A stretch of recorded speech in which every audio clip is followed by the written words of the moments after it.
one thing. A Caladan Raest was nearby. To what, and to whom, was the coin-bearer riding? Had she miscalculated entirely? Were they agents for the Malazan Empire? That possibility ran contrary to Opon's influence, but she had trouble arriving at any other conclusion. This, she told herself, would prove an interesting day. The party was 50 yards ahead, making their way up a hillside. They reached the summit and disappeared briefly from her view. She quickened her pace, only to hear sounds of fighting on the hilltop, a fight in which Tattersail was unveiled. A flash of rage ran through her. Memory was attached to Tattersail, a very personal memory. Cautiously, she sought a vantage point at the hill's crest. The exchange had been short, and the coin-bearer's party looked near wiped out.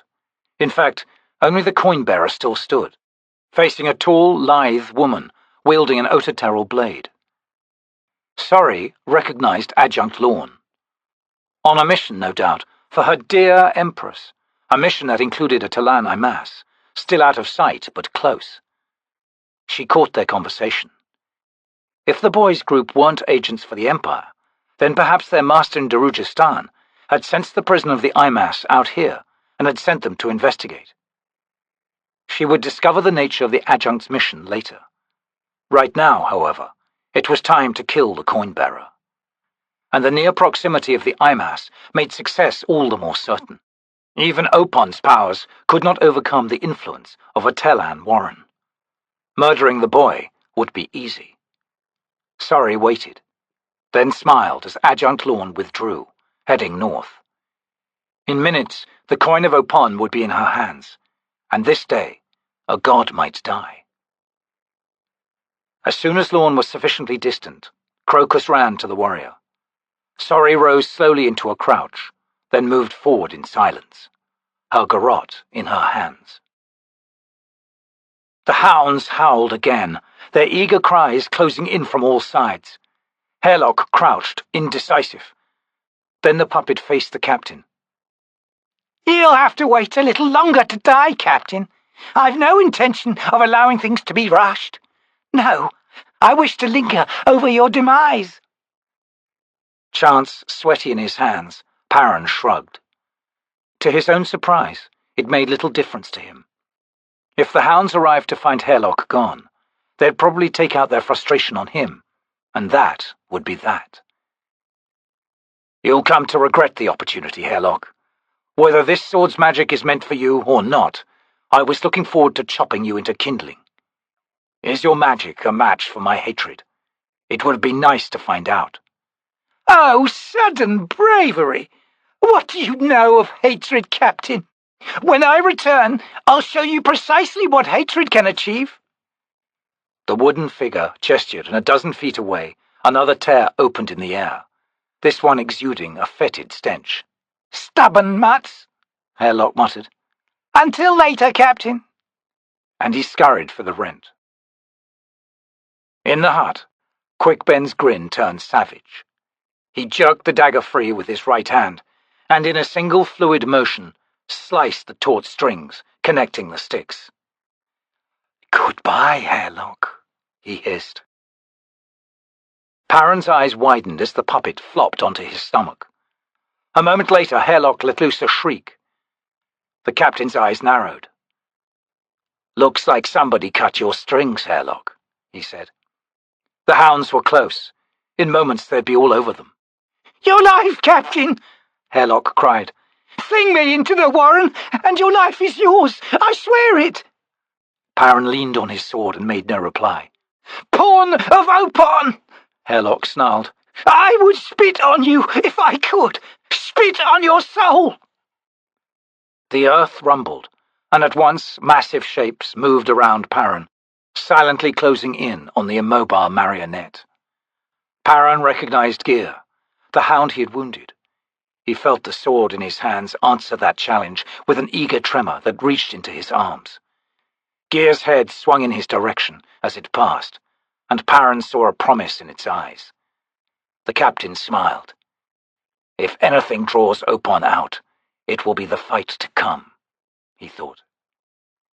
Hairlock shrieked one last time, and then the hounds were upon him. A large shadow passed across the hill, and Paran looked up to see a great raven swooping over them. The bird cawed hungrily. "Too bad," Paran said to it. "I doubt its remains would be palatable." 3 hounds began fighting over the splintered wood, all that was left of Hairlock. The remaining 4, led by Gear, now turned to Paran. The captain raised his sword and dropped into a combative crouch. "Come on, then. Through me to the god using me. Just once let the tool turn in the twins' hands. Come on, hounds! Let us soak this ground with blood!" The creatures fanned out into a half-circle, Gear in the center. Paran's smile broadened. "Come to me, Gear. I'm tired of being used, and death doesn't seem so frightening anymore. Let's be done with it." Something heavy pressed down on him, as if a hand had reached down from the sky and tried to drive him into the earth. The hounds flinched. Paran staggered, unable to breathe, a sudden darkness closing around the edges of his vision. The ground groaned beneath him, the yellowed grasses of the plain lying flat. Then the pressure lifted, and chilled air flooded back into his lungs. Sensing a presence, the captain whirled. "Step aside," a tall, black-skinned, white-haired man said, as he pushed past to confront the hounds. Paran almost dropped his sword. T'orrud? The man wore a massive 2-handed sword strapped to his back. He stood before the hounds, making no move toward the weapon. All 7 had now arrayed themselves before them, but they shifted restlessly, warily eyeing the newcomer. The T'orrud glanced at Paran. "Whatever you've done to draw the attention of gods, it was unwise," he said in Malazan. "It seems I never learn," Paran replied. The T'orrud smiled. "Then we are much alike, mortal." "Mortal?" The hounds paced back and forth, growling and snapping the air. The T'orrud watched them, then spoke. "Enough meddling. I see you, rude," he said to one hound, mangy brown, scarred and yellow-eyed. "Take your kin and leave. Tell Shadowthrone I won't tolerate his interference. My battle with Malars is my own. Darujhistan is not for him." Rude was the only hound not growling. Its glowing eyes bore steadily into the T'orrud's. "You have heard my warning, Rude." Paran watched as the T'orrud cocked his head. Slowly he returned his attention to the captain. "Gear wishes you dead." "It's the price I pay for showing mercy." The T'orrud raised an eyebrow. Paran shrugged. "See the scar he carries?" "That was your mistake, mortal. You must finish what you set out to do." "Next time. What happens now?" "For the moment, mortal, they find the thought of killing me more desirable than that of killing you." "And what are their chances?" "The answer to that is evident in how long they've been hesitating. Wouldn't you think, mortal?" The hounds attacked faster than anything Paran could have imagined. His heart lurched as a flurry of motion closed in around the other man. As the captain stepped back, an invisible fist of darkness exploded behind his eyes, a snapping of massive chains, the groan of huge wooden wheels. He squeezed shut his eyes against the staggering pain, then forced them open again to see that the fight was over. The T'orrud had his sword in his hands, its black blade slick with blood that boiled and swiftly became ash. 2 hounds lay unmoving, one to either side of him. A wayward wind drew a wintry breath across the scene, with a sound like a gasp, shivering the grasses. Paran saw that one hound had been nearly decapitated, while the other had been sliced across its broad chest. It did not look like a killing wound, but the creature's eyes, one blue, the other yellow, stared sightlessly skyward. Rude yelped, and the others backed away. Paran tasted blood in his mouth. He spat, then raised a hand to find blood trickling from his ears. The pain in his head was ebbing. He looked up just as the Tister Andy's head came round to face him. Seeing death in the man's eyes, Paran stepped back and half raised his sword, though the effort took all his strength. He watched, uncomprehending, as the Tister Andy shook his head. For a moment I thought, no, I see nothing now. Paran blinked stinging tears from his eyes, then wiped his cheeks. He started on seeing that the stain of those tears on his forearm was pink. You just killed 2 hounds of shadow. The others withdrew. Who are you? The Tister Andy did not answer, his attention once more on the hounds. Behind them a cloud of shadow was forming in the air, deepening and thickening in its centre. A moment later it dissipated, and a black, shrouded, translucent figure stood in its place, hands tucked into its sleeves. Shadows commanded whatever face lay hidden beneath the hood. The Tister Andy lowered his sword's point to the ground. They were warned, Shadow Throne. I want one thing understood. You may prove my match here, especially if your rope is about. But I promise you, it will be messy, and there are those who will avenge me. Your existence, Shadow Throne, could become uncomfortable. Now, I've yet to lose my temper. Withdraw your realm's influence from the proceedings, and I will leave it at that. I am not involved, Shadow Throne said quietly. My hounds found the quarry I sought. The hunt is over. The god's head tilted to observe the 2 dead creatures. Over for all time, for Doan and Ganrod. Shadow Throne looked up. There is no release for them? None, nor for any who would pursue vengeance. A sigh issued from the hooded darkness of the god's face. Ah, well, as I said, I am not involved. However, the rope is. Recall him, the Tister Andy commanded. Now. He will be severely displeased, Anomander Rake. His plans extend far beyond Darujhistan, seeking to reach the Malazan throne itself. Anomander Rake. Paran recalled Tattersail's convictions after scrying her deck of dragons. The Knight of High House Dark, he thought. The Son of Darkness, the Lord with the black sword and its deadly chains.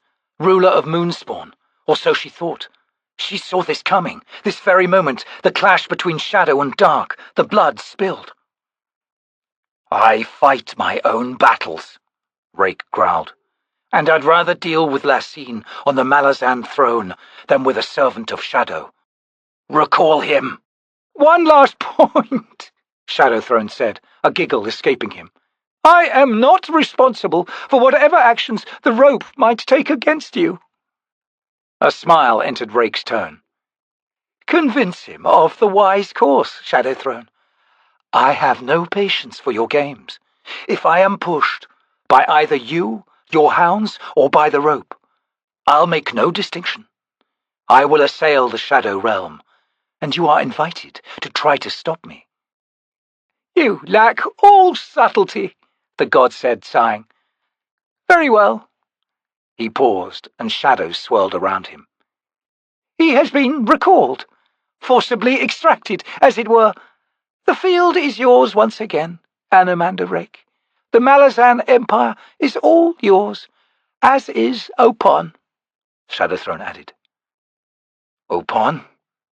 Rake's head turned slowly, and the captain once again looked into eyes of deep, cold blue. Paran's spirits sank. The Tister Andy's gaze fell to the sword, then again to Shadow Throne. Begone, Rake said. The matter is ended. Shadow Throne dipped his head. For now. The god raised his hands and shadows gathered around him. The surviving hounds closed in, leaving their dead kin where they lay. The shadows thickened, became opaque, entirely hiding those within. When they dispersed, the Lord and his hounds were gone. Paran eyed the Tister Andy who now faced him. After a moment, the captain shrugged. Rake's brows rose. That's it? He asked. That's the extent of your comments? Do I speak with Opon directly? I thought I sensed a presence before, but when I looked more carefully, nothing. Rake shifted grip on his sword, the point rising. Do you hide within, Opon? Not as far as I'm aware, Paran replied. Apparently Opon saved my life, or rather, brought me back to life. I've no idea why, but I've been told that I've become Opon's tool.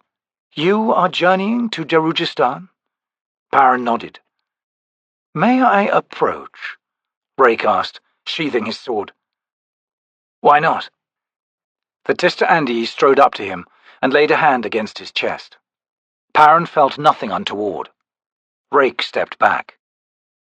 Opon may have been within you in the past, but it seems the twins have hastily withdrawn. I see their signs, but no god controls you now, mortal. He hesitated. Their treatment of you was unkind. If Caladan Brood was here, he could heal that. You're no longer Opon's tool. The Tister's eyes remained blue, but they'd lightened to the color of the sky. But your sword is. There was a squawk nearby, and both turned to see a great raven alight on one of the hound's bodies. It plucked out an eye and gobbled it down. Paran fought back a wave of nausea. The huge battered bird hopped toward them. This man's sword, master, the raven said, is not Opon's only tool, I'm afraid. Paran shook his head, his only surprise the realization that nothing surprised him anymore. He sheathed his sword. Speak on, crone, Rake commanded. The raven cocked its head at Paran. Here, master. Rake frowned. Perhaps not. He faced the captain again. Hold on to that weapon until your luck turns. When that happens, and if you're still alive, break it, or give it to your worst enemy. A grin crossed his features. Thus far, it seems your luck holds. Paran hesitated. I'm free to go? Lord Anomander Rake nodded. The captain looked around, then strode off in search of the surviving horses. Minutes later, the shock came to Paran, driving him to his knees. Tok was gone. He'd dragged the man with him in his relentless, mindless pursuit across the plain. He looked up, eyes unseeing. He'd called Hairlock his enemy. He'd proclaimed Lorne's death his final goal. As if these two things would answer the anguish within him, would heal the pain of loss. But the demon is within me, he thought. Opon had been unkind. What had Rake meant? Have any of these thoughts been my own? Look at me. My every move seems a desperate search for someone to blame. Always someone else. I've made being a tool of a god an excuse, a justification for not thinking, for simply reacting. And others have died for it. Rake had also said, finish what you start. He would have to deal with his own demons later. There could be no turning back. But it had been wrong to think that what he planned would end the pain within him. Adding Lorne's blood to his stained hands would not achieve what he sought. Paran rose, collected the reins of the surviving horses. He led the beasts back to the scene of the fight. The Tister Andi had vanished, but the hounds remained, motionless dark humps in the yellow grass. He dropped the reins and approached one. The slice across its chest still leaked blood. Crouching, Paran reached out, ran his fingers along the animal's hide. See what the desire for murder gets you? He thought. Hood's breath, but you were a beautiful beast. His fingertips brushed blood. The captain recoiled at the contact, but it was too late. Something rippled up his arm, swept through him. He fell back into darkness, the sound of chains rattling taut. Paran found himself walking, and he was not alone.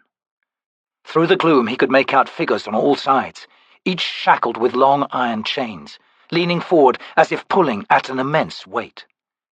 The ground underfoot was barren, lifeless. Overhead, there was nothing but darkness.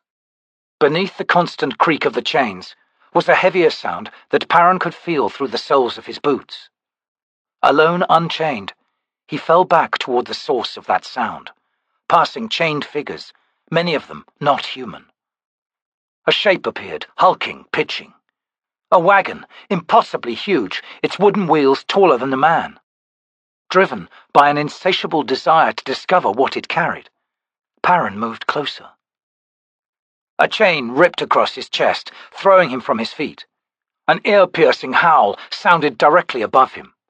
Claws gouged his left arm, pinning it to the ground. A chain rippled under his back. He struggled as a cold, wet nose and savage teeth pushed under his chin. The jaws opened, slipped around his neck, then tightened. Paran lay perfectly still, waiting for the fatal clenching of those jaws. Instead, they pulled away. He found himself staring up into the hound's eyes, one blue, one brown. A massive collar of iron circled its neck. The beast lunged away. The chain under him snapped taut, flinging Paran into the air. He felt more than heard the wagon groan sideways, even as he landed sprawling into the path of one of the wooden wheels. A hand grasped the collar of his cloak and dragged him clear. The captain scrambled to his feet. A voice beside him spoke. "Any man who has earned mercy from hounds and walks here unchained is a man worth talking to. Walk with me." The shadow of a cowl hid the stranger's features. The man was big, dressed in rags.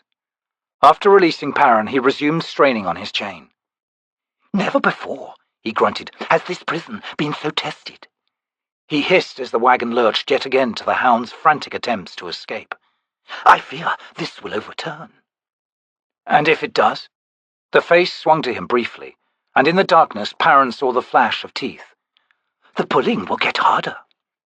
"Where are we?" "The warren within the sword. Did not Dragnipor take your life too?" "If it had, would I not be chained as well?" "True enough. What then are you doing here?"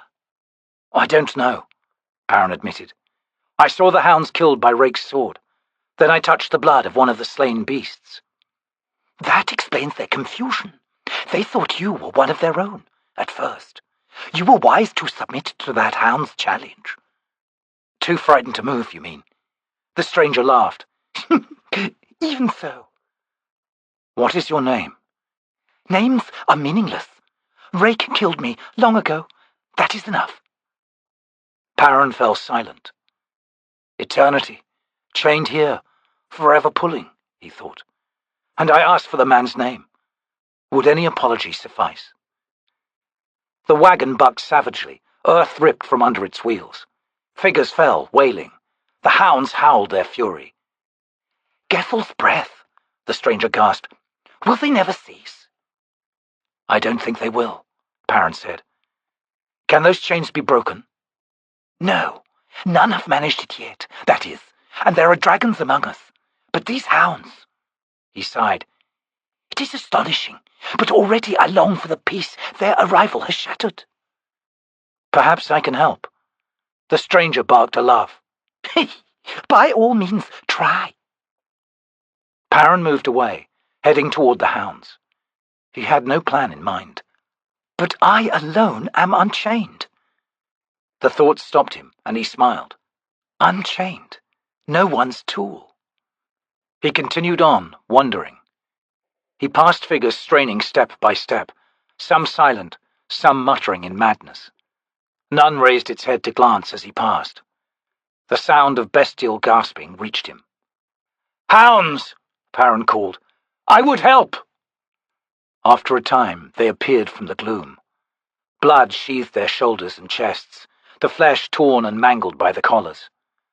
The hounds trembled, muscles jumping along their flanks.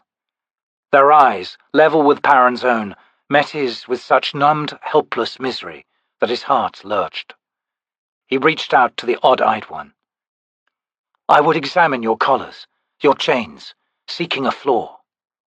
The beast walked alongside him. They were ever moving forward, the wagon unceasing in its roll.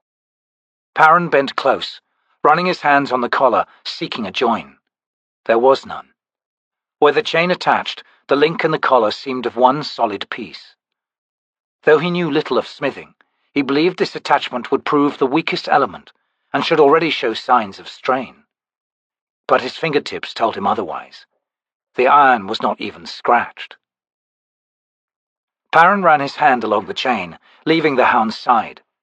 He paused, noticing the other beast watching his every move, then continued on. From the animal to the wagon, over 70 arm spans of length, he ran his hands from link to link, seeking a change in the feel of the iron, seeking heat, gouges. Nothing. He arrived alongside the wagon. The wheel he walked behind was solid wood, a span in width, nicked and gouged, but otherwise featureless.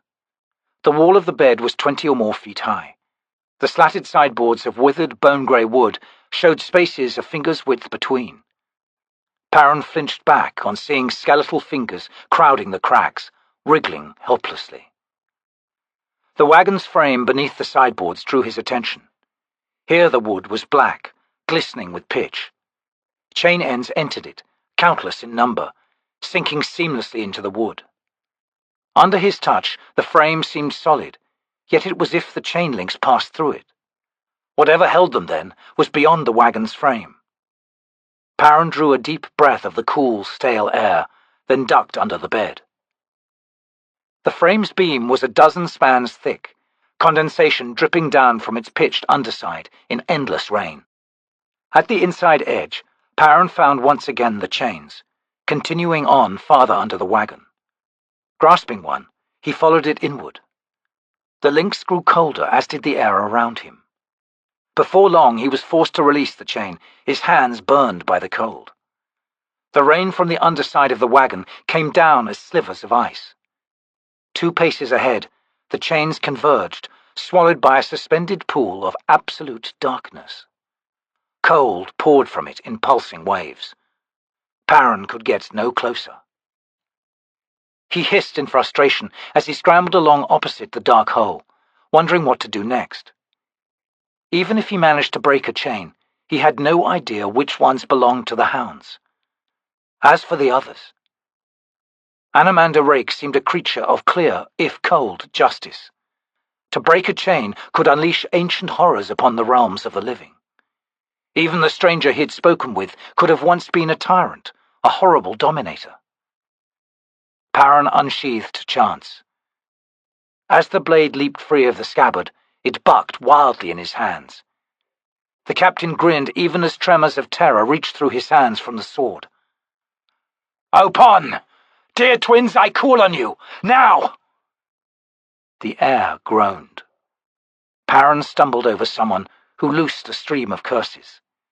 Sheathing his sword, he reached down, hand closing on brocaded cloth. He pulled the god to his feet. "Why you?" Paran demanded. "I wanted your sister." "Madness, mortal," the male twin snapped. "To call me here, so close to the Queen of Darkness, here, within a god-slaying sword." Paran shook him, filled with a mindless bestial rage. The captain shook the god. He heard the hounds howl and fought back a sudden desire to join his voice to their cries. The twin, terror in his bright eyes, clawed at Paran. What are you doing?" Paran stopped, his attention drawn to 2 chains that had gone slack. "They're coming." The wagon seemed to leap upward, rocked as it had never been before. The thunder of the impact filled the air, wood and ice cascading down. "They have your scent, twin." The god shrieked, battered his fists into Paran's face, scratching, kicking, but the captain held on. "Not the luck that pulls," he spat blood. "The luck that pushes." The wagon was hammered again, its wheels bucking into the air to come down with a splintering, echoing concussion. Paran had no time to wonder at the savage strength that coursed through him, a strength sufficient to hold down a god gripped in panic. He simply held on. "Please!" the twin begged. Anything, just ask it. Anything within my powers. The hound's chains, Paran said. Break them. I cannot. The wagon shuddered sickeningly, distant wood splintering.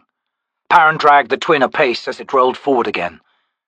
Think of a way, he said, or the hounds will have you. I cannot be sure, Paran. What? You can't be sure of what? The twin gestured toward the blackness. In there! The chains are held in place within it, within the warren of darkness, within Curald Galain. Should they enter? I do not know. I cannot be certain, but the chains may disappear. How can they enter? They could be leaving one nightmare, only to enter another. It cannot be worse, twin. I asked you, how? Bait! What? The twin smiled shakily. As you said, they're coming. But, Paran, you must release me. By all means, hold me before the portal, but please, at the last moment. I release my hold on you. The god nodded. Very well. The hounds struck the wagon again, and this time they broke through. Clutching the twin, Paran spun round to see the beasts charging out of the gloom. His captive shrieked. The hounds leaped. Paran released the god, dropping flat to the ground as the hounds passed through the air above. The twin vanished. The hounds flashed past, disappeared into the portal in silence, and were gone. Paran rolled to his feet, even as darkness reached out for him, not with the cold of oblivion, but with a breath like warm, sighing wind. He opened his eyes to find himself on his hands and knees, on the plain's yellowed grass, beside a flattened, blood-smeared patch where the body of a hound had once lain.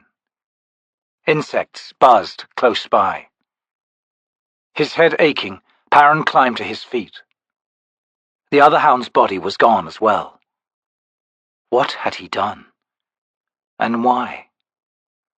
Of all the things that the twin could have offered him, Tattersail, Tok the Younger. Then again, to pluck a cell back through Hood's Gate was not likely within Opon's power to achieve. Had he freed the hounds? He realized he would probably never know. He staggered over to the horses. At least, for a short time there, he had been unchained. He had been free. And what he had done by his own choice. My own choice, he thought. He looked to the south. Darujhistan and the adjunct await me, he thought.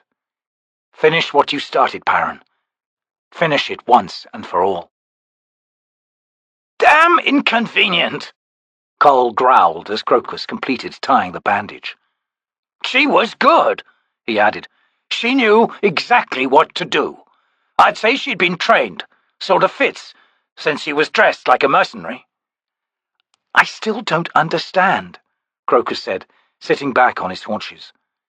He glanced at Murillo and Crupper. Both remained unconscious. Why did she attack us? And why didn't she kill me? Cole did not reply. He sat glaring at his horse, which stood a dozen feet away, quietly cropping grass. He had already voiced a dozen foul curses at the beast, and Crokus suspected that their relationship had been, as Crupper would put it, irretrievably compromised. What's this? Cole grunted. Crokus realized that the man was looking past the horse, a frown deepening the lines of his forehead. The boy turned, then let out a wild shout, springing backward and snatching at his daggers. His boot caught a stone and he sprawled. He jumped to his feet, one blade freed and in his hand. It's her, he yelled. The woman from the bar. She's a killer, Cole. Easy, lad, Cole said. She looks anything but dangerous, despite that sword on her hip. Hell, he added, pushing himself straighter. If anything, she looks completely lost. Crokus stared at the woman, who stood at the summit's edge.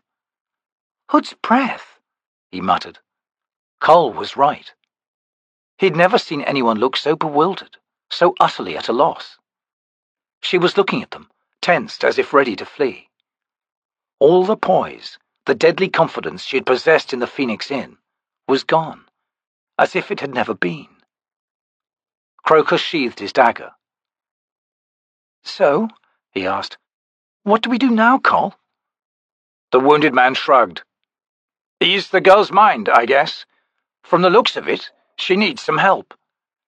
"But she killed Chert," Crokus stated. "I saw the blood on her knife." Col squinted at the girl. "I don't doubt you, boy, but this girl doesn't look capable of killing anyone." "You think I can't see that?"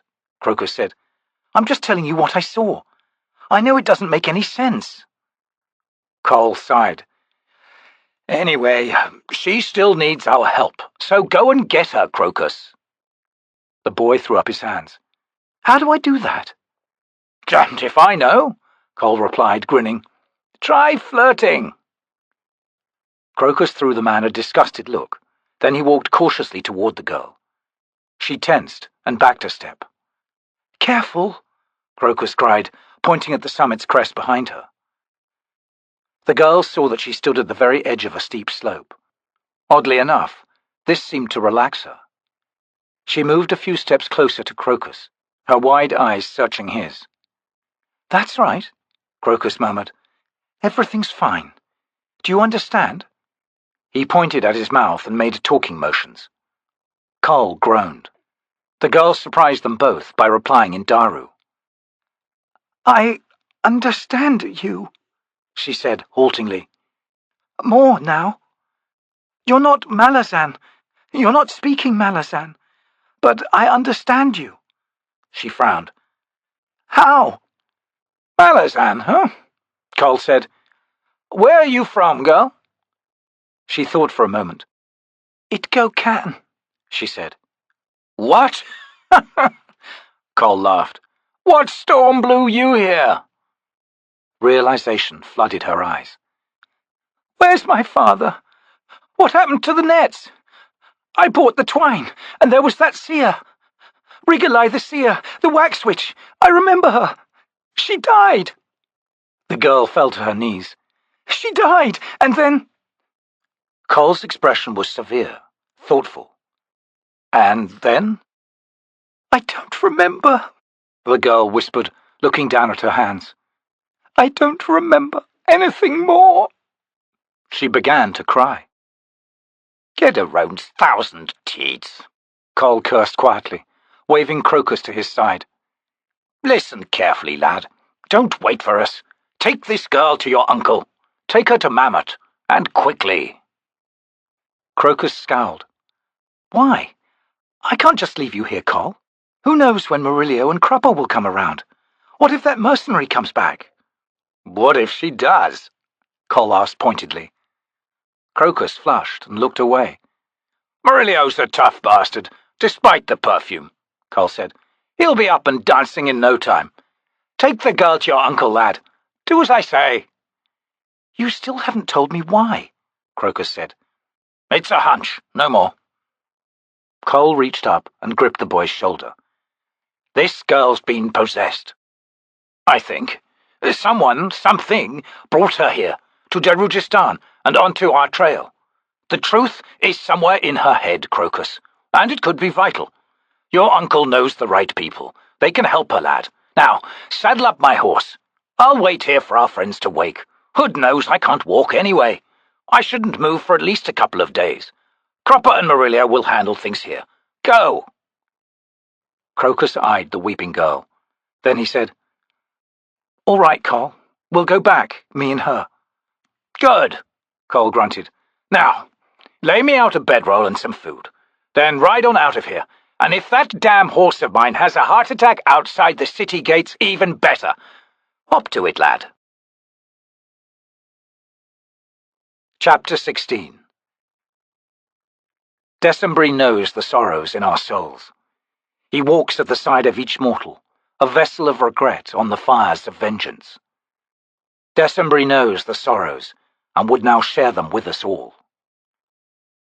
The Lord of Tragedy, Holy Book Prayer, Canon of Casal. The puncture wound in Lorne's left shoulder was not deep. Without magical aid, however, The risk of infection was a cause for concern. She returned to the camp to find Tool still positioned where he had been since dawn. Ignoring the eye mass, the adjunct found her collection of herbs in her saddlebag. She sat down and leaned back against the saddle, then set to treating the wound. It had been a foolish, unnecessary attack. Too many things had happened recently, too many ideas, too much of the woman Lorne interfering with her functions and duties as adjunct to the Empress. She was making mistakes that she would not have made a year ago. Tool had given her more to think about than she could handle. The words the eye mass had thrown at her feet, as if in afterthought, had reached into and grasped something deep within her, and now would not let go. Emotions seeped into the adjunct, clouding the world around her. She had abandoned sorrow long ago, along with regret. Compassion was anathema to the adjunct. Yet now all these feelings swept through her in tides, pulling her every which way. She found herself clinging to the title of adjunct and what it meant, as if it was a lifeline to sanity, to stability and control. She completed cleaning the wound as best she could, then prepared a poultice. Control. The word rebounded in her thoughts, clipped, hard and sure. What was the heart of empire, if not control? What shaped Empress Lecine's every act, her every thought? And what had been at the heart of the very first empire, the great wars that shaped the T'lan Imass to this day?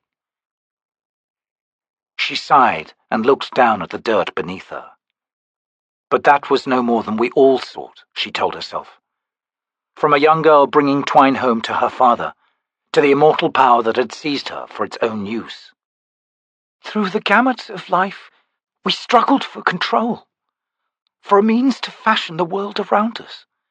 An eternal, hopeless hunt for the privilege of being able to predict the shape of our lives. The eye mass and his 300,000-year-old words had given to Lorne a sense of futility. And it worked on her. It threatened to overwhelm her. She had given the boy his life, surprising both him and herself. Lorne smiled ruefully. Prediction had become a privilege now lost to her. Never mind the outside world, she could not even guess her own actions, or the course of her thoughts. Was this the true nature of emotion, she wondered? The great defier of logic, of control, the whims of being human. What lay ahead? Adjunct? Startled, Lorne looked up to see Tool standing over her. Frost covered the warrior, steaming in the heat. You have been wounded. A skirmish, she said gruffly, almost embarrassed. It's over now. She pressed the poultice against the wound, then wrapped cloth around her shoulder. It was an awkward effort, since she could use only one hand. Tool knelt beside her. I will assist you, adjunct. Surprised, Lorne studied the warrior's death's face. But his next words wiped out any thoughts of the eye mass revealing compassion. We have little time, adjunct. The opening awaits us.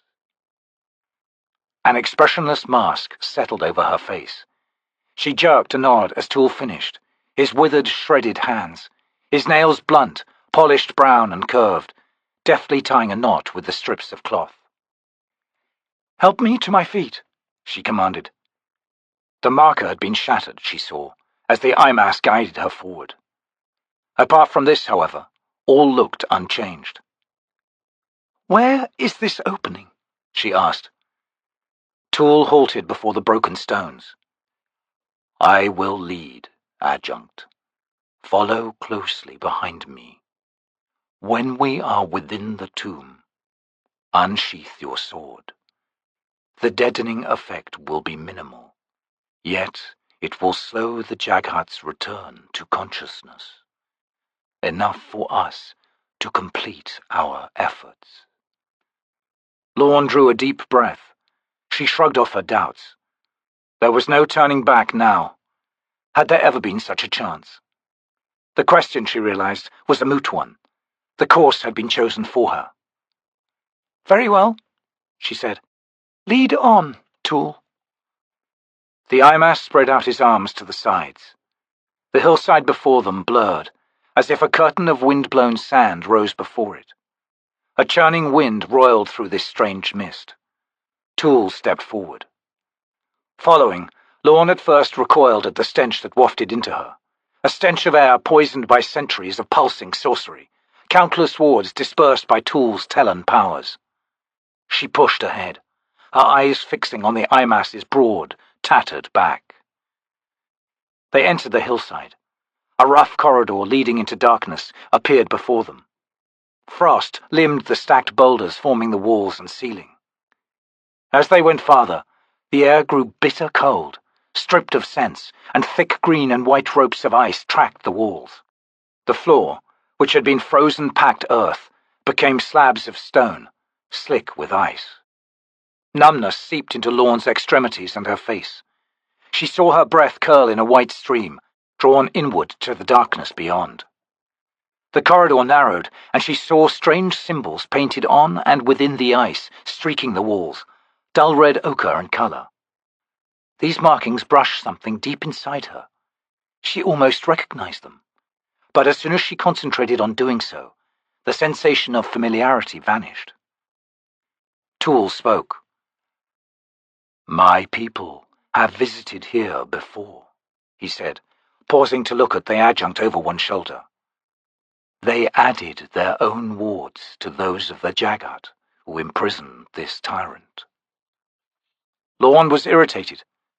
"What of it?" The Imass stared at her in silence, then replied dully, "Adjunct, I believe I know the name of this Jaghut tyrant. I am now beset by doubts. It should not be freed. Yet, like you, I am compelled."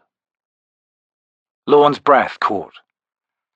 "Adjunct," Tool continued, "I acknowledge the ambivalence you have been feeling. I share it. When this is done, I shall leave." She was confused. "Leave?" Tool nodded. "Within this tomb, and with what we will do, my vows are ended. They will bind me no longer. Such is the residual power of this sleeping Jaghut, and for that I am thankful." "Why are you telling me this?" "Adjunct, you are welcome to accompany me." Lorne opened her mouth, but could think of no immediate reply, so shut it again. "I ask that you consider my offer, Adjunct. I shall journey in search of an answer, and I shall find it." Answer? To what? She wanted to ask. Yet something stopped her, a surge of fear that said to her, "You don't want to know. Remain ignorant in this." "Let's get on with it," she grated. Tool resumed his march into the darkness. After a minute, Lorne asked, "How much time is this going to take?" "Time?" There was amusement in his voice. "Within this barrow, Adjunct, time does not exist. The Jaghut who imprisoned their kin brought an age of ice to this land, the barrow's final seal. Adjunct, a half-league of ice stands over this burial chamber, still. We have come to a time and place before the faltering of the Jaghut ice, before the coming of the great inland sea, known to the Imass as Jaghut Tyrant, before the passing of countless ages." "And when we return," Lorne interrupted, "how much time will have passed?" "I cannot say, Adjunct."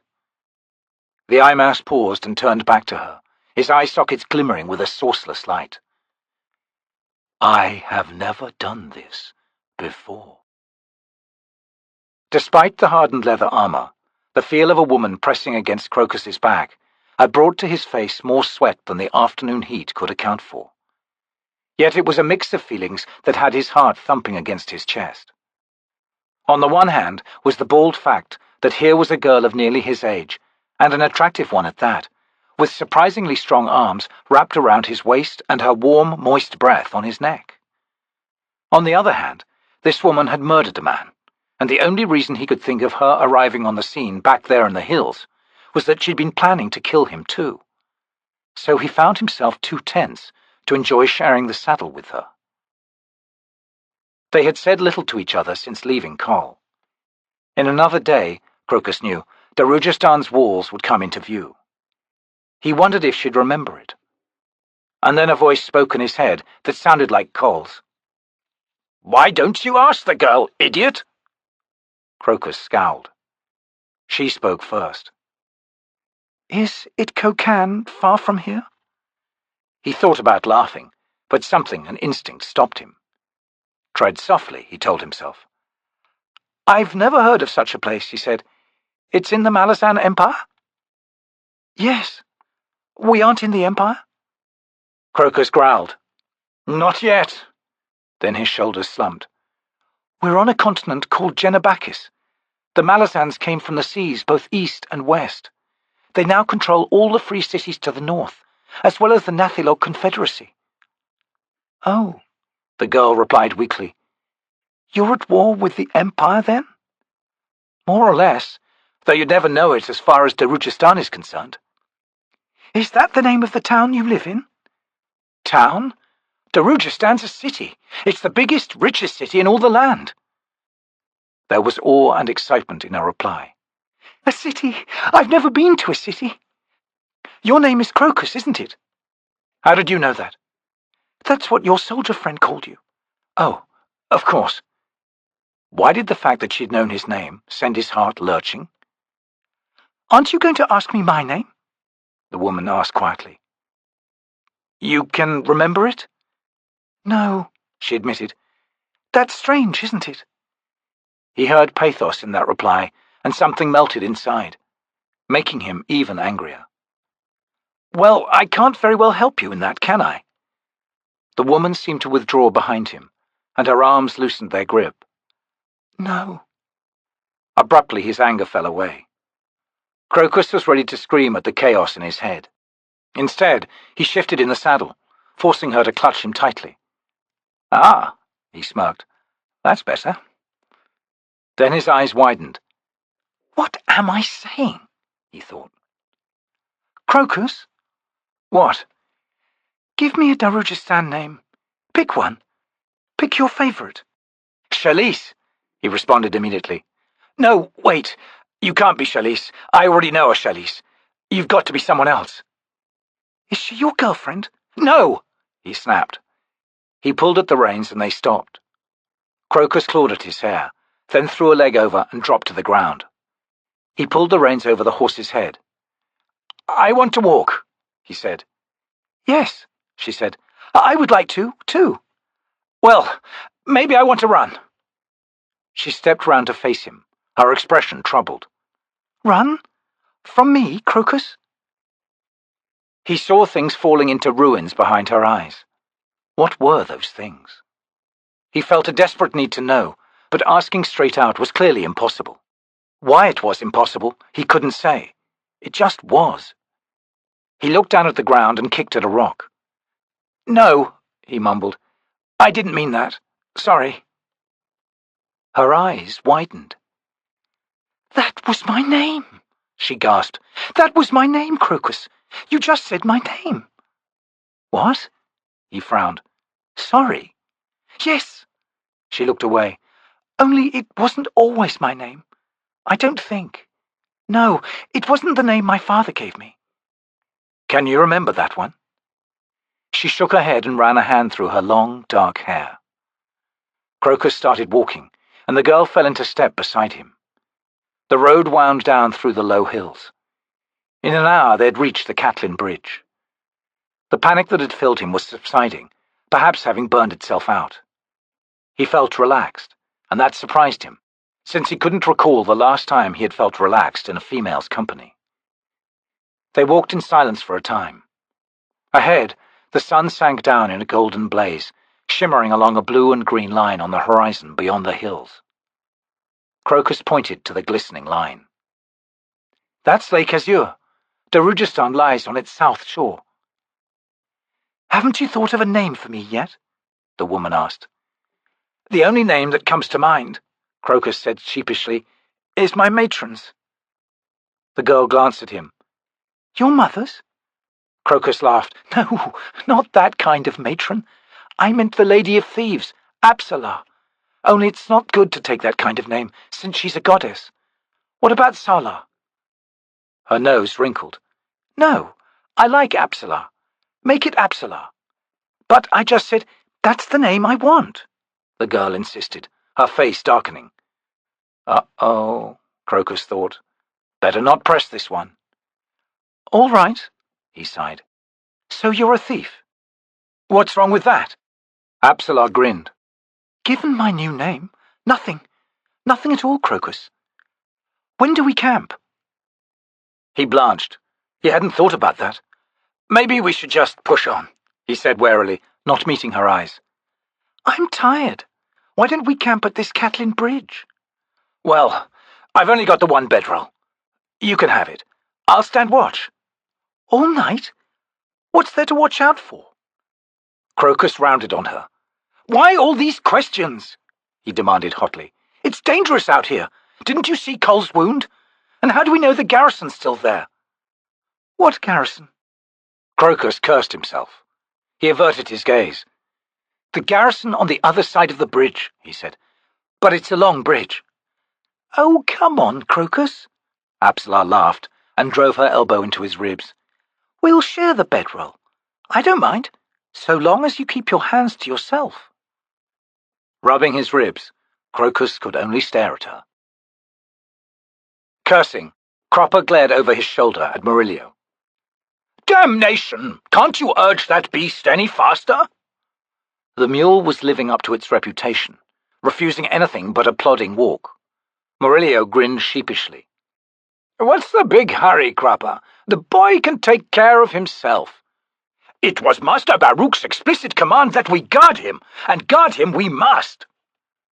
Murillo's eyes narrowed. "So you keep saying," he muttered. "Is this some favour on Mammot's behalf? Has the boy's uncle got all worried all of a sudden? Why's Baruk so interested in Crokus?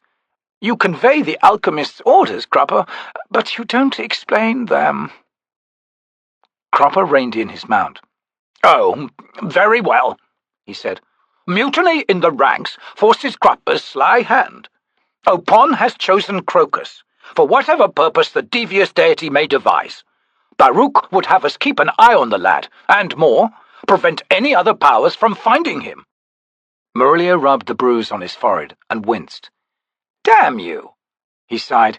"You should have explained all this from the start, Cropper. Does Rallick know?" "Of course not," Cropper replied tartly. "He's too busy, after all, unable to extricate himself from his various responsibilities. Hence," Cropper's expression turned crafty, "the assassin's absence on this journey.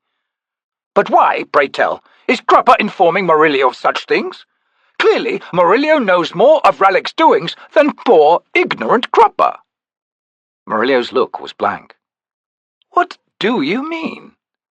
Cropper sniggered, then kicked his mule into motion once again. Murillo followed. "And as for our present mission," Cropper continued blithely, "what seems a vast failure, particularly on Cole's part, is, in truth, an astonishing success. Master Baruk must be made aware of the nefarious activities afoot in the Gadrubi Hills." "Success? What are you talking about?" Cropper waved a hand. "Dear man, though I was conscious but a moment during the fracas, clear it was that this woman warrior possessed an Otateral sword, which means, as any child might guess, she's Malazan." Murillo hissed slowly between his teeth. "And we left Cole back there? Are you insane, Cropper?" "He'll mend enough to follow us shortly," Cropper said. "The need for haste overwhelms all other considerations." "Except cheap deals with a certain stabler," Murillo growled. So, there's some Malazan in the Kedrubi Hills. What's she up to? And don't try telling me you don't know. If you didn't suspect something, we wouldn't be in such a hurry." "Suspicions indeed," Cropper nodded, his shoulders hunching. "Recall Crokus uttering that perceptive comment as we left the crossroads? Hunting a rumour, or some such thing?" "Wait a minute," Murillo groaned. "Not that Barrow legend again. There's not a—" Cropper held up a finger and cut in smoothly. "What we believe is irrelevant, Murillo. The fact remains that the Malazans are seeking the truth of that rumour, and both Cropper and Master Baruk suspect, being of equal intelligence, that they might well discover it. Hence this mission, my fluttery friend." He waggled his brows. "Out to Terrell in the hands of a swordmaster of the Empire. A Talan Imas lurking in the vicinity." "What?" Murillo exploded, his eyes wide. He made to turn his mule around, but the beast complained and planted its hooves. He struggled with it, cursing. "Cole's all cut up, and he's got a Malazan killer out there, and an Imas? You've lost your mind, Cropper." "But, dear Murillo," Cropper crooned, "Cropper would have thought you eager, nay, desperate to return to Darujhistan as quickly as possible." That stopped the man. He rounded on Cropper, face darkening. "Come on," he gritted. "Out with it, then." Cropper's brows rose. "Out with what?" "You've been hinting about something, poking me with it. So if you think you know something about whatever, let's hear it. Otherwise, we turn round right now and head back to Cole." Seeing Cropper's eyes dart, Murillo grinned. "Ah, you thought to distract me, didn't you?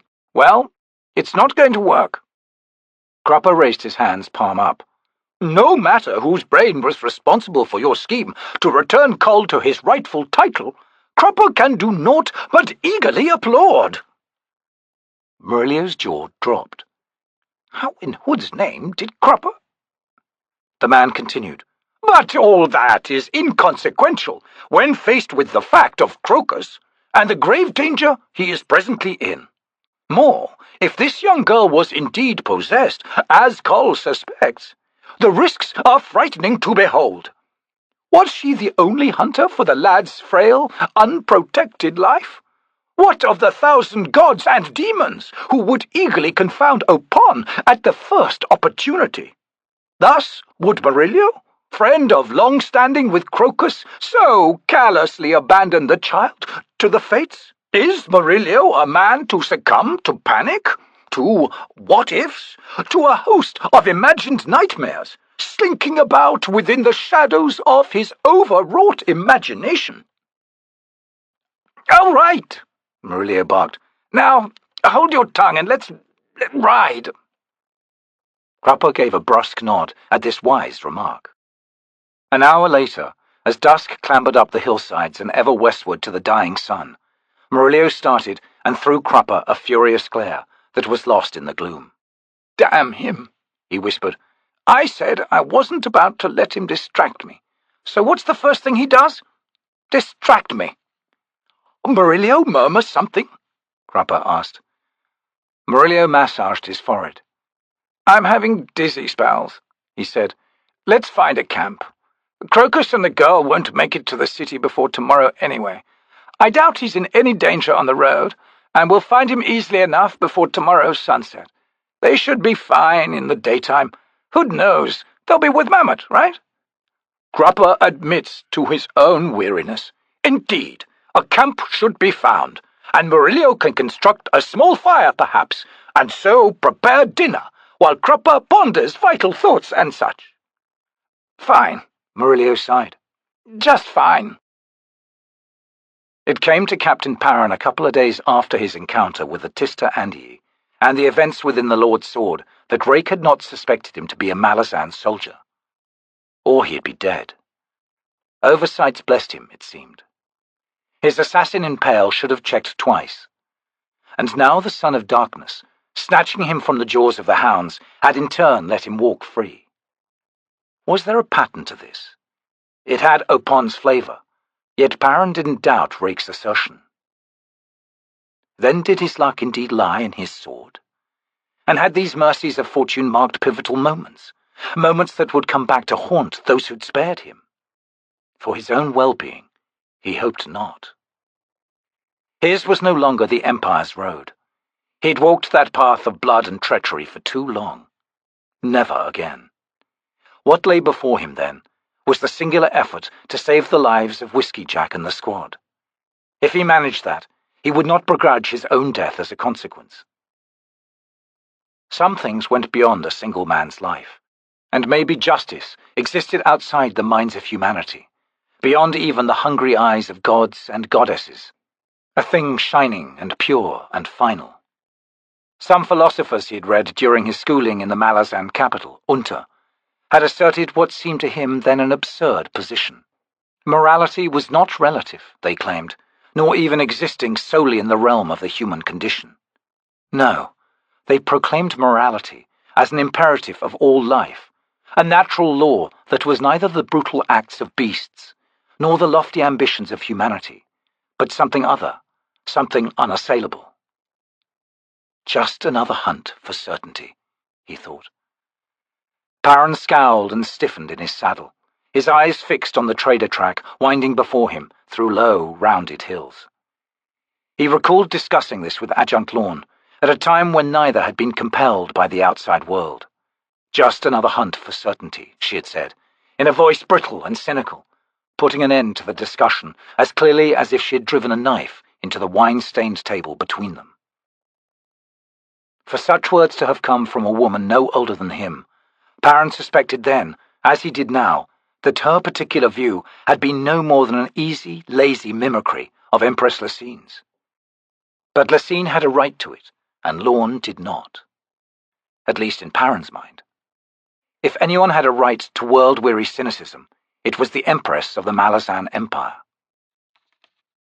Truly had the adjunct made herself Lecine's extension, but at what cost? He'd seen the young woman behind the mask just once, as they'd looked out over a road carpeted with dead soldiers, then proceeded to pick their way through them. The pale, frightened girl that was Lorne had shown herself in a single, frail moment. He couldn't remember what had triggered the return of the mask. Likely it had been something he'd said, something he'd tossed off in his own guise as a hardened soldier.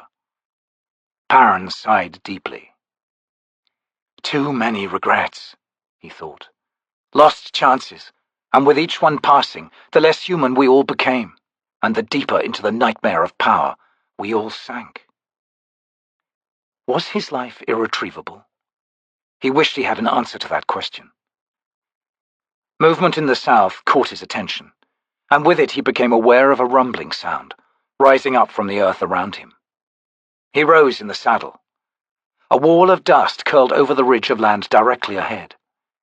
He swung his mount westward and nudged it into a trot. Moments later he reined in. The curtains of dust hung in that direction as well. Cursing, he spurred to the crest of a nearby rise. Dust. Dust on all sides. A storm? He thought. No, the thunder is too regular. He rode down to the plain below and reined in again, wondering what to do. The dust wall rose, cresting the hill he faced. The deep rumbling grew. Paran squinted into the dust. Dark, massive shapes moved there, spreading out to either side, sweeping down on his position. In moments he was surrounded. Bedarin. He had heard tales of the huge shaggy creatures moving across the inner plains in herds 500,000 strong. On all sides, Paran could see nothing but the humped, reddish-brown, dust-caked backs of the beasts. There was nowhere he could lead his horse, no place of safety within sight. Paran leaned back in his saddle and waited. Something flashed to his left, tawny and low to the ground. The captain half-turned, just as something heavy hammered him from the right and clung, dragging him from the saddle. Cursing, Paran thumped heavily in the dust, grappling with wiry limbs, ragged black hair. He drove his knee up, connecting with a solid stomach. His attacker rolled to one side, gasping. Paran scrambled to his feet, found himself facing a youth in tanned hides. The boy sprang to close with the captain once again. Paran sidestepped and clouted the boy on the side of the head. His attacker sprawled unconscious. Piercing cries were sounding on all sides. The Bedouin were parting, moving away.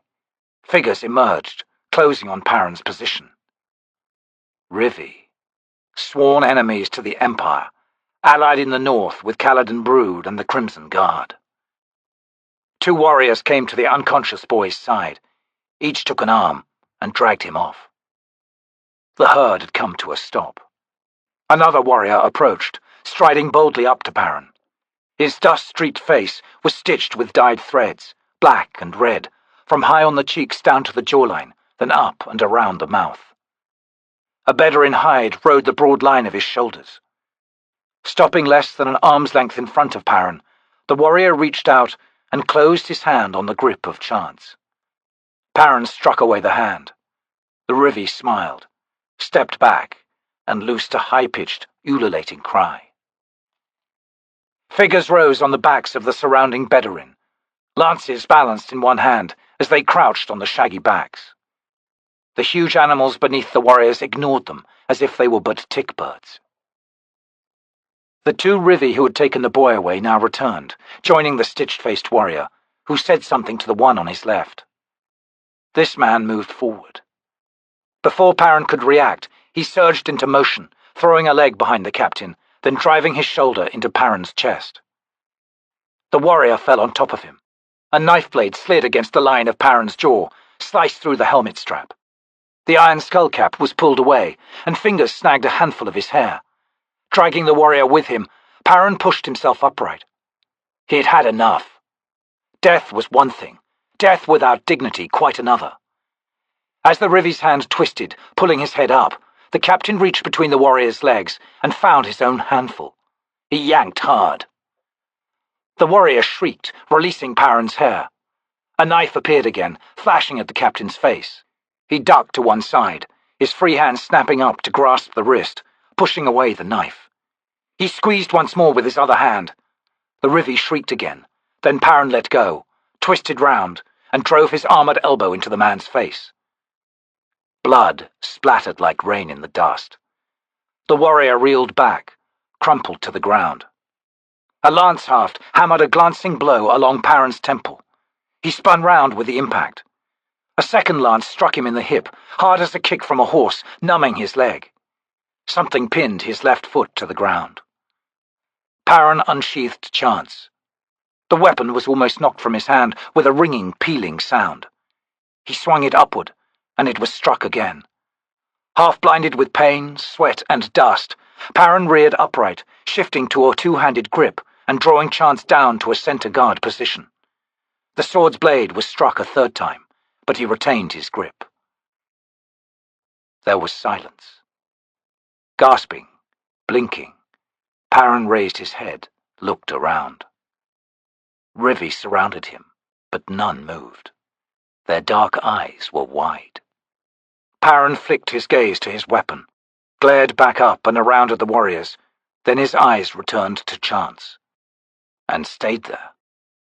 3 iron lance-heads sprouted from the blade like leaves, each point split and jammed, the hafts shattered and gone, leaving only white wood jutting out from the sockets. He looked down at his pinned foot. A lance had struck, through his boot, but the wide blade of the head was turned, its flat side pressing against his foot. Splintered wood surrounded him. Paran glanced at his hip, saw no wound. A jagged tear marred the leather of Chance's scabbard. The Rivi warrior with the smashed face lay motionless a few feet from where Paran stood. The captain saw that his mount and the pack horses were untouched and had not moved. The other Rivi had pulled back. The encirclement now divided as a small figure approached. A girl, perhaps no more than 5 years old. The warriors moved aside from her as if in awe or fear, possibly both. She wore antelope skins tied with cord at the waist, and nothing on her feet. There was something familiar about her, a way of walking, her stance as she stopped before him. Something in her heavy-lidded eyes that made Paran frown uneasily. The girl stopped to regard him, her small round face slowly coming to mirror Paran's own frown. She raised one hand, as if reaching for him, then dropped it. The captain found he could not pull away his eyes from her. "Child, do I know you?" he thought. As the silence between them lengthened, an old woman came up behind the girl, rested a wrinkled hand on her shoulder. Looking worn, almost exasperated, the old woman studied the captain. The girl beside her said something, the quick, lilting language of the Rivi, surprisingly low-pitched for one so young. The old woman crossed her arms. The girl spoke again, insistently. The old woman addressed Paran in Daru. "5 lances claimed you as our enemy." She paused. 5 lances were wrong." "You've plenty more," Paran said. "So we have, and the god favouring your sword has no followers here." "So finish it," Paran growled. "I'm tired of the game." The girl spoke, a tone of command that rang like iron on stone. The old woman turned in obvious surprise. The girl continued, her words now evidently explanatory. The old woman listened, then swung her dark, glittering gaze back to the captain. "You are Malazan, and Malazans have chosen to be the enemies of the Rivi. Is this choice yours as well? And know this, I will recognize a lie when I hear it." "I am Malazan by birth," Paran said. "I have no interest in calling the Rivi my enemy. I would rather have no enemies at all." The old woman blinked. "She offers you words to ease your grief, soldier." "Meaning?" "You are to live." Paran did not quite trust this turn of events. "What words has she for me? I've never seen her before." "Nor has she seen you before, yet you know each other." "No, we don't." The old woman's eyes hardened. "Will you hear her words or not? She offers you a gift. Will you throw it back in her face?" Profoundly uneasy, he said, "No, I suppose not." "The child says you need not grieve. The woman you know has not passed through the arching trees of death.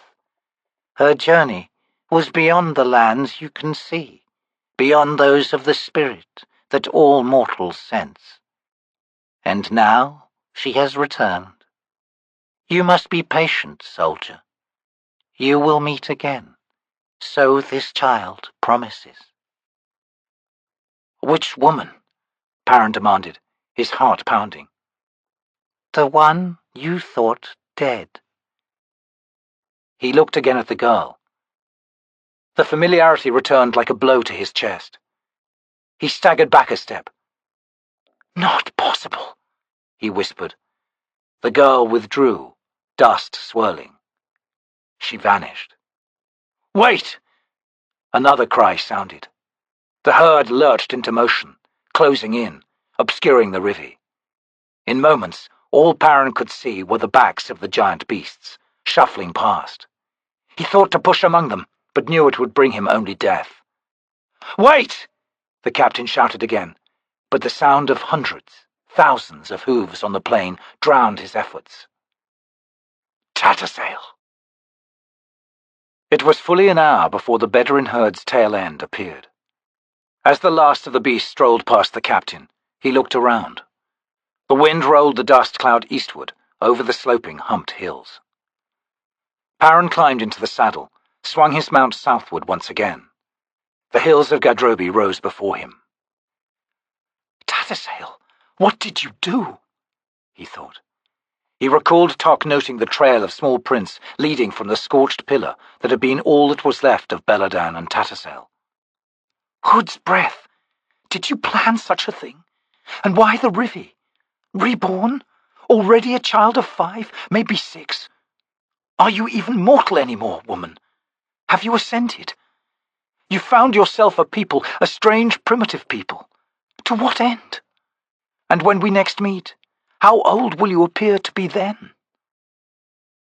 He thought again about the Rivi. They'd been driving the herd north, a herd big enough to feed. An army on the march. Caladan Brood. He's on his way to Pale. That is something I don't think Dujek's prepared for. Old One-Arm's in trouble. He had another 2 hours of riding before sunset. Beyond the Gadrobi hills was Lake Azure and the city of Darujhistan. And within the city, Whiskeyjack and his squad. And in that squad, a young woman I've been preparing to meet for 3 years, he thought. The god possessing her. Is he even my enemy anymore? The question arrived unbidden, turning his heart cold.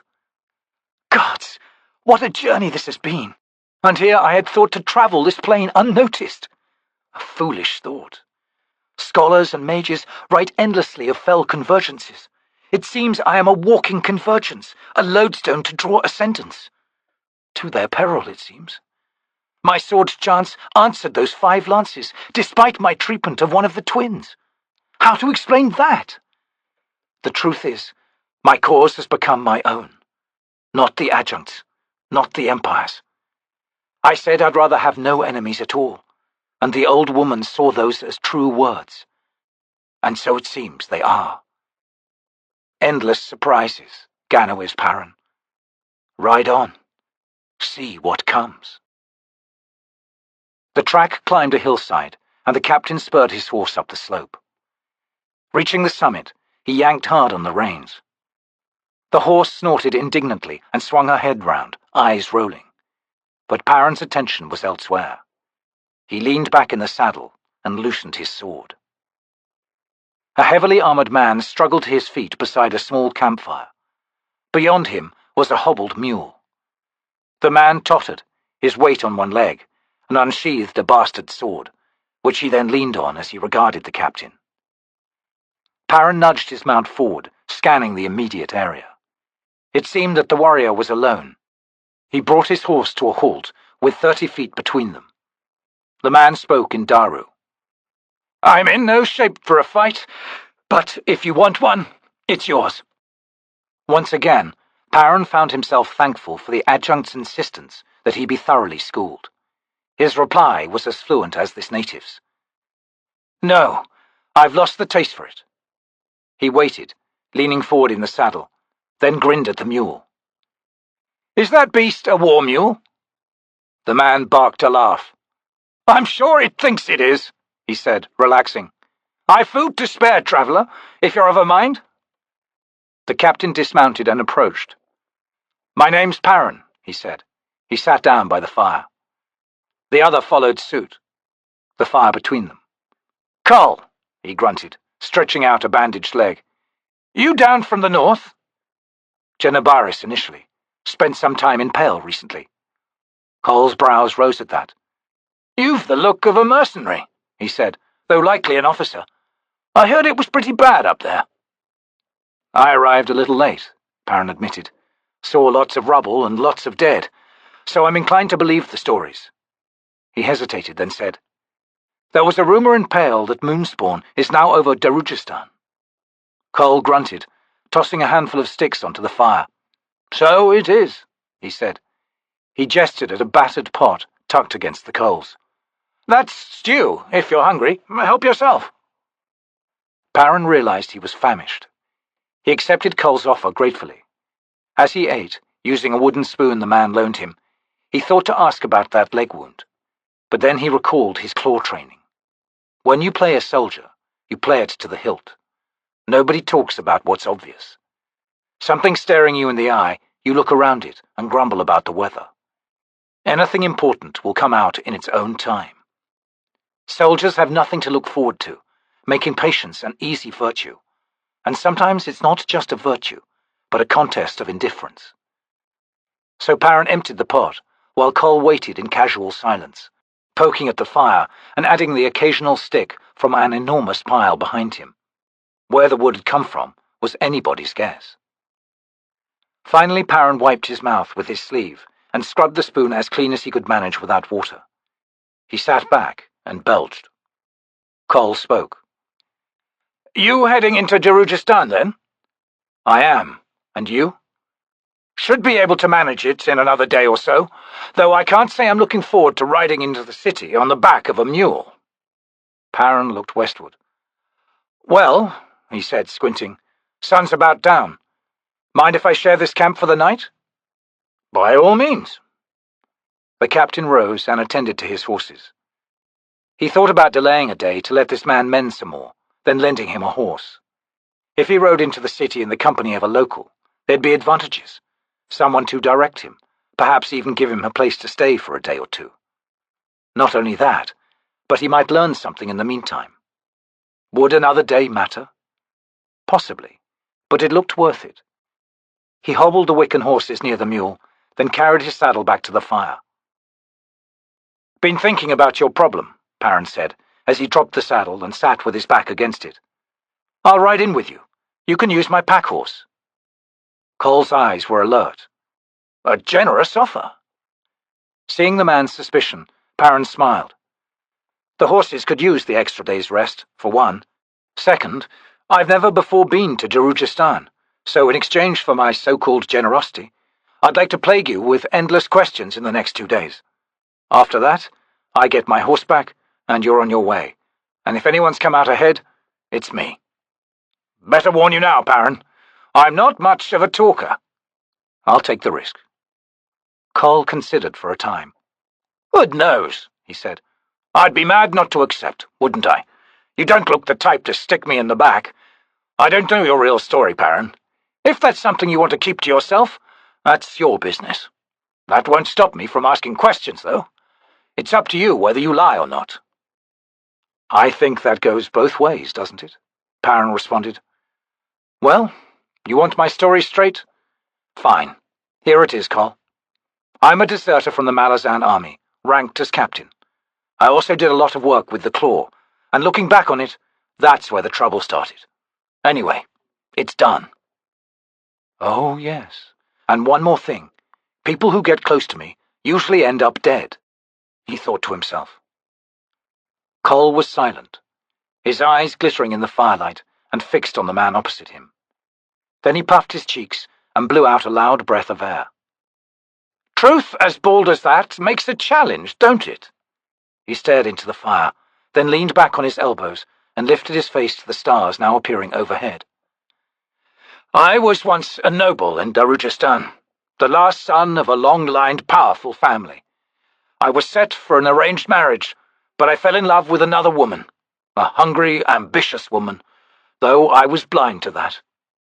He smiled wryly. She was a whore, in fact. Only where most whores I've met are pretty down-to-earth. She was as twisted a soul as you could imagine. He passed a hand across his eyes. Anyway, I refuted my obligations and broke off the arranged marriage.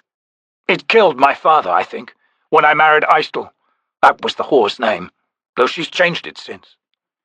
He laughed harshly at the night sky. Didn't take her long. I'm still not sure how she managed the details, how many men she took to bed to buy their influence, or how they did it. All I know is I woke up one day and found myself stripped of title, stripped even of my family name.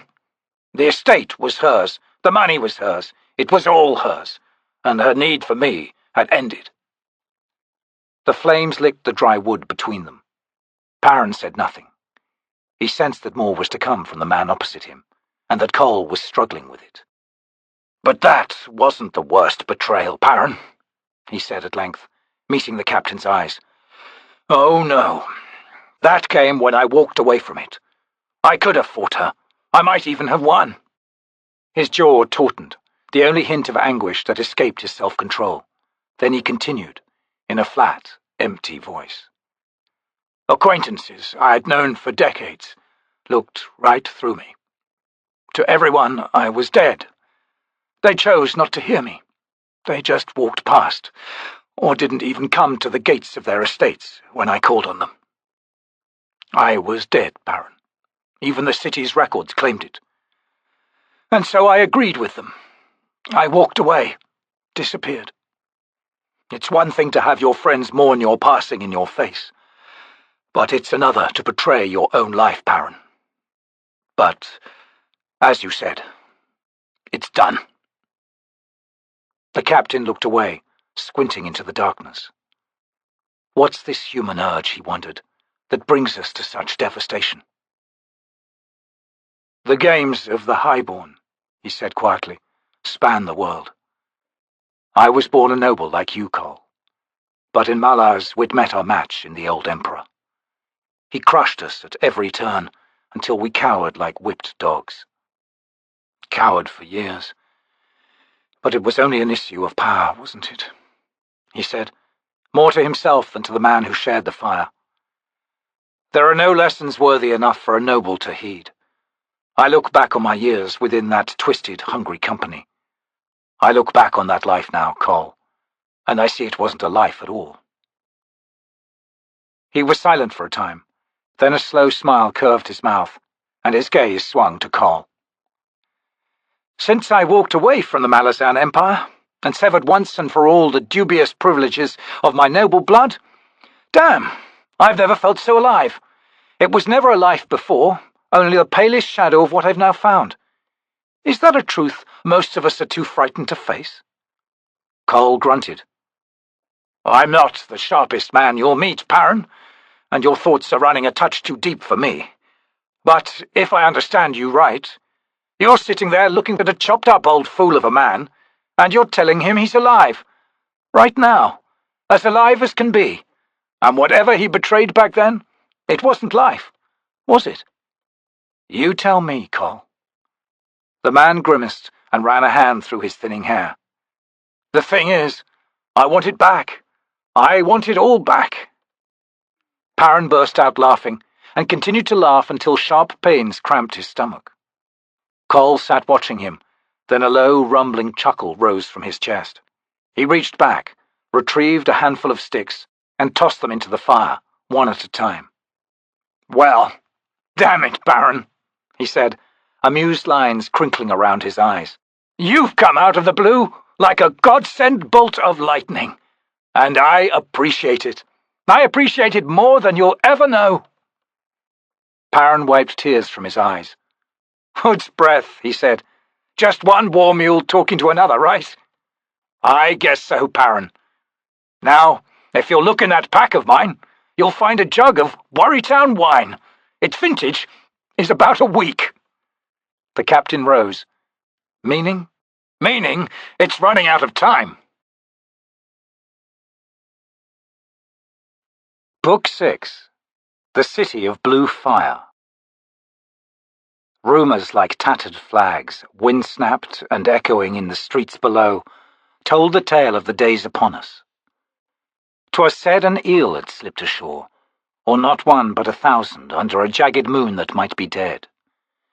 'Twas whispered that a claw scraped slow on the city's cobbles, even as a dragon was seen sailing high silver and black in the night sky.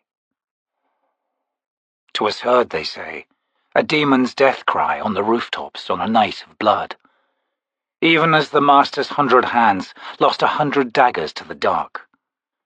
And 'twas rumoured then, a lady masked highborn had offered to unbidden guests a fate to remember. Rumour born, Fisher, birth date unknown. Chapter 17. Few can see the dark hand holding aloft the splinter, or the notched chains fated to be heard before death's rattle, but hark the wheel of minions and victims who moan the Lord's name in the dark heart of moon's spawn. Silver Fox, Outrider Hurlakel, 6th Army. As Rallignom approached the Phoenix Inn from the alleyway, a large, beefy woman stepped out from a shadowed niche and confronted him. He raised an eyebrow. You want something, miss? Never mind what I want, she grinned invitingly. You've known about that for years.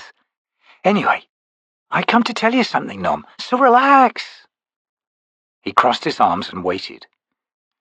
Mies glanced back up the alley, then hunched close to the assassin. There's someone in the bar. Been asking for you, by name. Startled, Rallick straightened. What's he look like? He asked casually. Like a soldier out of uniform, Mies replied. Never seen him around before. So what do you think, Nom? He looked away. Nothing. Where's he sitting? Mies grinned again. A crupper's table. Home ground. Now ain't that fine? Rallick stepped past the woman and headed toward the inn. As she moved to follow, he held out his hand. A minute between us, Mies, he said, without turning. Where's the realtor? Inside, she said behind him. Good luck, Nom. Luck's never free, Rallick muttered, as he turned the corner and climbed the steps. He stood still just within the door and surveyed the crowd. A few strangers, not enough to cause him concern, however. His gaze slid across to a man sitting at Crupper's table. He almost had to take a second look, so nondescript was he. Then Rallick strode straight for him, the crowd parting as he went, something he'd never noticed before. Amused, he held his eyes on the stranger until he was noticed. They locked gazes, though the man made no move other than to take a sip from his tankard, then set it down carefully on the table. Rallick pulled out a chair and dragged it opposite. I'm Rallick Nom. There was something solid about this person, a kind of assurance that was calming. Rallick felt himself relaxing in spite of his habitual caution. The man's first words changed that, however. The eel has a message for you, he said quietly. Direct. By word of mouth only. Before I deliver it, though, I'm to give you some background, as only I can. He paused to drink from the tankard, then resumed. Now, Turbinor has hired another dozen hunters. What are they hunting? Well, me, for one. Your problem is that he's going to be harder to reach. The eel approves of your efforts concerning Lady Simtal. Cole's return is desired by all who value integrity and honour within the council. If you require anything, ask now, and it's yours. Rallick's eyes had hardened. Never knew Murillo had such a big mouth, he said. The man shook his head. Your compatriot has revealed nothing, nor have you. It is the eel's business. Now, what do you require? Nothing. Good. The stranger nodded, as if he'd expected that reply and was pleased. Incidentally, Turbinor's efforts to pass the proclamation have been, impeded, indefinitely. The eel wishes to thank you for your unwitting role in that. Nevertheless, the councilman explores other options. He has been watched closely, hence our fortunate discovery that is at the heart of the eel's message to you. Last night, beneath Despot's barbican, Turbinor met with a representative of the Assassin's Guild. How he managed that was quite a feat, considering how difficult your comrades have been to find. In any case, a contract was tendered by Turbinor. The man waited for the shock to wear off Rallick's face, then continued. Tendered by Turbinor, as I said, but not on his own behalf. Rather, Lady Simtal has decided that Cole's death should be a fact in the real world, as it is on paper. Who? Rallick rasped. Who was the contact? I'm coming to that. First, it was accepted, for the payment was substantial. They are aware that Cole is presently outside Darujhistan. They simply await his return. The assassin's name? Ocelot. The man rose. The eel wishes you success in all your ventures, Rallick Nom. Thus the message ends. Good evening. He turned to leave. Wait. Yes? Thank you, Rallick said.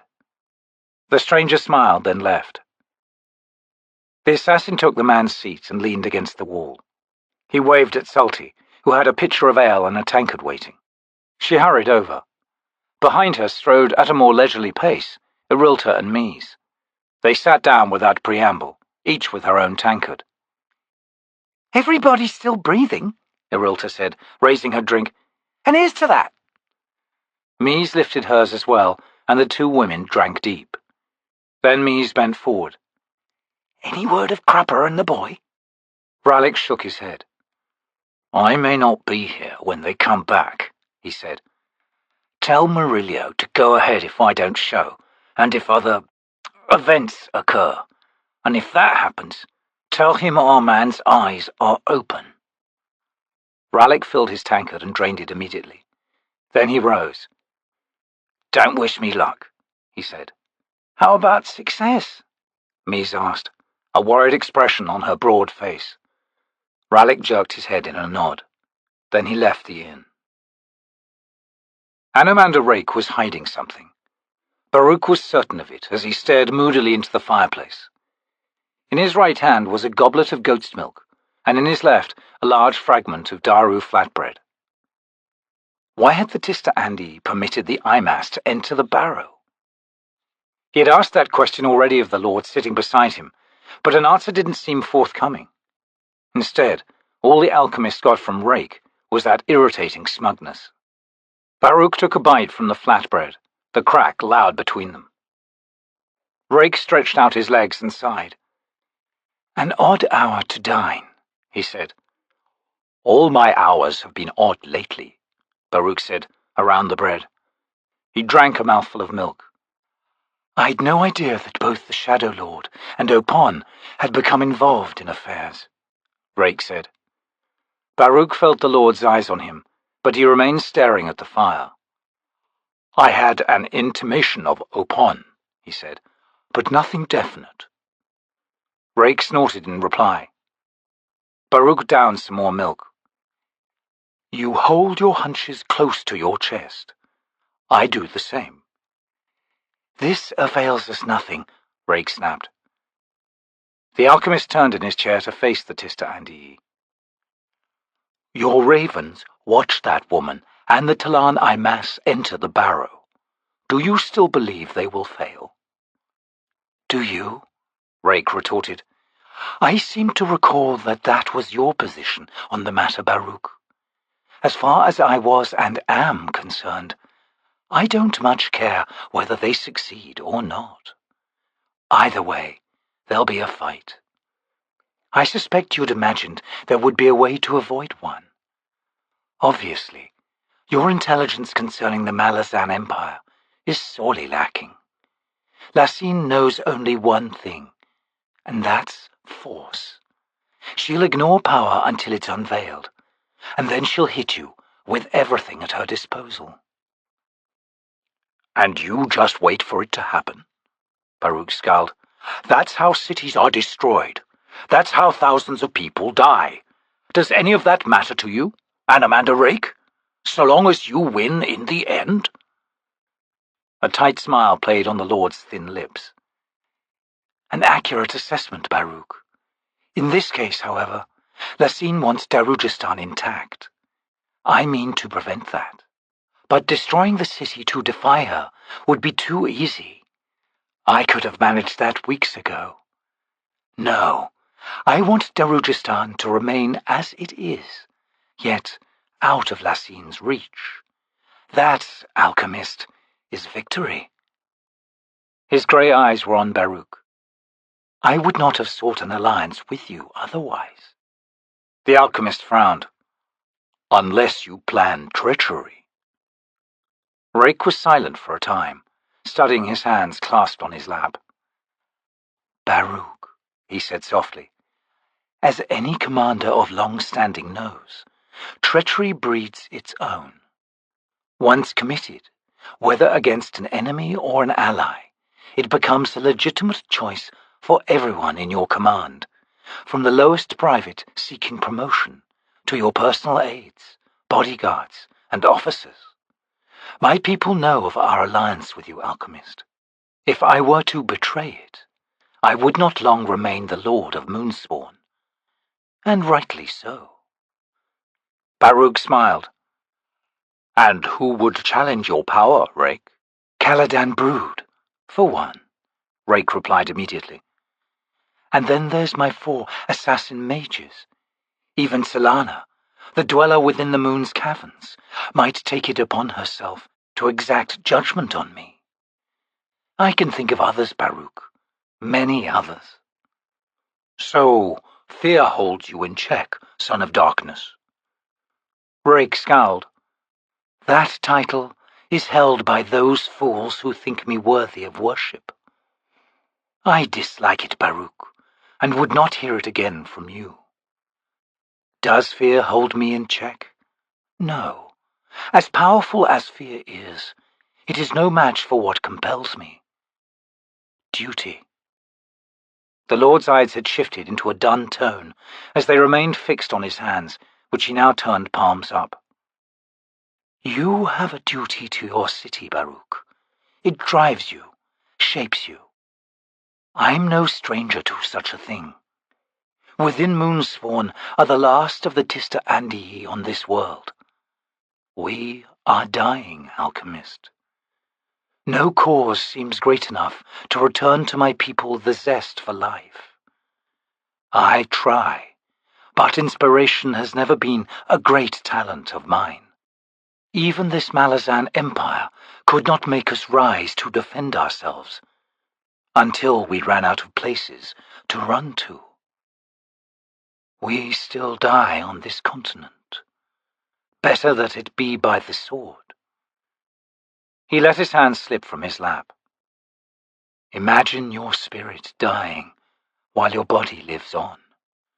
Not for 10 years, not for 50, but a body that lives on for 15, 20,000 years. Rake rose swiftly. He looked down upon a silent Baruk and smiled a smile that launched a dagger of pain into the alchemist's heart. Thus duty holds me, yet a duty that is in itself hollow. Is it enough to preserve the Tista Andii? Simply preserve them? Do I raise Moonspawn into the heavens, where we live on, beyond any risk, any threat? What, then, will I be preserving? A history, a particular point of view. He shrugged. The history is done, Baruk, and the Tista Andii point of view is one of disinterest, stoicism, and quiet, empty despair. Are these gifts to the world worthy of preservation? I think not. Baruk had no immediate response. What Anomander Rake had described was almost beyond comprehension, yet its anguished cry reached through to the alchemist. And yet, he said, here you are, allied with the Empire's victims. Do you stand alone in this, Anomander Rake? Do your people approve? They care not, Rake said. They accept my commands. They follow me. They serve Caladan Brood when I ask them to. And they die in the mud and forests of a land that is not their own, in a war not their own, for a people who are terrified of them. Baruk sat forward. Then why? Why do you do all this? A harsh laugh was Rake's response. After a moment, however, his bitter amusement fell away and he said, Is an honourable cause worth anything these days? Does it matter that we've borrowed it? We fight as well as any man. We die alongside them. Mercenaries of the spirit. And even that is a coin we scarcely value. Why? It doesn't matter why. But we never betray our allies. I know you are worried that I did nothing to prevent the Talan Imas from entering the barrow. I believe the Jaghut Tyrant will be freed, Baruk. But better now, with me here beside you, than at some other time, when the Jaghut has no one capable of opposing him. We'll take this legend and carve the life from it, alchemist, and never again will the threat haunt you.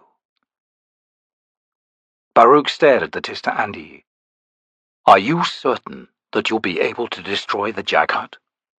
No, But when it is finished with us, it will have been much reduced. Then it falls to others, to your cabal, in fact. There's no certainty in this, Baruk. That seems a fact particularly galling to you humans. You'd better learn to accept it. We may well be able to destroy the Jaghut Tyrant, but even this will serve Lassine's plans. The alchemist was bemused. I don't understand. Rake grinned. When we are finished with it, we will have been much reduced, and then will come the powers of the Malazan Empire. So, you see, either way, she wins.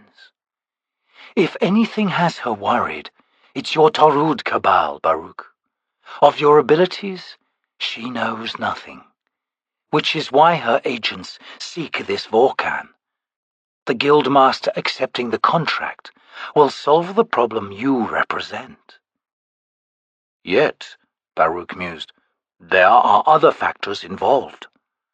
Upon, Rake stated, that is a danger to everyone involved. Do you think Opon cares for a mortal city, for its people? It is the nexus of power that matters to Opon, the whirlwind where games get nasty. Will immortal blood be spilled? That's the question the gods are eager to have answered. Baruk stared down at his goblet of goat's milk. Well, at least we've avoided that so far. He took a sip. Wrong, Rake said. Forcing Shadowthrone out of the game marked the first spilling of immortal blood. Baruk almost choked on the milk. He set down the goblet and stared up at the Tista Andi. Whose? 2 hounds died by my sword. Knocked Shadowthrone somewhat off balance, I believe. Baruk leaned back and closed his eyes. Then the stakes have risen, he said. As far as moon's spawn, alchemist. Rake returned to his chair and sat, once again stretching his legs out to the fire's warmth. Now, what more can you tell me about this Jaghut Tyrant?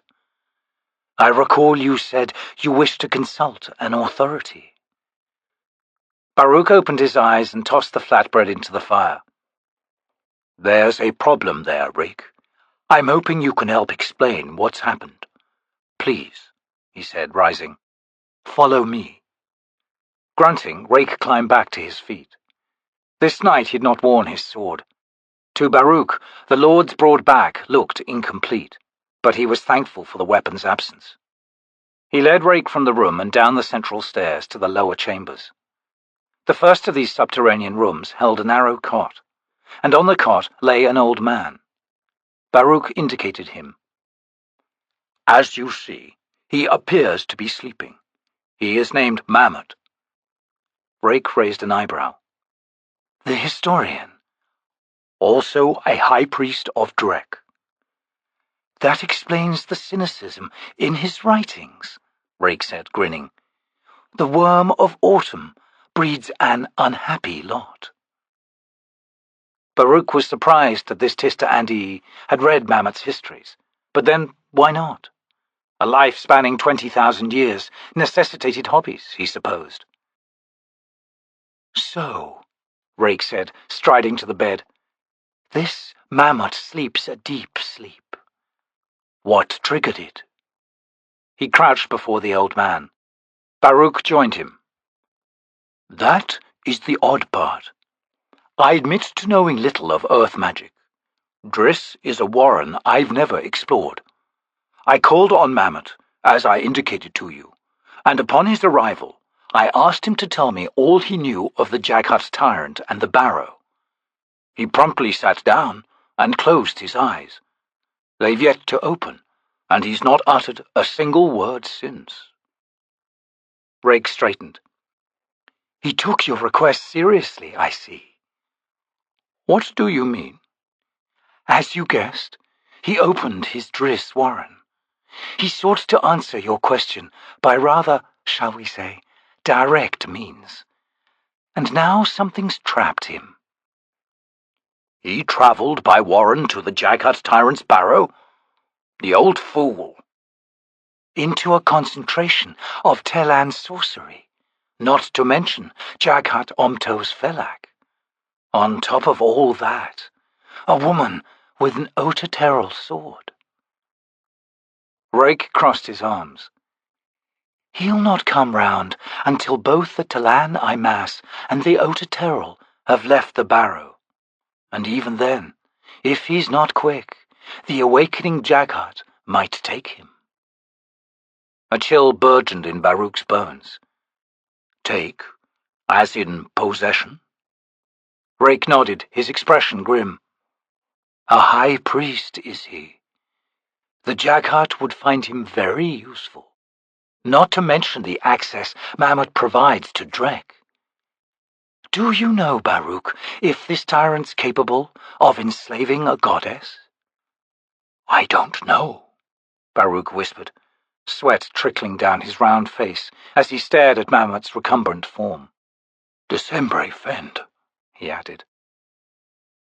The old woman sitting on the tenement steps squinted at the late afternoon sky while she tamped dried italba leaves into her steatite pipe.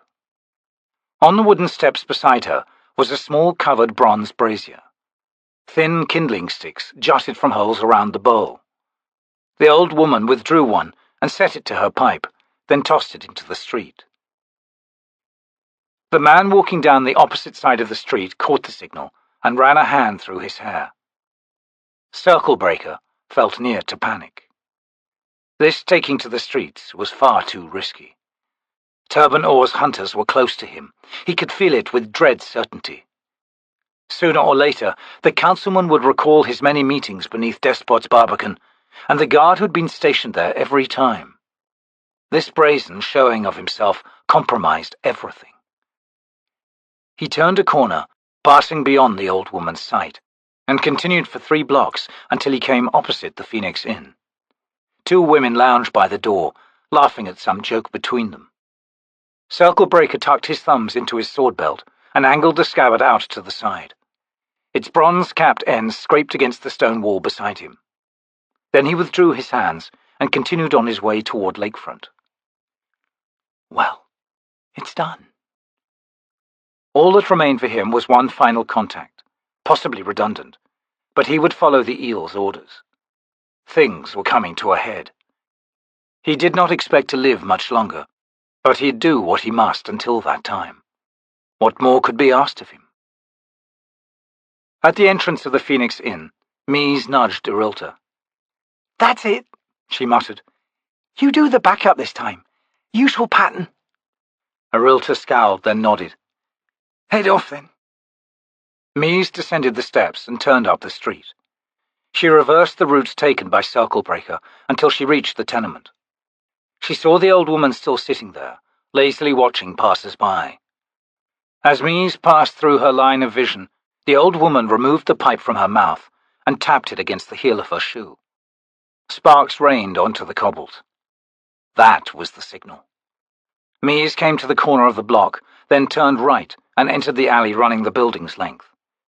A door opened for her a third of the way down, and she strode into a dimly lit room with an open door beyond. Someone hid behind the first door, but she did not acknowledge that someone's presence. She passed through the second, inner door, and found herself in a hallway. From there, it was a quick jog up the stairs. Apsalar, or Sorry, as she had been known before, hadn't been much impressed by her first sight of Darujhistan. For some reason, despite her excitement and anticipation, it had all seemed too familiar. Disappointed, Crokus had wasted no time in taking her to his uncle's home once they'd stabled Cole's horse. The journey to the city, and then through its crowded streets, had been for Crokus a continual storm of confusion. This woman seemed to have a knack for catching him off guard, and all he desired now was to throw her into someone else's lap and be done with it. Yet, if that was truly the case, why did he feel so miserable about it? Crokus left Mammot's library and returned to the outer room. Moby chirped and stuck out its red tongue at him from Mammot's desk. Ignoring the creature, Crokus stood before Apsalar, who had seated herself in the better of the two chairs. His chair, of course. I don't understand. From the looks of it, he's been gone for a couple of days, at least. So? Is that so unusual? Apsalar asked casually. It is, he grumbled. Did you feed Moby, as I asked? She nodded. The grapes? Yes. He placed his hands on his hips. Strange. Maybe Ralik knows something about it. Who's Ralik? An assassin friend, Crokus replied distractedly. Apsalar shot to her feet, her eyes wide. What's wrong? Crokus asked, stepping close. The girl looked positively terrified. He glared around, half expecting to see some demon rise out of the floor or the cupboard, but the room was unchanged. A little messier than usual, though. Moby's fault, he assumed. I'm not sure, she said, relaxing with an effort. It was as if I was about to remember something, but it never came. Oh, Crokus said. Well, we could. A knock sounded on the door. Crokus brightened, walking over to it. Oh, he probably lost his keys or something, he said. It was unlocked, Apsalar pointed out. Crokus opened the door. Mies, what you— Quiet, the big woman hissed, pushing past him and shutting the door. Her gaze fell on Apsalar and her eyes widened. Then she turned back to Crokus. Good I found you, lad. You've seen no one since getting back? Why, no. That's just it. A stabler, Apsalar said, frowning up at Mies. Have we met? She's lost her memory, Crokus explained. But yes, we stabled Cole's horse. Why? Mies demanded. Then as Crokus was about to elaborate, she went on, Never mind. The stabler shouldn't prove a problem. Well, we're in luck. Damn it, Mies, Crokus said. What's going on? She met his eyes. That Darl guard you killed the other night. The one in the garden. They've got your name and description, lad. Don't ask me how. But the dolls are talking high gallows when you're caught. The blood left Crokus's face. Then his head jerked to Apsalar. He opened his mouth, then shut it again. No, she truly didn't remember. But it must have been her. He collapsed into Mammot's chair. We've got to hide you, lad, Mies said. Both of you, I guess. But don't you worry, Crokus. Me and a realtor, we'll take care of you till something can be worked out. I don't believe this, he whispered, staring at the wall opposite him. She betrayed me. Damn her! Mies looked questioningly at Apsalar, who said, It's a guess, but I'd say a girl named Chalice. Mies closed her eyes briefly. Chalice Darl. The court's honey these days. Compassion softened her face, and she looked down on Crokus. Oh, lad, that's the way of it, then. He jerked in the seat and glared up at her. It isn't any more. Mies grinned. Right. For now, she said, arms folded over her chest, we just sit tight till night. Then it's the rooftops for us. Don't worry. We'll handle things, lad. Apsalar rose. My name's Apsalar, she said. Pleased to meet you, Mies. And thank you for helping Crokus. Apsalar, huh? Well, her grin broadened. Guess the rooftops will be no problem for you, then. None, she replied, knowing somehow that she was right in this. Good enough, Mies said. Now, how about we find something to drink?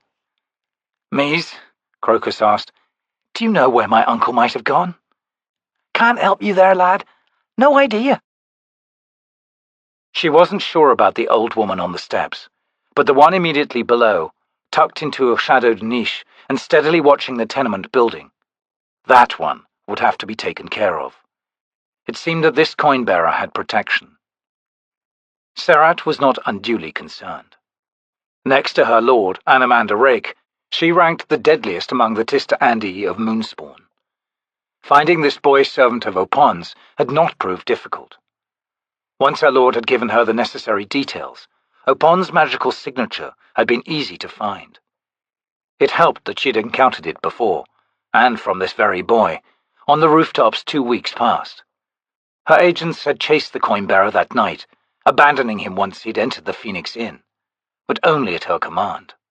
If she suspected then what she now knew, Opon's presence would have ended that very night. Ill luck, Serat smiled to herself, taking a more comfortable position on the rooftop. They'd move at night, she suspected.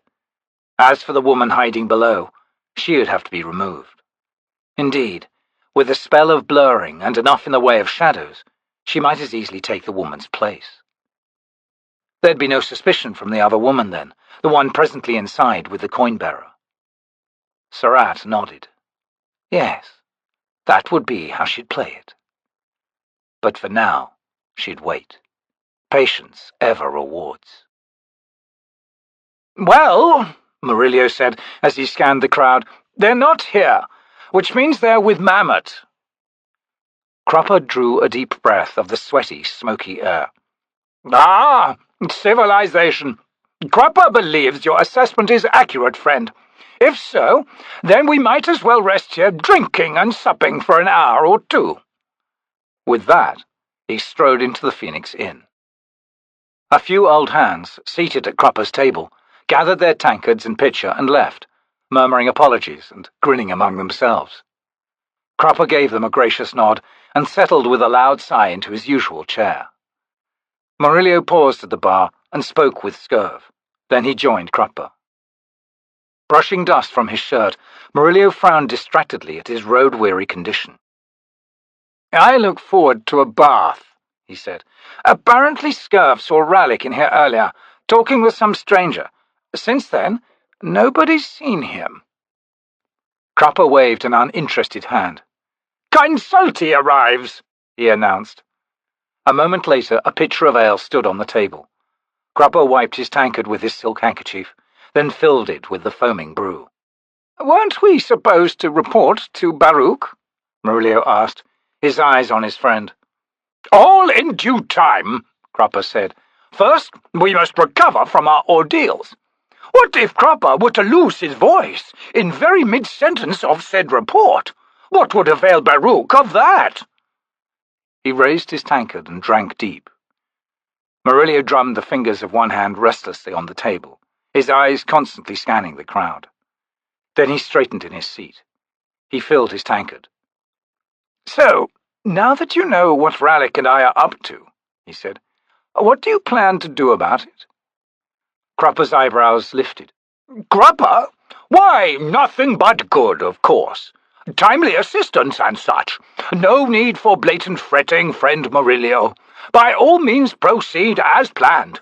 Think of wise Crupper as no more than a kindly chaperone." "Hood's breath," Murillo groaned, eyes rolling. "We were doing fine without your help. The best thing you could do for us is stay out of our way. Don't get involved." "And abandon my friends to the fates? Nonsense." Murillo finished his ale and rose. "I'm going home," he said. "You can make the report to Baruk in a week's time for all I care. And when Ralik finds out you know all about our plans, well, Crupper, I'd hate to be in your boots." Crupper waved dismissively. "See salty yon? Upon her tray is Crupper's supper. Ralik Nom's nasty daggers and nastier temper pale to insignificance before such repast as now approaches. Good night to you, then, Murillo, until the morrow." Murillo stared down at him, then grumbled. "Good night, Crupper." He left the bar through the kitchen door. As soon as he stepped into the back alley, a figure accosted him from across the way. Murillo frowned. "That you, Ralik?" "No," the shadowed figure said. "Fear me not, Murillo. I have a message to you from the eel. Call me Circlebreaker." The man strode closer. "The message concerns Councilman Turban Orr." Ralik moved from rooftop to rooftop in the darkness. The need for absolute silence slowed his hunt considerably. there'd be no conversation with Ocelot. Rallick expected he'd have but one shot at the man. If he missed his chance, his clan leader's sorcery would provide the deciding factor. Unless... Rallick paused and checked his pouch.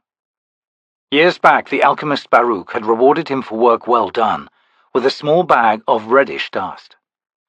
Baruk had explained its magic-deadening properties, but Rallick resisted placing his trust in the powder. Had its potency survived the years? Was it a match for Ocelot's powers? There was no telling. He crossed a high rooftop, skirting the edge of a dome. Off to his right and below was the city's eastern wall. The faint glow of Worrytown rose beyond it. The assassin suspected that Ocelot would await Cole's arrival at Worry Gate, hiding within crossbow range. Better to kill the man before he entered the city. This limited the possibilities considerably. Lines of sight were few, and Krall's Hill was the best of them. Still, Ocelot might well have used sorcery already, and lie hidden from mundane eyes. Rallick might stumble right over him. He reached the north side of the dome's skirt. Before him rose the Krull Temple. From the belfry, there'd be a clean shot just as Cole entered the gate. Rallick removed the pouch from his bag. Whatever the dust covered, Baruk had said, would be impervious to magic. More, it had an area effect. The assassin scowled. How much of an area? And did it wear off? Most importantly, Baruk had said, and Rallick remembered this clearly, do not let it touch your skin.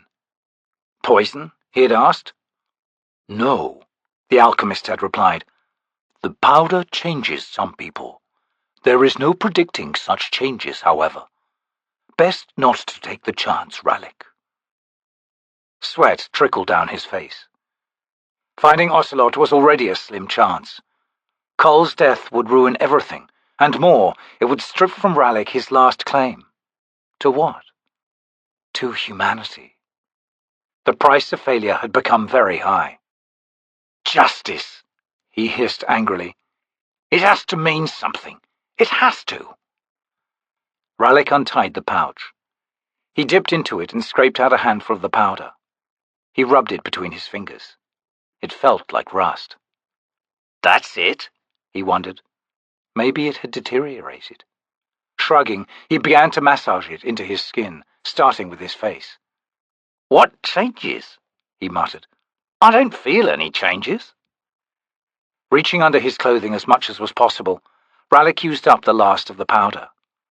The pouch itself was stained on the inside. He turned it inside out, then stuffed it into his belt. Now, he grimaced, the hunt continues. Somewhere out there, an assassin waited, eyes fixed on Jamet's Worry Road.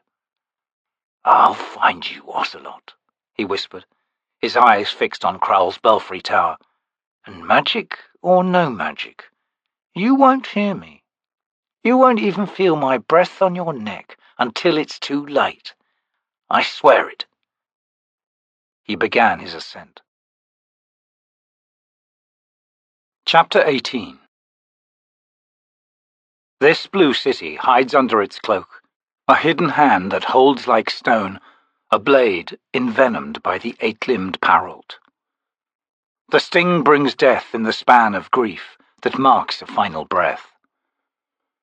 So this hand defies sorcery's web and trembles the gossamer strand of a spider's deadly threat. This hand beneath the blue city's cloak drives home power's gentle balance. The Conspiracy. Blind Galan, born 1078. Sergeant Whiskeyjack strode to the bedside. You're sure you're up to it? He asked Kalam. The assassin, sitting with his back against the wall, glanced up from honing his long knives. Not much choice, is there? He returned to his sharpening. Whiskeyjack's expression was drawn and haggard from lack of sleep. He looked across the small room to where Quickben crouched in a corner. A fragment of bedroll was clutched in the wizard's hands, and his eyes were closed. At the table, Fiddler and Hedge had dismantled their massive arbalest. They now sat cleaning and examining each piece. They were looking at a fight ahead of them. Whiskeyjack shared their conviction. Each hour that passed brought their many hunters that much closer. Of those, it was the Tista Andii he feared the most. His squad was good, but not that good. By the window was Trots, leaning against the wall with his burly arms crossed, and against one wall slept Mammot, his snores loud in the room. The sergeant returned his attention to Kalam. "It's a long shot, isn't it?" The assassin nodded. "No reason for the man to keep showing himself. They got burned the last time." He shrugged. "I'll try the inn again. If anything, someone will mark me, and the guild will come. If I can get a word in before they kill me, there's a chance. It's not much, but it'll have to do." Whiskeyjack finished. "You've got tomorrow. If we draw a blank—" He looked over to Fiddler and Hedge and found their eyes on him. "We detonate the intersections, do damage, hurt them." The two saboteurs grinned their anticipation. Quickben's loud hiss of frustration brought everyone round. The wizard's eyes had opened. He tossed the torn cloth contemptuously onto the floor. "No, good sergeant," he said. "Can't find sorry anywhere." Kalam rumbled a curse and thrust his weapons into their scabbards. "So, what does that mean?" Whiskeyjack asked the wizard. "Most likely," Quickben said. "She's dead." He gestured at the cloth. "With that, there's no way the rope could hide from me. Not while still possessing sorry." "Maybe once you told him you'd figured him out," Fiddler said. "He tossed in his coins and quit the game." Quickben made a face. "The rope isn't scared of us, Fiddler. Come back to Earth. If anything, he'd be coming down on us. Shadowthrone must have told him by now who I am, or, rather, who I once was. It's not the rope's business, but Shadowthrone might insist. Gods don't like being cheated, especially being cheated twice." He climbed to his feet and stretched the kinks from his back. He met Whiskeyjack's gaze. "I don't understand this, Sergeant. I'm stumped." "Do we abandon her?" Whiskeyjack asked. Quickben nodded. "Might as well." He paused, then stepped forward. "We were all wishing we were wrong about her," he said. "But what Sorry did had nothing to do with being human. And as far as I'm concerned, I'm glad of that." "I'd hate to think," Kalam said from the bed, "that evil was real, that it existed with a face as plain as the next man's. I know, Whiskeyjack, you've got your reasons for wanting it that way." Quickben moved closer to the sergeant, his gaze softening. "Keeps you sane every time you order somebody to die," he said. "We all know about that, Sergeant, and we'd be the last to suggest there's some other way that maybe you haven't thought of yet." "Well, I'm glad to hear it," Whiskeyjack growled. He surveyed everyone in the room, seeing that Mammot was awake and watching him. "Anybody else got something to say?" "I have," Fiddler said, then ducked at the sergeant's glower. "Well, you asked, didn't you?" "Out with it, then." Fiddler straightened in his chair and cleared his throat. Hedge poked him in the ribs as he was about to begin. After a menacing scowl, he tried again. "It's like this, Sergeant. We've seen a lot of our friends die, right? And maybe we didn't have to give the orders, so maybe you think it's easier for us. But I don't think so. You see, to us, those people were living, breathing. They were friends. When they die, it hurts. But you go around telling yourself that the only way to keep from going mad is to take all that away from them, so you don't have to think about it, so you don't have to feel anything when they die. But, damn, when you take away everybody else's humanity, you take away your own. And that'll drive you mad as sure as anything. It's that hurt we feel that makes us keep going, Sergeant. And maybe we're not getting anywhere, but at least we're not running away from anything." There was silence in the room. Then Hedge punched Fiddler in the arm. "I'll be damned. You've got a brain in there after all. I guess I've been wrong about you all these years." "Yeah, right," Fiddler said, rolling his eyes at Mammot. And who is it who's burned his hair off so many times he's got to wear some ugly leather cap all the time, eh?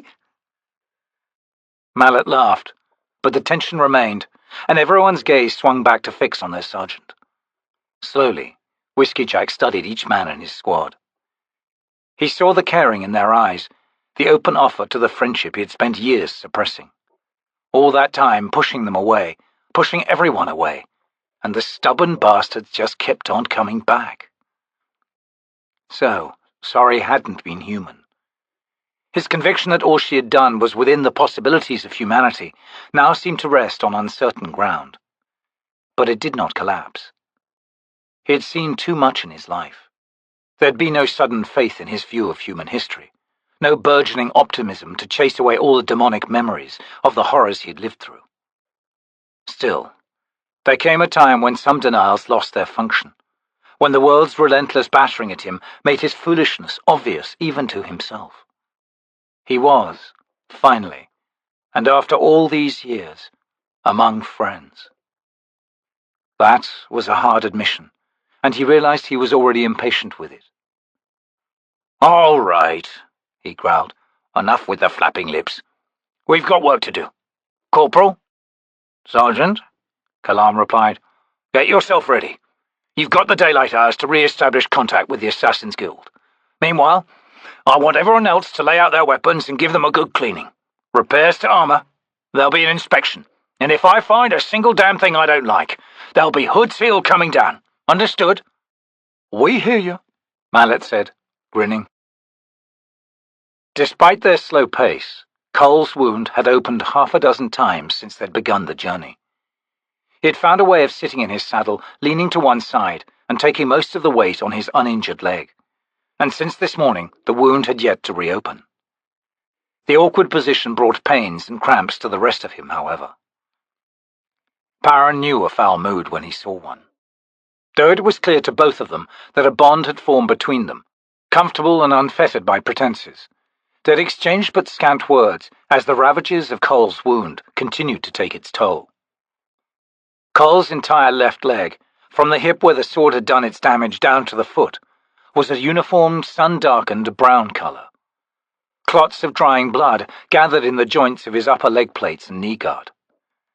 As the thigh swelled, they were forced to slice the leather padding beneath the plate. Succour had been denied them at the Caladan Brood garrison, since the lone surgeon stationed there had been sleeping off one of his bad nights. Clean bandages had been donated, though, and it was these, already soaked through, that now covered the wound. There was little traffic on Jaghut Tyrant, despite the city's walls being within sight. The flood of refugees from the north had since ended, and those who would gather for the Gederone festival had already done so. As they approached the edge of Worry Town, Cole raised himself from the semi-conscious state he had been in for the last few hours. His face was deathly white. "Is this Worry Gate?" he asked dully. "I believe so," Paran said, since they were on the road sharing that strange name. "Will we be permitted to pass within?" he asked. "Will the guards call for a surgeon?" Cole shook his head. "Take me on through. Phoenix Inn. Take me to the Phoenix Inn." His head sagged again. "Very well, Cole." He'd be surprised if the guards permitted it, and he'd need a story to tell them, though Cole had said nothing of how he had been wounded. "I hope," he muttered, "there's someone in this Phoenix Inn with a healer's touch." The man looked bad. Paran fixed his gaze on the city's gates. He'd already seen enough to understand why the Empress wanted it so avidly. "Darujhistan," he sighed. "My, but you are a wonder, aren't you?" Rallick nudged himself another inch upward. His limbs trembled with exhaustion. If not for the morning shadows on this side of the belfry, he'd have been spotted long ago. As it was, he would not remain hidden much longer. Taking the stairs would have been suicide in the darkness. Ocelot would have set alarms all along the way. The man was no fool at covering the approaches to his position. If he was up there, Rallick reminded himself. If not, Cole was in trouble. There was no telling if his friend had arrived at the gates yet, and the silence from the top of the belfry could mean anything. He paused to rest and glanced up. 10 feet to go, the most critical ones yet. He was so tired it was all he could do simply to retain the handholds. The silent approach was now beyond him. His only advantage lay in that Ocelot's concentration would be eastward, while he now climbed the west side of the tower. He drew some deep breaths, then reached for another handhold. Passers-by stopped to watch Paran and Cole move slowly through Worrytown toward the gate. Ignoring them, and the questions they asked, the captain focused his attention on the 2 guards at the gate itself. They'd spotted him and Cole, and now stood waiting. Reaching the gate, Paran motioned that they would pass through. One guard nodded, while the other walked alongside the captain's horse. "Your friend needs a surgeon," he said. "If you wait just inside, we can have one here in 5 minutes." Paran refused the offer. "We need to find the Phoenix Inn. I'm from the north, never been here before. The man said the Phoenix Inn, so that's where I'm going to take him." The guard was dubious. "Be surprised if you'd make it that far, but if that's what you want, the least we can do is to give you an escort." As they emerged from the gate's shadow, the other guard cried out in surprise. Paran held his breath as the man stepped close to Cole. "I know him," he said. "He's Cole Jamin, of House Jamin. I served under him.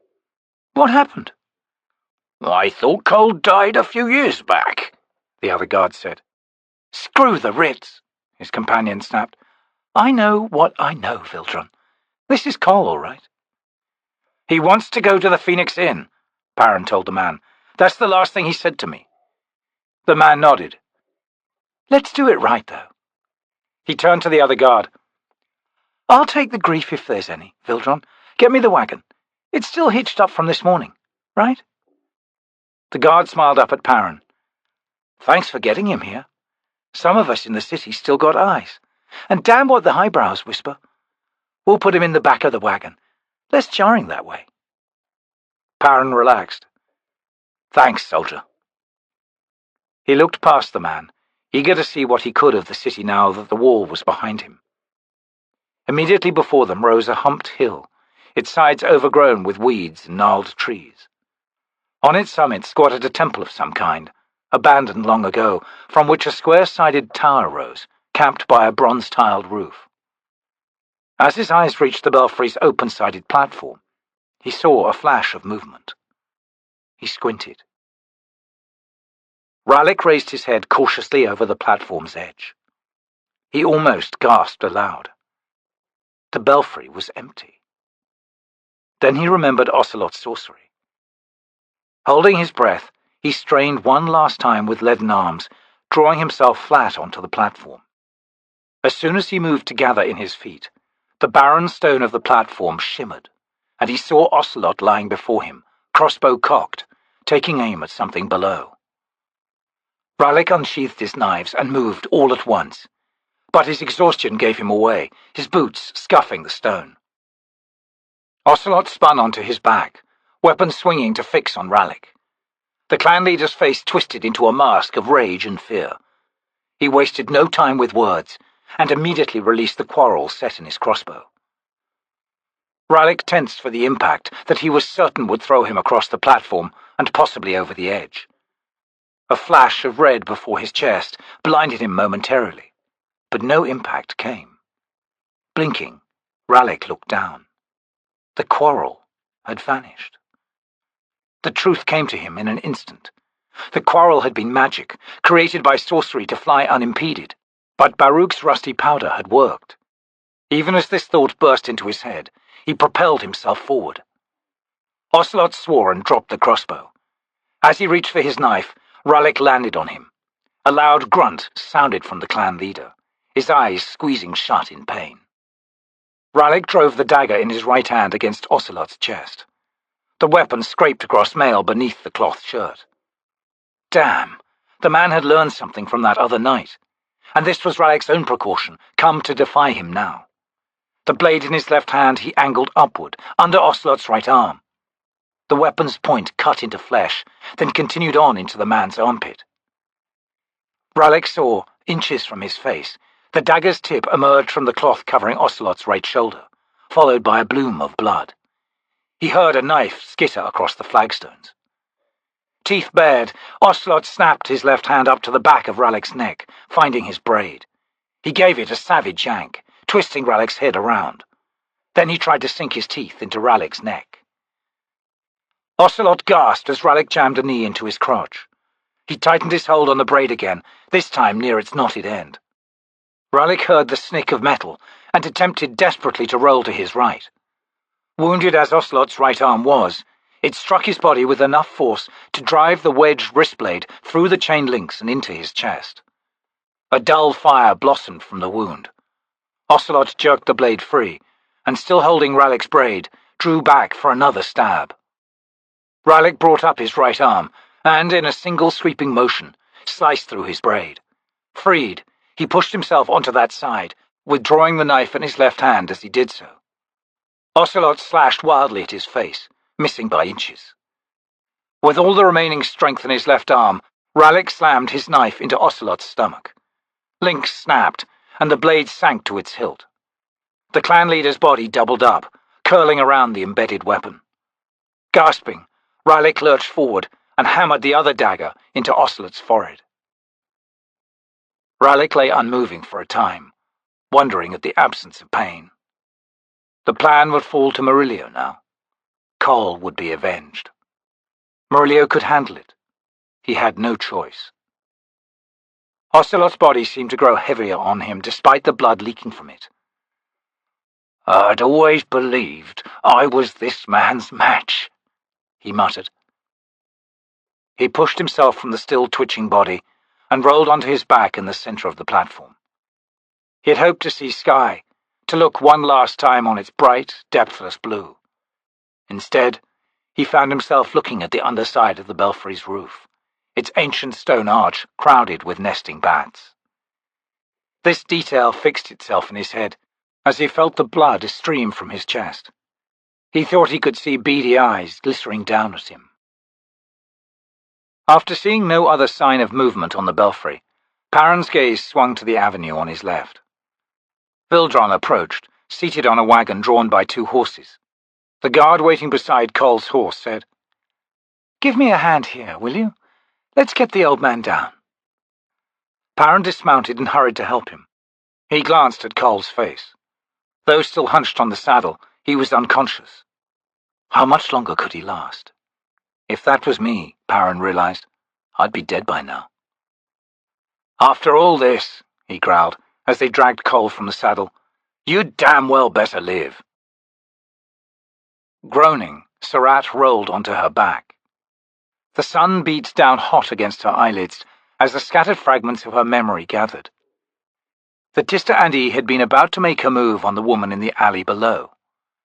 With that one dead, the coin-bearer's protectors would number but 1. And when they left the tenement block under cover of darkness, they'd walk right into the trap she'd set. The assassin mage opened her eyes to a mid-morning sun overhead. Her daggers, which she'd held in her hands as she crouched at the rooftop's edge, now lay on the pebbled surface beside her, neatly placed side by side. A thick, dull ache throbbed in the back of her skull. She probed the wound, wincing, then sat up. The world spun, then settled. Sarat was bewildered and angry. She had been blindsided, and whoever had done it was good enough to sneak up on a Tista Andi assassin mage. And that was worrying, since they'd yet to meet such a match in Darujhistan, with the exception of those 2 claw on the night of the ambush. But if it had been the claw, she'd be dead now. Instead, the arrangements looked to have been designed more with embarrassment in mind than anything else.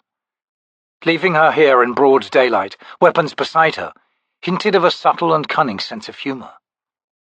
Opon? Possibly, though gods rarely acted so directly, preferring unwitting agents culled from among the mortal masses.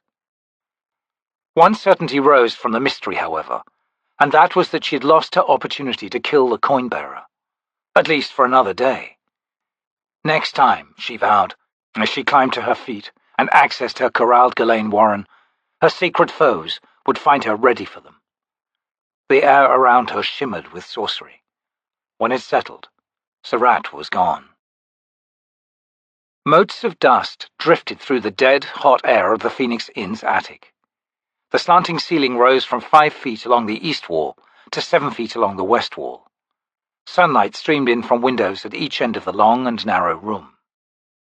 Both Crokus and Absalar slept, though at opposite ends of the room. Sitting on a crate beside the trapdoor, Mies cleaned her nails with a sliver of wood. Leaving Mallet's tenement and making their way across the rooftops to this hiding place had proved an easy task. Too easy, in fact. A realtor reported that no one on the streets had followed them, and the rooftops themselves had been empty of life. It was as if a path free of obstruction had been made for them.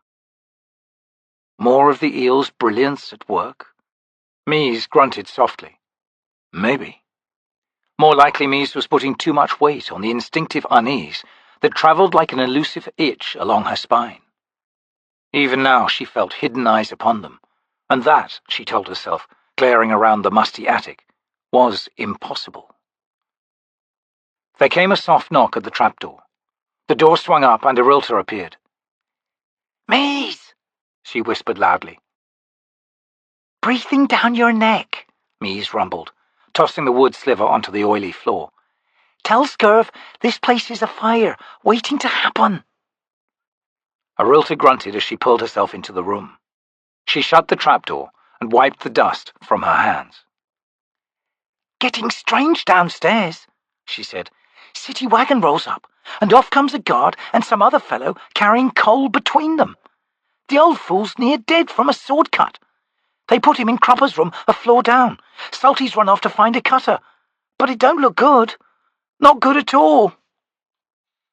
Mies squinted in the dusty air, her gaze fixing on Crokus where he still slept. What's the other one look like? She asked. A realtor grinned. Good enough for a roll on the mat, I'd say. Said he found Cole on Jamet's worry, bleeding all over the place. Cole woke up long enough to tell him to ride here. The guy's downstairs in the bar right now, eating enough for 3 men. Mies grunted. Foreigner? A realtor strode to the window facing the street. Speaks Daru like he was born to it, but he'd said he'd come down from the north. Pale, Jenibaris before that. He's got the soldier about him, I'd say.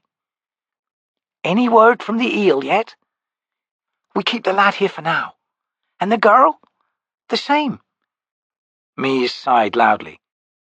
Crokus ain't gonna like being cooped up here. A realtor glared over at Crokus's sleeping form.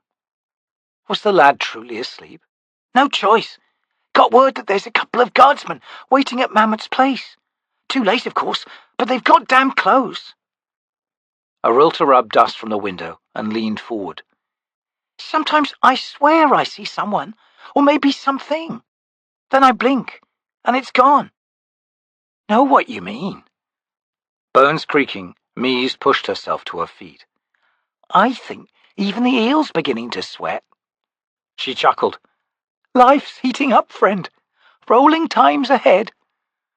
A realtor nodded grimly. Roll on, roll on. Captain Paran refilled his tankard for the 3rd time. Was this what that Tista Andy had meant about his luck turning? Since coming to this land, he had found 3 friends. Something wholly unexpected and new to him, precious, in fact. But the Tattersail he knew was dead, and in her place, a child. Tok was dead, and now it looked like Cole would join that list. He ran a finger through a pool of spilled beer on the table, creating a river leading to a crack between 2 planks, then watched as the beer drained down and out of sight. He felt a spreading wetness on his right shin, but ignored it as his eyes focused on the crack. The wood had been bolted down, joining the thick planks to an equally robust frame of legs. What had Rake said? Paran rose and unclipped his sword belt. He laid it on the table, then withdrew chance. The few regulars in the bar fell silent and turned to watch him. Behind the counter, Scurv reached for his club. The captain noticed none of this. With the sword in his right hand, he set the point into the crack and brought the weapon vertical. Working it back and forth, he managed to drive it close to half its length between the planks. Then he sat down again and reached for his beer. Everyone relaxed and spoke among themselves in shared confusion. Paran swallowed a mouthful of beer, frowning at chance. What had Rake said? When your luck turns, break the sword, or give it to your worst enemy. He doubted Opon would accept it, however, and that meant breaking it. The sword had been with him for a long time. He had used it in battle only once, and that had been against the Hound. Faintly he heard the words of one of his childhood tutors. The man's lined face rose into his thoughts to accompany the voice. Those whom the gods choose, 'tis said, they first separate from other mortals. By treachery, by stripping from you your spirit's lifeblood. The gods will take all your loved ones, one by one, to their death. And as you harden, as you become what they seek, the gods smile and nod. Each company you shun brings you closer to them. 'Tis the shaping of a tool, son, the prod and pull, and the final succor they offer you is to end your loneliness, the very isolation they helped you create. Never get noticed, boy. Had the shaping begun? Paran scowled. Was he responsible for taking Cole's life? The mere brush of friendship between them, enough to seal the man's doom? Opon, he whispered, you've a lot to answer for, and answer for it you shall. He set down the tankard and rose. Then he reached for the sword. Climbing the steps of the Phoenix Inn, Kalam paused. Damn. There it was again, this feeling that unseen eyes were fixed on him. The sensation, born of his claw training, had struck him 4 times in quick succession since he'd come within sight of this bar. Heeding such warnings was what kept him alive, and yet he felt no malice in that unwanted attention. Rather, it had the feel of amused curiosity, as if whoever watched him knew full well who and what he was, yet seemed unconcerned. He shook himself, then entered the bar. As soon as he took his first step into the heavy, stagnant atmosphere, Kalam knew that something was wrong. He shut the door behind him, waited for his eyes to adjust to the gloom. He heard breathing, the light scuff of furniture and clank of tankards coming to rest on tabletops. So, there were people here. Then why the silence? As the grey confines of the bar grew defined, he saw that its denizens had turned their backs to him and were watching a man standing behind his table at the far end of the room. The lantern light reflected dully from a sword thrust through the table, and the man had closed one hand around its grip. He seemed oblivious to everyone else in the bar. Kalam took a half-dozen steps, coming to the near end of the counter. His dark eyes remained on the man with the sword, and a frown deepened the lines on his broad, flat forehead. The assassin stopped. Was it a trick of this damn light, he wondered? No, he said, startling the innkeeper behind the counter. It isn't. He pushed himself back from the counter, ran his eyes over the others in the chamber, all locals. He'd have to take the risk. A band of tension tightened around Kalam's neck and shoulders as he strode directly for the man, who looked to be but moments away from snapping his sword's blade.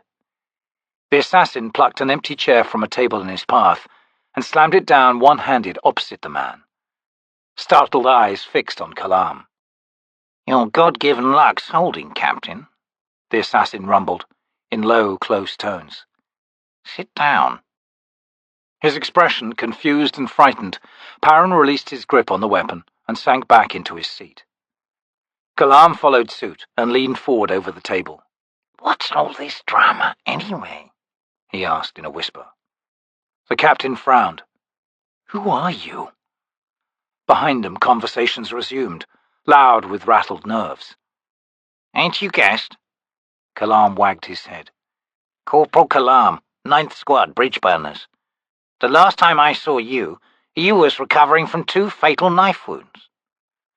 Paran's hands shot out and gripped Kalam's shirt. The assassin was too surprised to react, and the captain's words confused him all the more. "Is your squad's healer still alive, Corporal?" "What?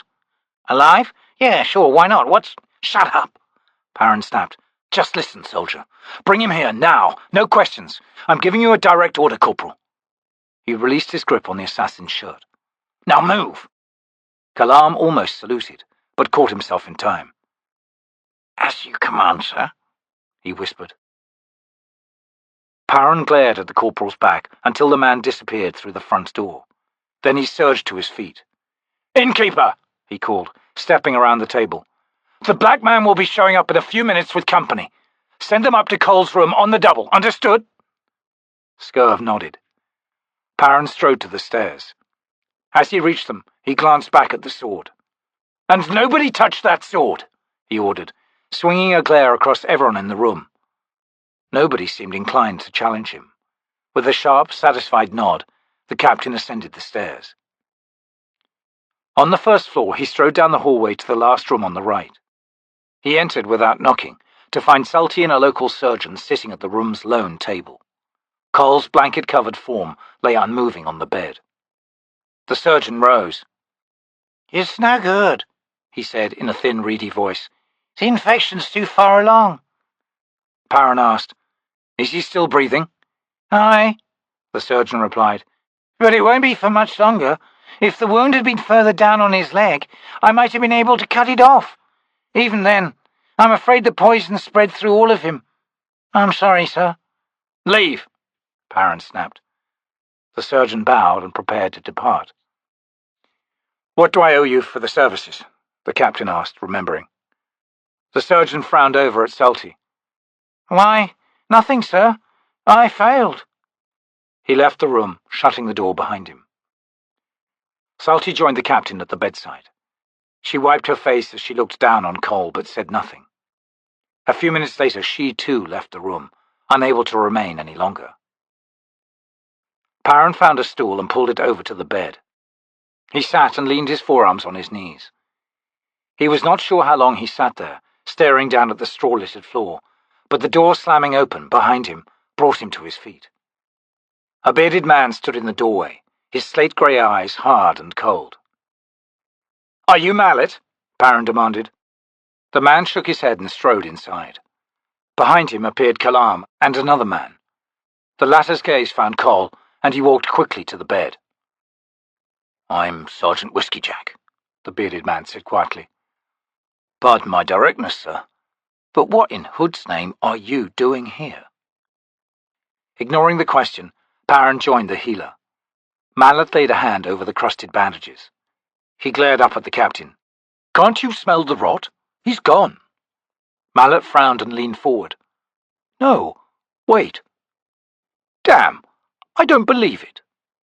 The healer took a spoon-shaped blade from his pouch and removed the bandages. Then he began to dig into the wound with the blade. "Shadunal's mercy! Someone stuffed this with herbs." He drove his fingers into the wound. Cole jerked and moaned.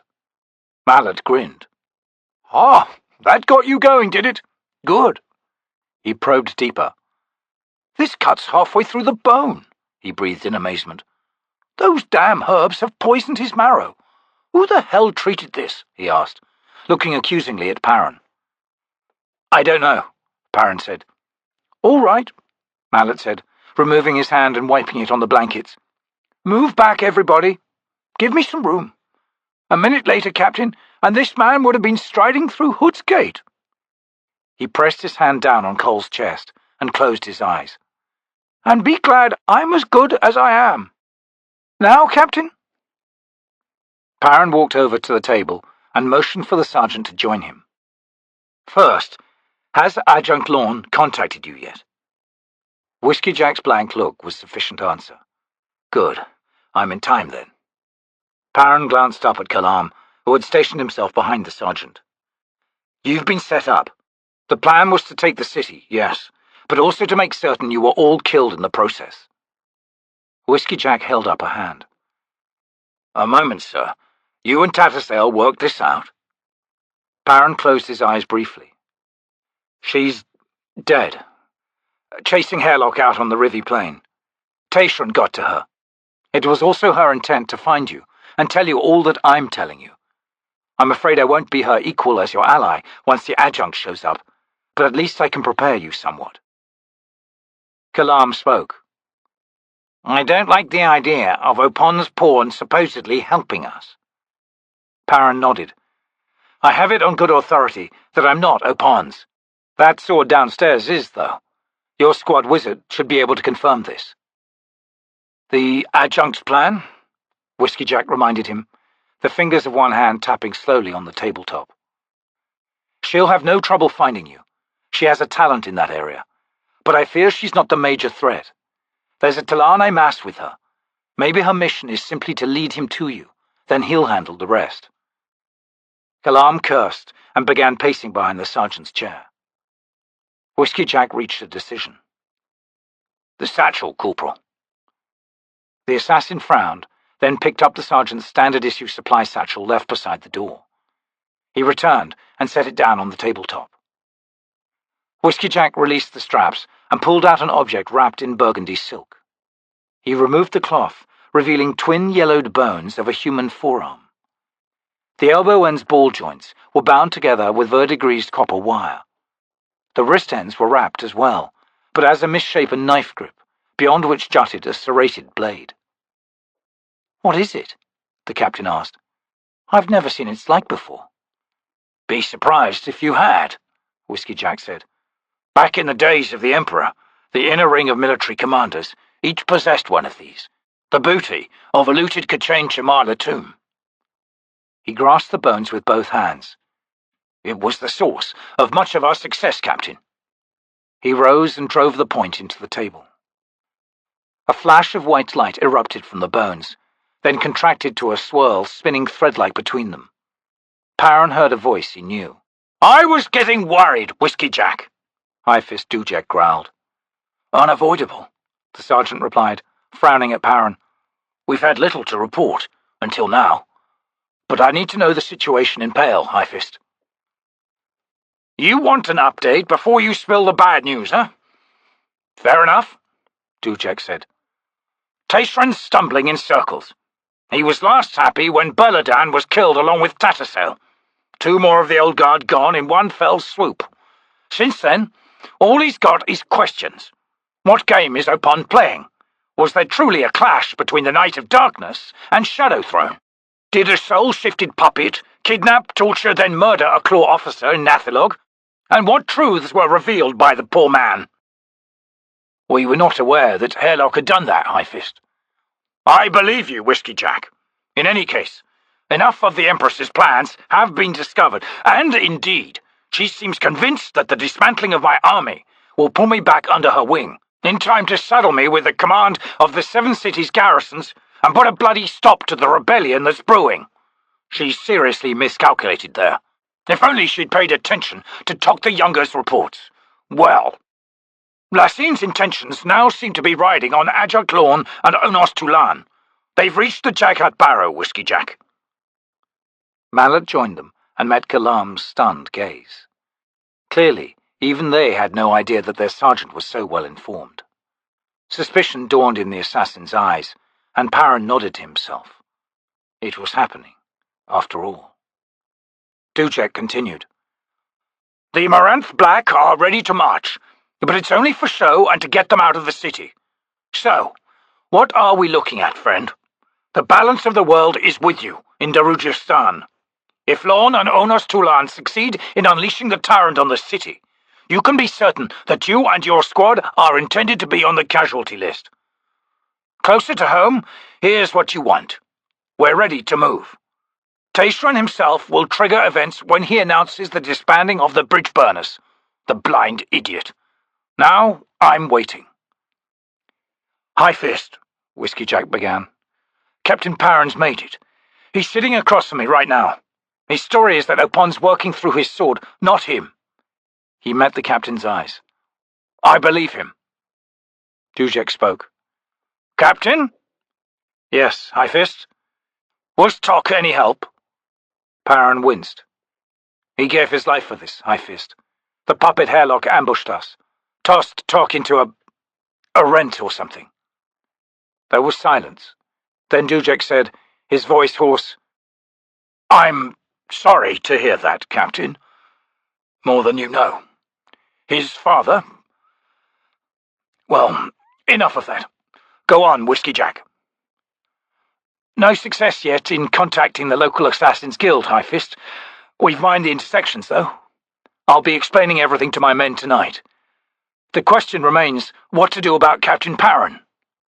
"Understood," Dujek replied. "Captain Paran?" "Sir?"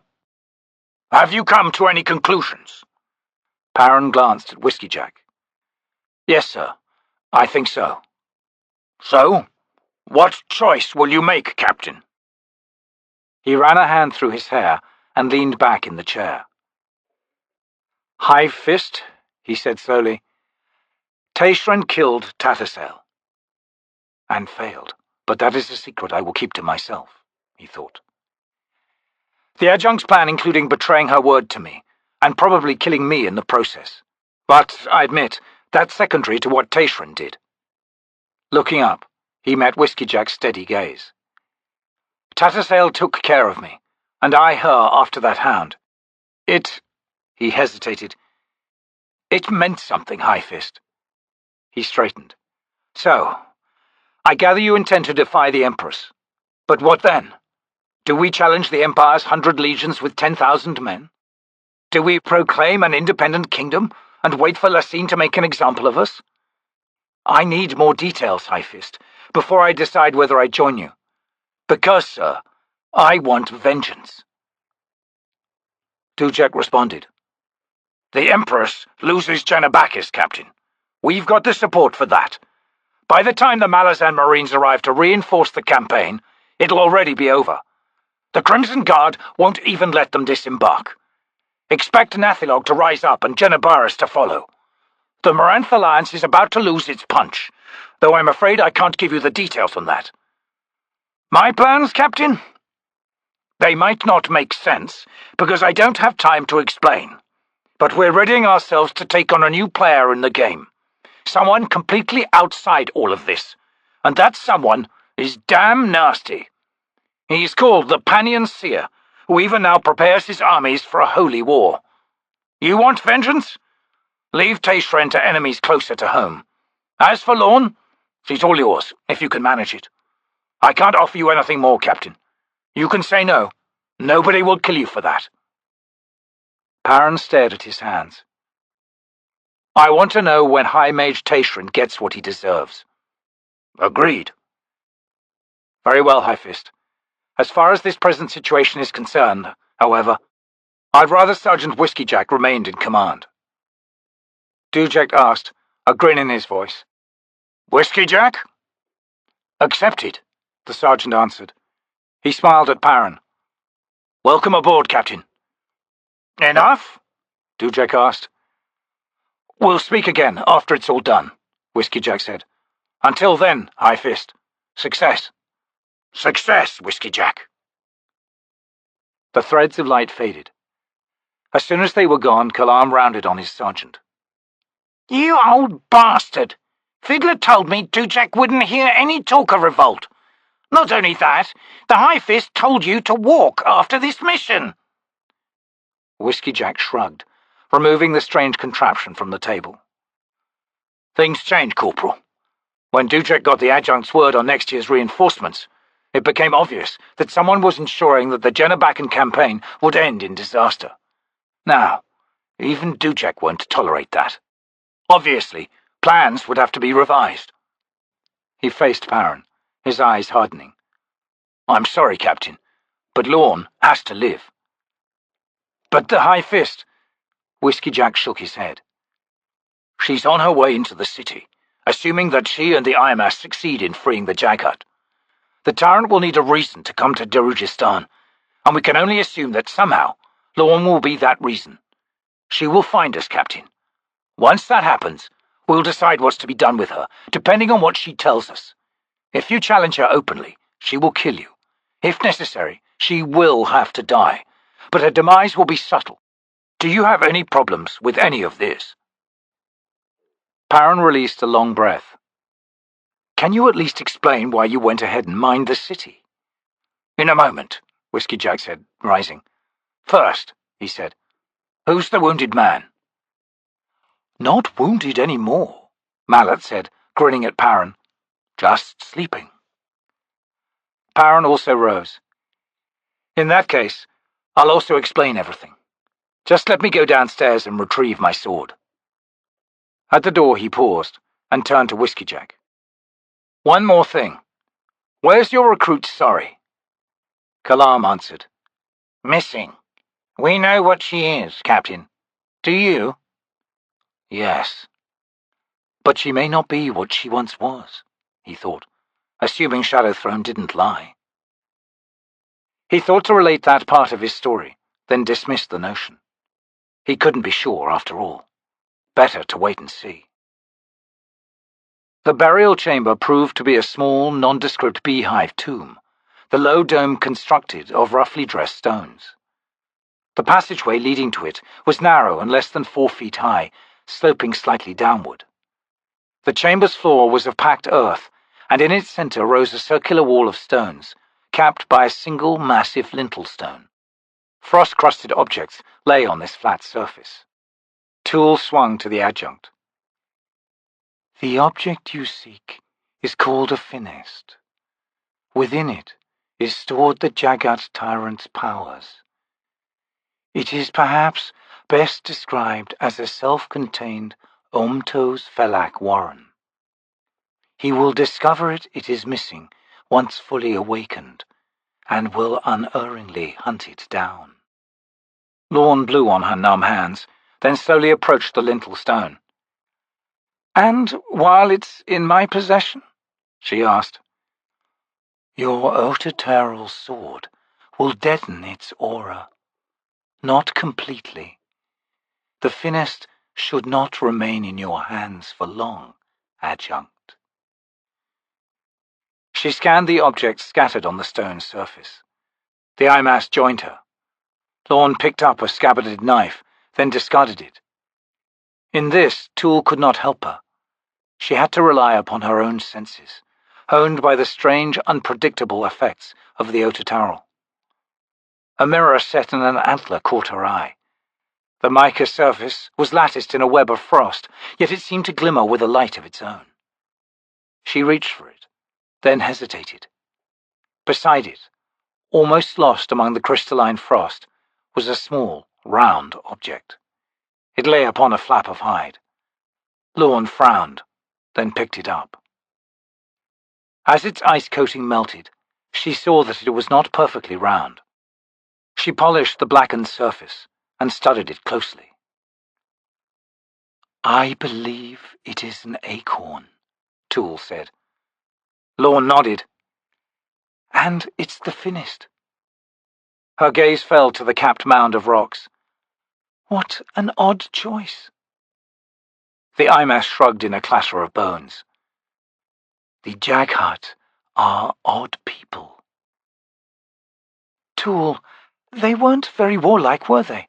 I mean, before your kind sought to destroy them."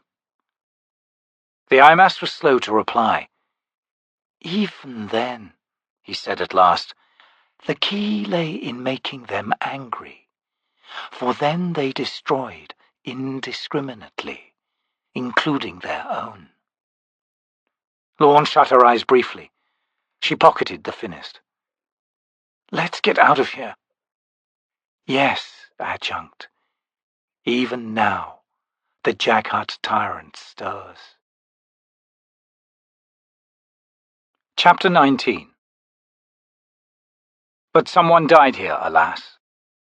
Who drinks of this now and then and stirs the ashes of thine own pyre? Maker of paths, you were never so thirsty in youth.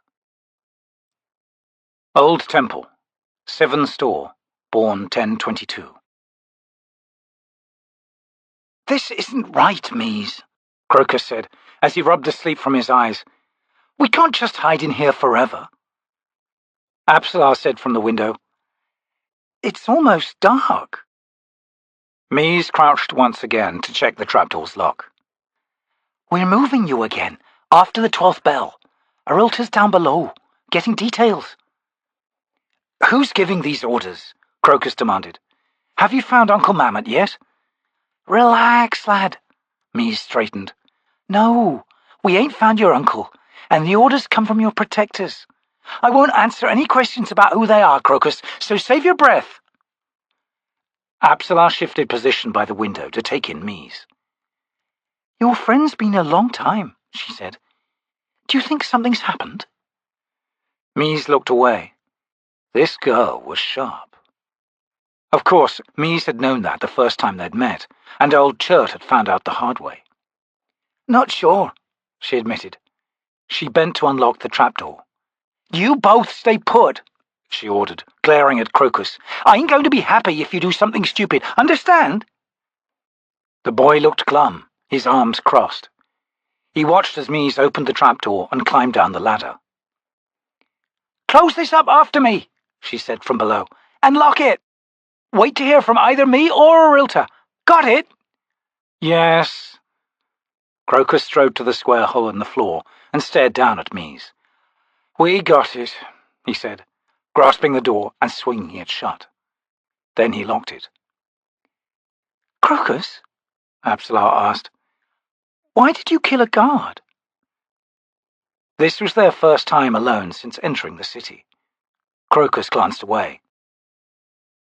It was an accident. I don't want to talk about it. He crossed the room to the back window. All these people trying to protect me, he said. Makes me uneasy. There's more going on than just an order for my arrest. Hood's breath, the Thieves Guild takes care of such things. That's why they get 10% of every job I do. No, none of it makes sense, Apsalar. And, he said as he unlatched the window, I'm sick of everybody telling me what to do. She came to his side. Are we leaving then? Damn right. It's already dusk, so we'll take the rooftops. He pulled and the window swung inward. Where? Crokus grinned. I've got a great hiding place in mind. Nobody will find us, not even my protectors. Once there, I can do what I want. Apsalar's brown eyes searched his face. What do you want to do? She asked softly. He looked away, concentrating on propping up the window. I want to talk to Shalice Dahl, he said, face to face. She betrayed you, didn't she? Never mind that. Are you staying here? No, she said, surprised. I'm coming with you, Crokus. The power of her warren bristled on her body. Sarat scanned the area one more time, still seeing and sensing nothing. She was certain she was alone. The Tista Andii tensed as the window in the attic beneath her creaked inward on rusty hinges. Knowing herself to be invisible, she leaned forward. The lad's head popped out. He glanced at the alley below, the opposite rooftops, and those to either side. Then he looked up. His gaze passed right through Sarat, and she smiled. It hadn't taken long to find him again. His only company, she could sense, was a young woman whose aura was harmless, astonishingly innocent. The other two women no longer occupied the attic. Excellent. It would be that much easier. She stepped back as the coin-bearer climbed through the window. A moment later, he scrambled onto the sloping rooftop. Sarat decided that she would waste no time. Even as the coin-bearer pushed himself to his feet, she sprang forward. Her charge met an invisible hand driving into her chest with bone-jarring force. It pushed her back through the air, giving a final shove that sent her cartwheeling beyond the roof's edge. Her spells of invisibility and flight remained with her, even when she rebounded off a brick chimney, dazed and drifting. Apsalar appeared on the roof's edge. Crokus crouched before her, daggers in hand, and glaring all around him. "What's wrong?" she whispered, frightened. Slowly, Crokus relaxed and turned a ruthful grin her way. "Just nerves," he said. "Thought I saw something. Felt a wind. Looked like... Well, never mind." He looked around again. "There's nothing here. Come on, then." "Where's this new hiding place of yours?" Apsalar asked as she gained the rooftop. He faced east, and pointed to the shadowed hills rising on the other side of the wall. "Up there," he said, "right under their very noses." Murillo clasped on his sword belt. The longer he waited for Rallick to arrive, the more certain he was that Ocelot had killed his friend. The only question that remained was whether Cole still lived. Maybe Rallick had done enough, wounded Ocelot sufficiently to prevent the clan master from completing the contract. "I can hope, anyway," he thought. They'd know at the Phoenix Inn, and each minute that passed made his Spartan room seem smaller, more cramped. If Cole lived, Murillo vowed to attempt Rallick's role in the plan. He checked his rapier. It had been years since his last duel, and Turban ore was said to be the city's best. His chances looked poor. He collected his cape and fastened the collar around his neck. And who was this circle breaker, with all the devastating news? How did this eel justify involving himself or herself in their schemes? Murillo's eyes narrowed. Was it possible? That little round runt of a man? He pulled on his doeskin gloves, muttering under his breath. A scrape at the door caught his attention. A heavy sigh of relief escaped him. "Rallick, you old bastard!" he said, as he opened the door. For an instant he thought the hallway empty. Then his gaze fell to the floor. The assassin lay there, his clothing soaked through with blood, looking up at him with a weak grin. "Sorry I'm late," he said. "My legs keep giving out." Cursing, Murillo helped Rallick into the room and onto the bed. He returned to the door, checked the hallway, then shut and set the lock. Rallick pushed himself upright against the headboard. "Or offered a contract on Cole." I know, Murillo said as he approached. He knelt beside the bed. "Let's see to your wound." "I need to take off my armor first," Rallick said. "Ocelot stuck me one. Then I killed him. Cole's still alive, as far as I know. What day is this?" "The same day," Murillo said, as he helped his friend remove his mail hauberk. "We're still on schedule, though from all this blood it looks like you won't be dueling or at Simtal's fate. I'll handle that." "Stupid idea," Rallick groaned.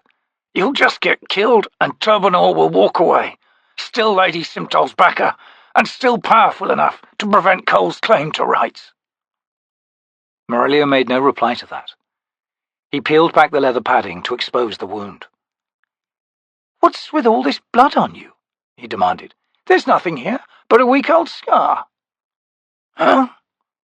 Rallick probed the place where Ocelot's wristblade had stabbed him. It felt mildly tender, itchy at the edges. "I'll be damned," he muttered. "Anyway, get me a washcloth, so I can clean all this rust off." Murillo sat back on his haunches, clearly confused. "What rust?"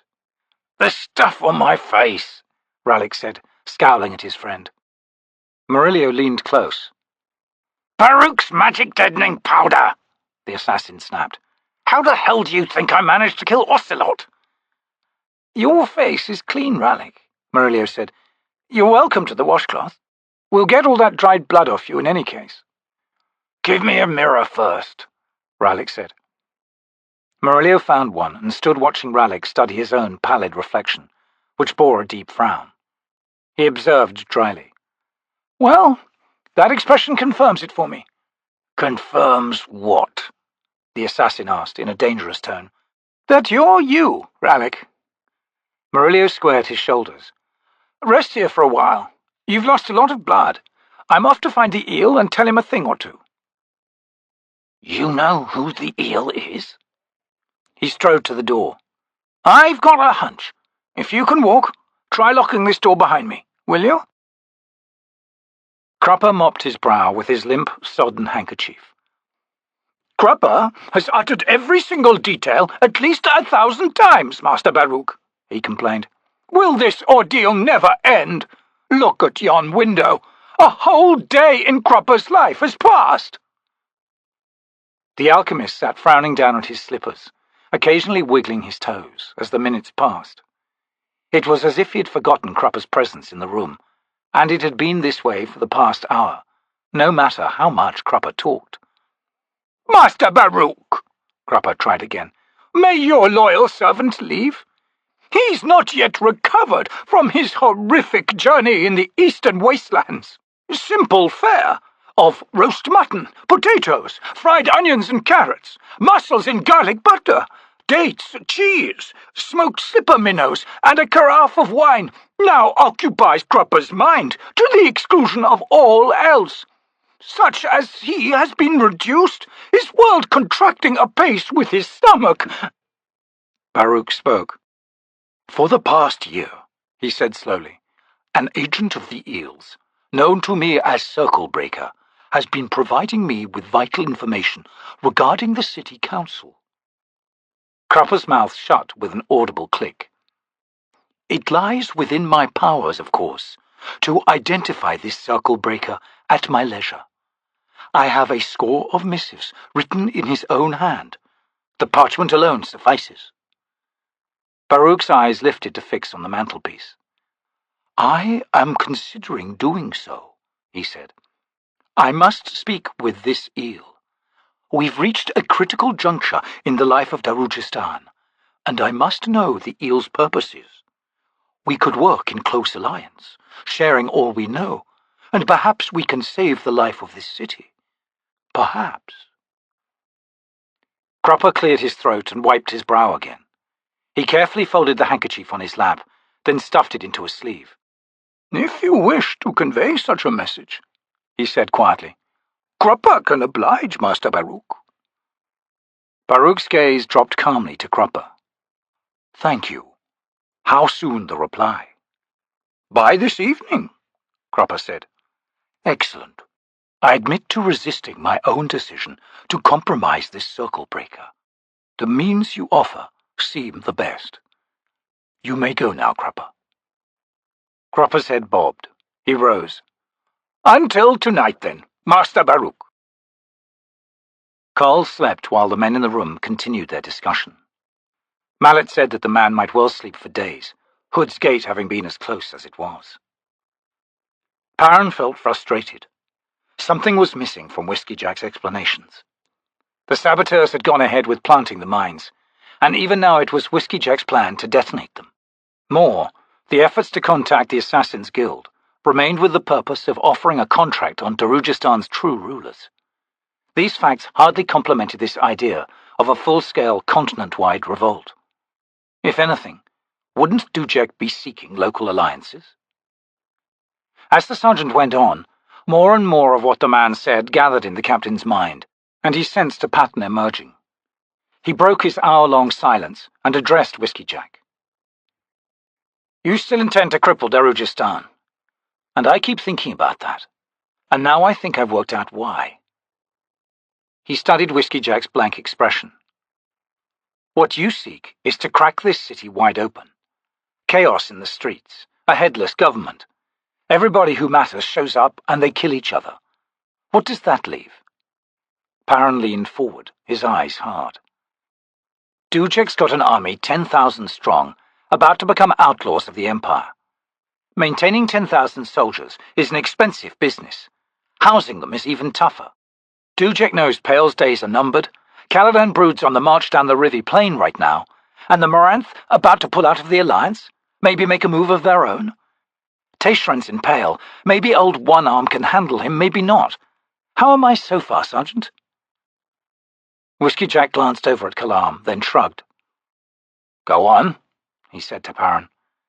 "Darujistan's filled with panic. No one knows anything. In marches Dujek, rebel army at his heels. He'll set things aright. Wealth beyond measure falls into his lap, and he'll need all of it if he's to oppose what the Empress sends after him. So, the city gets conquered after all. Fancy that." He sat back. "Not bad," Whiskeyjack admitted, grinning at the surprise on the faces of Mallet and Kalam. "With one piece missing. Something," he eyed Paran, "that might relieve the captain's sense of betrayal, if not his outrage." Paran's smile was cold. "Surprise me." "All right, Captain. We don't give a damn if the Empress wants to come after us. She won't have much to do with it, since Seven Cities is days away from reclaiming its independence. It's coming down, Captain, on all sides. So why do we maintain our army? Look to the south. Something's growing there. So ugly it makes the Imass look like kittens. When I say we're in trouble, I don't mean just Genebakis. I mean the world. We're all in for a fight, Captain, and that's why we need Darujhistan. What's to the south? Paran asked skeptically. Kalam answered, his words a breath of fear. The Panyan seer. So the rumours are true then. The seers proclaimed a holy war. The genocide's begun. Whiskeyjack got to his feet.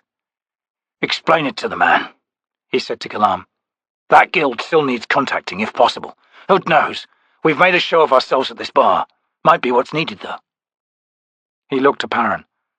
Captain, I don't think Adjunct Lorne should know you're alive. Do you? No. Can you stay here until I call for you? Paran glanced at Kalam, then nodded.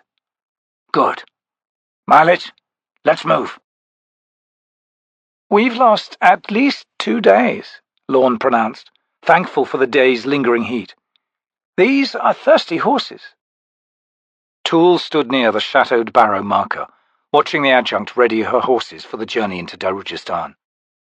How fares your wound, adjunct? He asked. Mostly healed, she replied. Otaterol has that effect on me. My task is finished, the Imass said. If it becomes your desire to accompany me after you have completed your mission, I will be found here for the next 10 days. I wish to observe this Jaghut Tyrant, though it will not see me, nor will I interfere. My thoughts of success are with you, adjunct. Lorne climbed onto her horse and stared down at the Imass. Farewell in your search, O Nostulan. That name is past. I am now Tool. She grinned, then gathered the reins and kicked her mount forward, the pack-horse trailing on its lead. Once the Finnist was out of her hands, she would focus her talents on discovering this coin-bearer. Until now, she had not allowed herself to think about Opon. She had had too many other, more immediate concerns, like Sorry. A strong sense of regret filled her at the loss of Captain Paran. That man would have made her task much easier, possibly even enjoyable. Though he'd been a dour man, getting grimmer by the minute, she had to admit that she had been attracted to him. There might have been something there. Well, she sighed as she urged her horse up a hillside, dying's never in anybody's plans. Tool's estimation gave her 2 days at the most. Then the Jaghut would be fully awake and free of the barrow. The Finnist would have to be securely in place long before then. She looked forward to her meeting with Sorry, and instinctively brushed a hand against her sword's pommel. To kill a servant of the shadow, perhaps the rope himself. The Empress's pleasure at that would be immense. She realized that the doubts that had plagued her, borne on those dark winds of knowledge, now lay quiescent. An effect of her time in the barrow? More likely this acorn in her pocket. Or perhaps she had moved unconsciously beyond them. When the time for action comes, all doubts must be discarded. An old claw tenet. She knew herself well, and she knew how to control all that was within her. Years of training, discipline, loyalty and duty. The virtues of a soldier. She was ready for the mission, and with this realization, the weight on her shoulders vanished. She urged her mount into a gallop. Crokus craned his head and squinted into the darkness above. Right to the top, he said. We can see the whole city from there. Absalar eyed the stairs dubiously. It's awfully dark, she said. Are you sure this tower is abandoned? I mean, my father told me stories about ghosts, undead monsters, and they always lived in ruined places. She looked around with wide eyes. Places just like this one. Crokus groaned. The god Krul's been dead for thousands of years, he said. Besides, no one ever comes here. So what would all those monsters do with all that spare time? What would they eat? Tell me that. Stupid stories. He walked to the foot of the spiral staircase. Come on, the view's worth it. She watched Crokus climb upward and hurried to follow before he disappeared from sight. What at first seemed to be impenetrable darkness slowly faded to grey, and Apsalar was surprised to find herself able to discern even the minutest details. The first thing she noticed were the soot-stained paintings on the wall to their left. Each stone panel was as wide as a single step, rising 6 feet in a jagged procession that mimicked the stairs. "Crokus," she whispered, "there's a story painted on this wall." Crokus snorted. "Don't be ridiculous. You can't even see your hand in front of your face in here." "I can't," she thought. He continued. "Wait till you get up top. Those clouds we saw should have cleared the moon by now." "There's something wet on these steps," Apsalar said. "Run off from up top," he explained, exasperated. "No, it isn't," she insisted. "It's thick and sticky." Crokus stopped above her. "Look, will you be quiet for a minute? We're almost there." They emerged onto a platform bathed in the moon's silver glow. Near one of the low walls, Crokus saw a heap of cloth. "What's that?" he wondered. "Looks like somebody's been camping up here." Apsalar stifled a gasp. "That's a dead man." "What?" Crokus hissed. "Not another one!" He rushed to the huddled figure and crouched beside it. "Blessed Mary! Somebody stabbed him in the head." "There's a crossbow over here." He grunted. "An assassin. I saw one just like this killed here last week. There's an assassin war going on, just like I told Cropper and Murillo." "Look at the moon," Apsalar breathed from the far side of the platform. Crokus shivered. She was still a cold one, at times. "Which one?" he asked, rising. "The shining one, of course." Feeling contrary, Crokus studied moonspawn instead.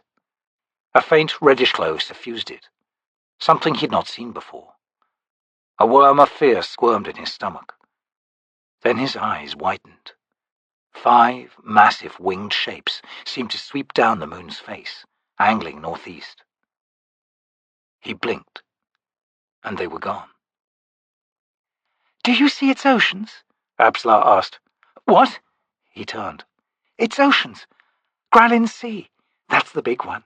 The lord of the deep waters living there is named Gralin. He tends vast, beautiful underwater gardens. Gralin will come down to us one day, to our world, and he'll gather his chosen and take them to his world. And we'll live in those gardens, warmed by the deep fires, and our children will swim like dolphins, and we'll be happy, since there won't be any more wars, and no empires, and no swords and shields. Oh, Crokus, it'll be wonderful, won't it?" Her profile was in silhouette. He stared at her. "Of course," he said quietly. "Why not?" And then that question repeated itself in his head for an entirely different reason. Why not? Book 7. The Fate. The flaying of Fanda, she-wolf of winter, marks the dawn of Gederone.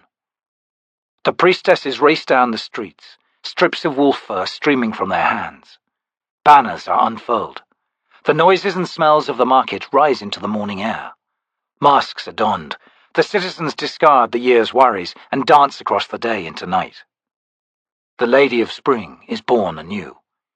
It is as if the gods themselves pause their breath. Faces of Darujhistan. Maskral Jemri, born 1101. Chapter 20. It is said that the matron's blood, like ice, brought forth into this world a birthing of dragons, and this flowing river of fate brought light into dark and dark into light, unveiling at last in cold, cold eyes the children of chaos. To Martha's children, he Baruk. Murillo wondered again at Ralik's healed wound. He had already concluded that whatever magic deadening powder of Baruk's the assassin had used had been responsible for the healing. Nevertheless, much blood had been lost, and Ralik would need time to recover. Time they didn't have. Was the assassin capable of killing all now? In answer to his own question, Murillo laid a hand on the rapier at his side. He strode down the empty street, cleaving the low-lying mists that swirled like incandescent cloaks in the gaslight. Dawn was still 2 hours away. As was the Daru custom, the New Year's celebrations would begin with sunrise, lasting through the day and well into the night. He walked through a silent city, as if he were the last of the living yet to flee the past year's turmoil, and now share the world with ghosts told among the year's dead. The 5 tusks had slipped behind in the ancient cycle, and taking its place was the year of the moon's tears. Murillo mused on such obscure arcane titles. A massive stone disc in Majesty Hall marked the cycle of the age, naming each year in accordance with its mysterious moving mechanisms. As a child, he had thought the wheel magical in how it spun slowly as the year rolled by, coming into the new year aligned precisely with the dawn, whether there was a cloud in the sky or not. Mammot had since explained to him that the wheel was in fact a machine. It had been a gift to Darujhistan over 1,000 years ago by a man named Ikariam.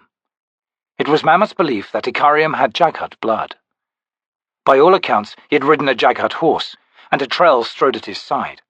Clear evidence, Mammot asserted, to add to the wonder of the wheel itself, for the Jaghut were known to have been skilled at such creations. Murillo wondered at the significance of the names each year bore. The close association of the 5 tusks with moon's tears held prophecy, according to the seers. The boar Tenorok's tusks were named hate, love, laughter, war, and tears. Which tusk would prove dominant in the year? The New Year's name provided the answer. Murillo shrugged. He viewed such astrology with a skeptical eye. How could a man of 1,000 years ago, Jaghut or otherwise, have predicted such things? Still, he admitted to more than a few qualms. The arrival of Moonspawn threw the New Year's title into a different light, and he knew that the local scholars, particularly those who moved in the noble circles, had become an agitated and short-tempered lot, quite unlike their usual patronizing selves. Murillo turned a corner on his approach to the Phoenix Inn, and collided with a short, fat man in a red coat. Both grunted, and 3 large boxes that the man had been carrying fell between them, spilling out their contents. "Aye, why, Murillo! Such fortune as Crupper is known for. Thus does your search end, here in this dank, dark street, where even the rats shun the shadow. What? Is something the matter, friend Murillo?" He stared down at the objects on the cobbles at his feet. Slowly, Murillo asked, "What are these for, Crupper?" Crupper stepped forward and frowned down at the 3 expertly carved masks. "Gifts, friend Murillo, of course, for you and Ralik Nom. After all," he looked up with a beatific smile, "the Lady Simtal's fate demands the finest in workmanship, the subtlest of design, perfectly mated with ironic intent. Don't you think Crupper's taste is sufficiently expensive? Do you fear embarrassment?" "You'll not distract me this time," Murillo growled. "First of all, there are 3 masks here, not 2. "Indeed," Crupper replied, bending down to pick one up. He brushed spatters of mud from the painted face. "This is Crupper's own. Well chosen, Crupper pronounces with certain aplomb." Murillo's eyes hardened. "You're not coming, Crupper?" "Well, of course Crupper will attend. Do you think Lady Simtal would ever show herself if her long-time acquaintance, Crupper the First, was not in attendance? Why, she'd wither with shame." "Damn it, you've never even met Simtal." "Not relevant to Crupper's argument, friend Murillo. Crupper has been acquainted with Simtal's existence for many years. Such association is made better, nay, pristine, for the fact that she has not met Crupper, nor Crupper her. And, in final argument designed to end all discussion, Here!" He pulled from his sleeve a parchment scroll tied in blue silk ribbon. "Cropper's invitation, signed by the lady herself."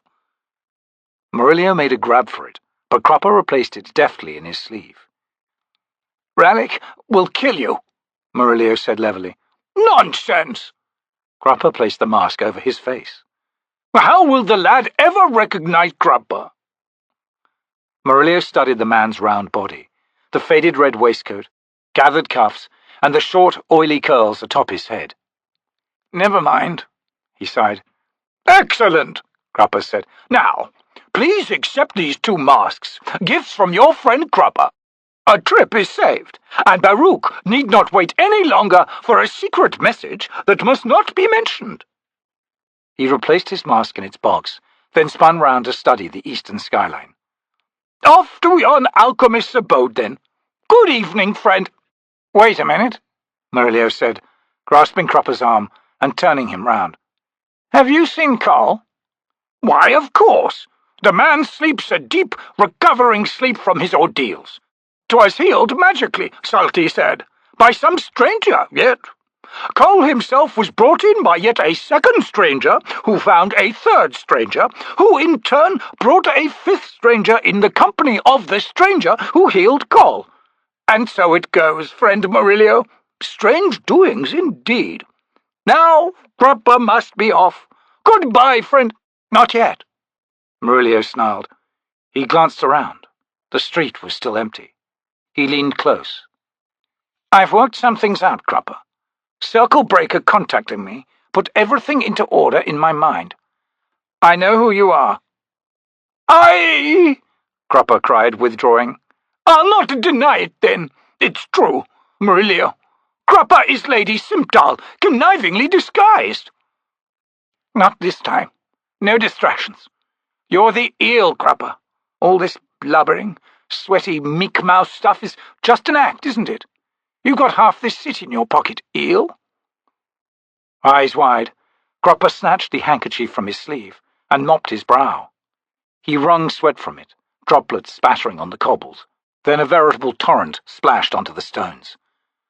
Murillo barked a laugh. "No more magical cantrips, Cropper. I've known you a long time, remember? I've seen you cast spells. You've got everybody fooled, but not me.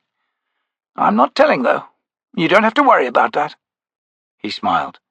"Then again, if you don't come out with it here and now, I might get annoyed." Sighing, Cropper returned the handkerchief to his sleeve. "Annoyance is uncalled for," he said, waving a hand and fluttering his fingers. Murillo blinked, suddenly dizzy. He rubbed his forehead and frowned. What had they just been talking about? It couldn't have been important.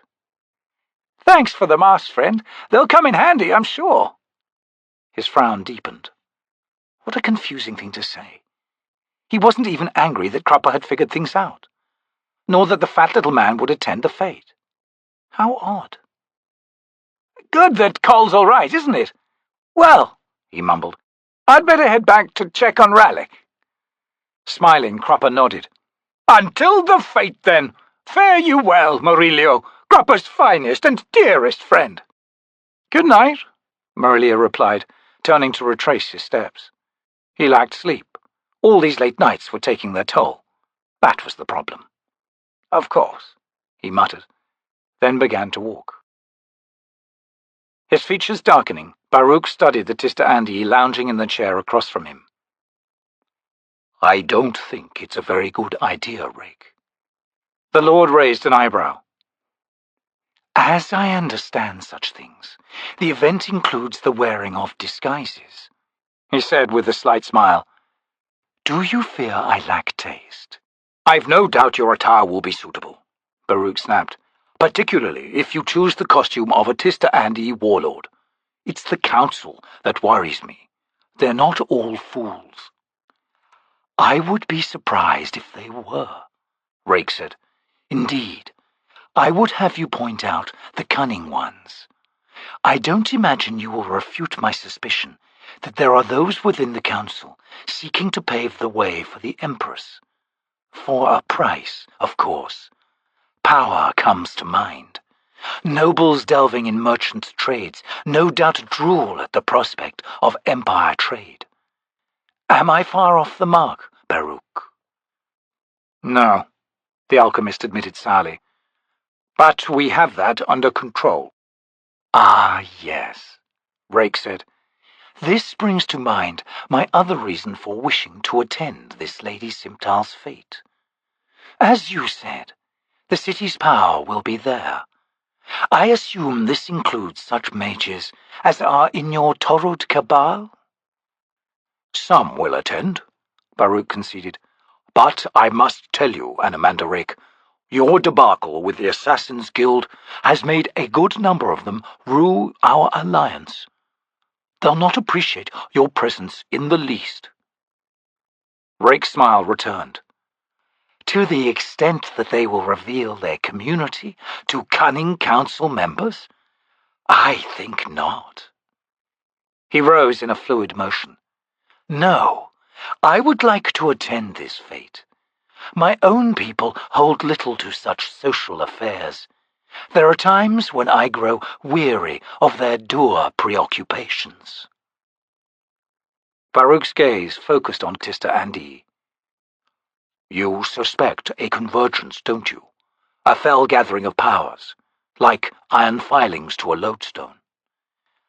With so much power gathered in one place, Rake admitted, it's likely. I'd rather be on hand in such circumstances. His eyes held Baruk's, their colour flowing from dun green to amber. Also, if this event is as publicly known as you suggest, then the Empire's agents within the city will know of it. Should they wish to cut out Darujhistan's heart, they'll have no better opportunity. Baruk barely repressed a shiver. Extra guards have been hired, of course. If an Empire claw should strike, they will find their hands full with the T'orrud mages besides. He thought for a time, then nodded wearily. Very well, Rake. Simtal will accept you as my guest. You will wear an effective disguise? Naturally.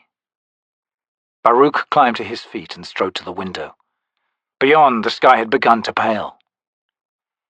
And so it begins, he whispered. Rake joined him. What begins? The new year, the alchemist replied.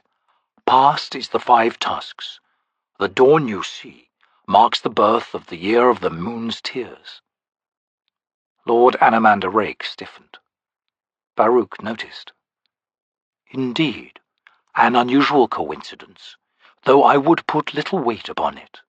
The titles were devised over a millennium ago, by a visitor to these lands. When Rake spoke, his voice was a ravaged whisper. Icarium's gifts. I recognize the style. 5 tusks, moon's tears. The wheel is his, correct? Eyes wide, Baruk hissed his surprise between his teeth. A dozen questions struggled to be uttered first, but the Lord continued. In the future, I'd suggest you heed Icarium's gifts. All of them. 1,000 years is not so long a time, alchemist. Not so long a time. Icarium last visited me 800 years ago, in the company of the Trell Mappo and Osric, or Osirk, as the local worshippers call him.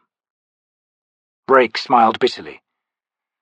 Osric and I argued, as I recall, and it was all Brood could do to keep us apart. It was an old argument. His almond eyes shaded into grey. He fell silent, lost in memories. There came a knock at the door, and both turned to see Roald enter and bow. Master Baruk, Mammot has awakened and appears refreshed. More, your agent Crupham has delivered a verbal message. He extends his regret that he cannot deliver it to you in person. Do you wish to receive it now? Yes, Baruk said. Roald bowed again. The eel will contact you the eve of this day, at Lady Simtal's fate. The eel further finds the prospect of shared information and cooperation intriguing. That is all. Baruk brightened. Excellent. Shall I bring Mammot to you, Master? If he's able. He is. A moment, then. Roald left. The alchemist smiled. As I said, he laughed, everyone will be there, and in this case, everyone is an appropriate term. His smile broadened at Rake's blank look. The eel, Lord, Darujhistan's master spy, a figure without a face. A masked face, the Tista Andi reminded him. If my suspicions are correct, Baruk said, the mask won't help the eel one bit. The door opened again, and there stood Mammot, looking fit and full of energy. He nodded to Baruk. Withdrawal proved easier than I'd imagined, he said without preamble. His bright gaze fixed on Anomander Rake, and he smiled, then bowed. Greetings, Lord. I've looked forward to this meeting ever since Baruk brought to us the offer of alliance. Rake glanced at Baruk and raised an eyebrow. The alchemist said, Mammot numbers among the T'orrud Cabal. He faced the old man again. We were deeply worried, friend, given the elder mageries at play around the barrow. I was snared for a time, Mammot admitted, but at the extreme edges of the Omtos Felak influence. Quiescent regard proved the correct course, as the one stirring within did not sense me. How much time do we have? Baruk asked tightly. 2, perhaps 3 days. Even for a Jaghut Tyrant, it is an effort to make the return journey to life. Mammot's eyes fell upon the mantelpiece. Ah, your carafe of wine awaits, as is usual. Excellent. He strode over to the fireplace. Have you word of my nephew, by any chance? Baruk frowned. No. Should I have? The last time I met the child was, 5 years ago? Mammot said, raising his freshly filled goblet and taking a mouthful. Well, Crokus has grown somewhat since then, I assure you. I hope the lad's all right. He was... Baruk threw up a hand and staggered a step forward. What? He demanded in sudden fear. What's his name? Crokus? Crokus! The alchemist rapped his forehead. Oh, what a fool I've been! Mammot's face crinkled into a wise smile. Oh, you mean the matter of the coin-bearer, do you? Shock registered in Baruk's face. You knew? Standing to one side, his charcoal grey eyes fixed intently on Mammot, Rake said in a strangely flat tone, Mammot, forgive me for interrupting. Will you be attending Lady Simtal's fete? The old man nodded easily. Of course. Very good, Rake said, with something like anticipation. He pulled his leather gloves from his belt. We'll speak then.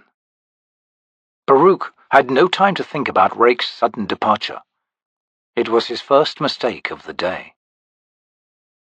A woman with a shaved head and long flowing robes ran shrieking from the gates, a shred of brown fur streaming from one hand. Adjunct Lorne stepped back to let the priestess pass. She watched as the woman plunged into the crowd behind her. The festival had spilled out beyond Darujhistan's walls, and Warriortown's main street was a streaming mob she'd spent the last half-hour pushing through on her way to the gates. Absently, she rubbed the rapier wound in her shoulder.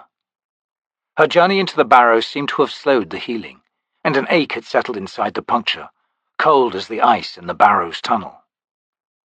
Eyeing the 2 guards stationed at the gate, she approached warily. Only one seemed to pay her any attention, and this man spared her but the briefest glance before returning his attention to the Warriortown mob. Lorne entered the city unremarked, simply one more traveller come to attend the spring festival. Immediately within the gates, the avenue split around the base of a squat hill, on which crouched a half-ruined temple and tower. Off to her right rose another hill, evidently a garden, given the wide steps ascending to the summit, covered in trees, and the many fetishes and banners tied to branches and the gas lamps. Lorne's sense of those she sought was strong, unerring. Once past the hills, she could see an inner wall. Sergeant Whiskeyjack and his squad were somewhere beyond it, in the lower city. Lorne strode through the surging crowds, one hand hitched in her sword belt, the other massaging the puffed red flesh around her wound. The guard at Warrygate pushed himself from the wall he had been leaning against and paced a slow circle on the cobblestones. He paused to adjust his peaked helmet, loosening the strap a notch. The other guard, an older man, bandy-legged and short, approached. "Those fools out there making you uneasy?" he asked, with a grin more gaps than teeth. The first man glanced through the gateway. "Had a near riot here a couple of years back," he said. "I was there," the old man said, hawking onto the stones. "We had to pull the hoods off our polearms, draw some blood. That sent them packing, and I don't think the lesson's gone on them. I wouldn't worry much. This ain't your regular duty, is it?" "No, just filling in time for a friend." "That's the way of it, isn't it? What's your usual round?" "Midnight till the third bell. Despot's Barbican," Circlebreaker replied. He adjusted his helmet again, hoping the unseen friendly eyes had marked his signal. That woman who had passed through a few minutes ago had matched the eel's description perfectly. Circlebreaker knew he wasn't mistaken. She'd looked the warrior, dressed as a mercenary, and trying to hide the bloodstains of a wound on her shoulder. His searching glance had been but momentary. Years of practice, however, made it sufficient. He'd caught everything the eel's messenger had told him to look for. "That's a grisly watch," the old man said beside him, turning to squint up at Despot's Park. "And you were there to meet the dawn." He wagged his head. "The bastard's got us working too hard these days. What with the city infiltrated with Empire spies and the like." "It doesn't get any better," Circlebreaker agreed. "I'm here for another 3 hours, and you think they'd give me some time to join my wife and kids in the festival?" The old man spat again. "No way. Old Baruk's off to stand around watching other people having fun in some bloody estate." Circlebreaker held his breath, then sighed. "Lady Simtal's fate, I suppose." "Damn right. Bloody councilmen chuffing around with all their stinking airs, and me with sore feet and all, standing like a statue." This was a bit of luck, Circlebreaker smiled to himself. His companion's next station was precisely what the eel had wanted for Circlebreaker. Better yet, the old man was complaining about it. "They need those statues," he said. "Keeps them secure." He stepped close to Baruk. "Didn't you tell the sergeant about your bad feet?" "What's the point?" Baruk complained. "He just delivered them orders. He didn't come up with them." Circlebreaker looked up the street, as if considering something. Then he laid a hand on the other's shoulder and met his gaze. "Look, I don't have any family. For me, today's just another day. I'll stand in for you, Baruk. Next time I want some time off, though, I'll come calling." Genuine relief lit the old man's eyes. "Nerus bless you," he said, grinning again. "It's a deal, friend. Hey, I don't even know your name." Circlebreaker smiled, then told him. With most of the revelry out in the streets, the interior of Quip's bar was all but deserted. Adjunct Lorne paused inside the doorway and waited for her eyes to adjust to the gloom. A few desultory voices drifted out to her, mingling with the clatter of wooden cards. She entered the low-ceilinged chamber. A dishevelled old woman watched her dully from behind the counter. Against the far wall was a table at which sat 3 men. Copper coins glinted in the lamplight amid pools of spilled beer on the tabletop. The men held cards in their hands. The man with his back against the wall, wearing a scorched leather cap, looked up to meet Lorne's eyes. He gestured to an empty chair. "Have a seat, Adjunct," he said. "Join in the game." Lorne blinked, then hid her shock with a shrug. I don't gamble, she said, lowering herself into the rickety chair. The man examined his cards. Not what I meant, he said. The one seated on her left muttered, Meant a different game, did Hedge? She turned to regard him, skinny, short, with massive wrists. And what's your name, soldier? She asked quietly. Fiddler.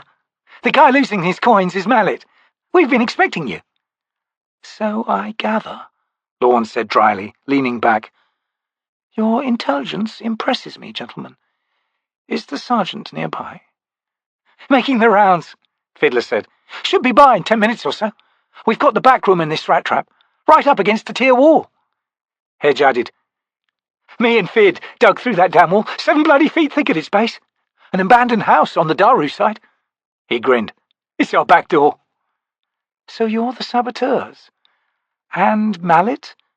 A healer, correct? Mallet nodded, still contemplating his cards. Come on, Fiddler, he said. It's your game. Let's hear the next rule. Fiddler sat forward. Knight of House Dark is the wild card, he said. That's the opening suit, too. Unless you're holding the Virgin of Death. If you get her, you can open with half ante and double up if you win the round. Mallet slapped down the Virgin of Death. He tossed a single copper coin into the centre of the table. Let's run it through, then. Fiddler dealt the man another card. We ante up now, Hedge. 2 coppers apiece, and high hood come the Herald of Death. Lorne watched the bizarre game proceed. These men were using a deck of dragons. Astonishing. The man Fiddler was inventing the rules as they went along, and yet she watched the cards merge into a pattern on the tabletop. Her brows knitted thoughtfully. You got the hound on the run, Fiddler said, pointing at the latest card placed on the table by Mallet. Knight of Dark's close. I can feel it. But what about this damned Virgin of Death? Groused the healer. She's had her teeth pulled. Take a look. The rope's right out of the picture, ain't he? Fiddler laid another card. And there's the dragon bastard himself, sword all smoking and black as a moonless night. That's what got the hound scampering. Wait a minute, Hedge cried, ramming down a card atop the Knight of Dark. You said the Captain of Light's rising, right? Fiddler concentrated on the pattern. He's right, Mallet. We pay over 2 coppers each automatically. That captain's already dancing on the night's shadow. Excuse me, Lorne said loudly. The 3 men looked at her. Are you a talent, Fiddler? Should you be using this deck? Fiddler scowled. It ain't your business, Adjunct. We've been playing for years. Nobody's tossed a dagger our way. You want in? Just say so. Here, I'll give you your first card. Before she could protest, he placed a card before her, face up. She stared down at it. Now, ain't that odd? Fiddler remarked. Throne inverted. You owe us all 10 gold each. A year's pay for all of us. Quite a coincidence. Hedge snorted loudly. Yeah. Also happens to be the Empire gilt coin paid to our kin once we're confirmed dead. Thanks a lot, Fid. Take the coin and shut up, Fiddler snapped. We ain't dead yet. I'm still holding a card, Mallet said.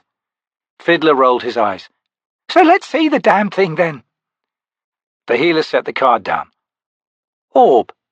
Fiddler laughed. True sight and judgment closes this game. Wouldn't you know it? Lorne sensed a presence at her back.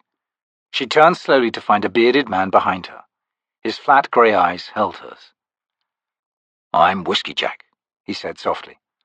Good morning, Adjunct, and welcome to Darujhistan. He found a nearby chair and pulled it to the table, sitting down beside Hedge. You'll want a report, right? Well, we're still trying to contact the Assassin's Guild. All the mining's done, ready for the order. 1 squad member lost thus far. In other words, we've been damn lucky. There are Tista Andy in the city, hunting us. Who have you lost, Sergeant? Lorne asked. The recruit. Sorry was her name. Dead? Been missing for a few days now. Lorne clenched her teeth to bite back a curse. So you don't know if she's dead? No. Is there a problem, Adjunct? She was just a recruit. Even if she'd been nabbed by the guard, there's scant little she could tell them. Besides, we've heard no such news.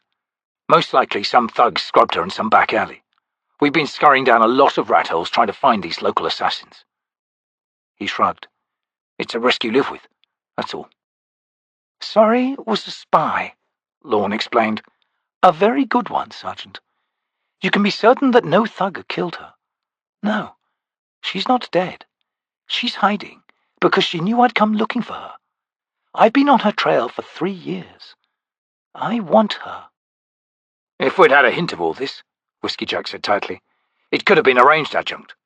But you kept it to yourself, and that makes you on your own now. His eyes hardened on her.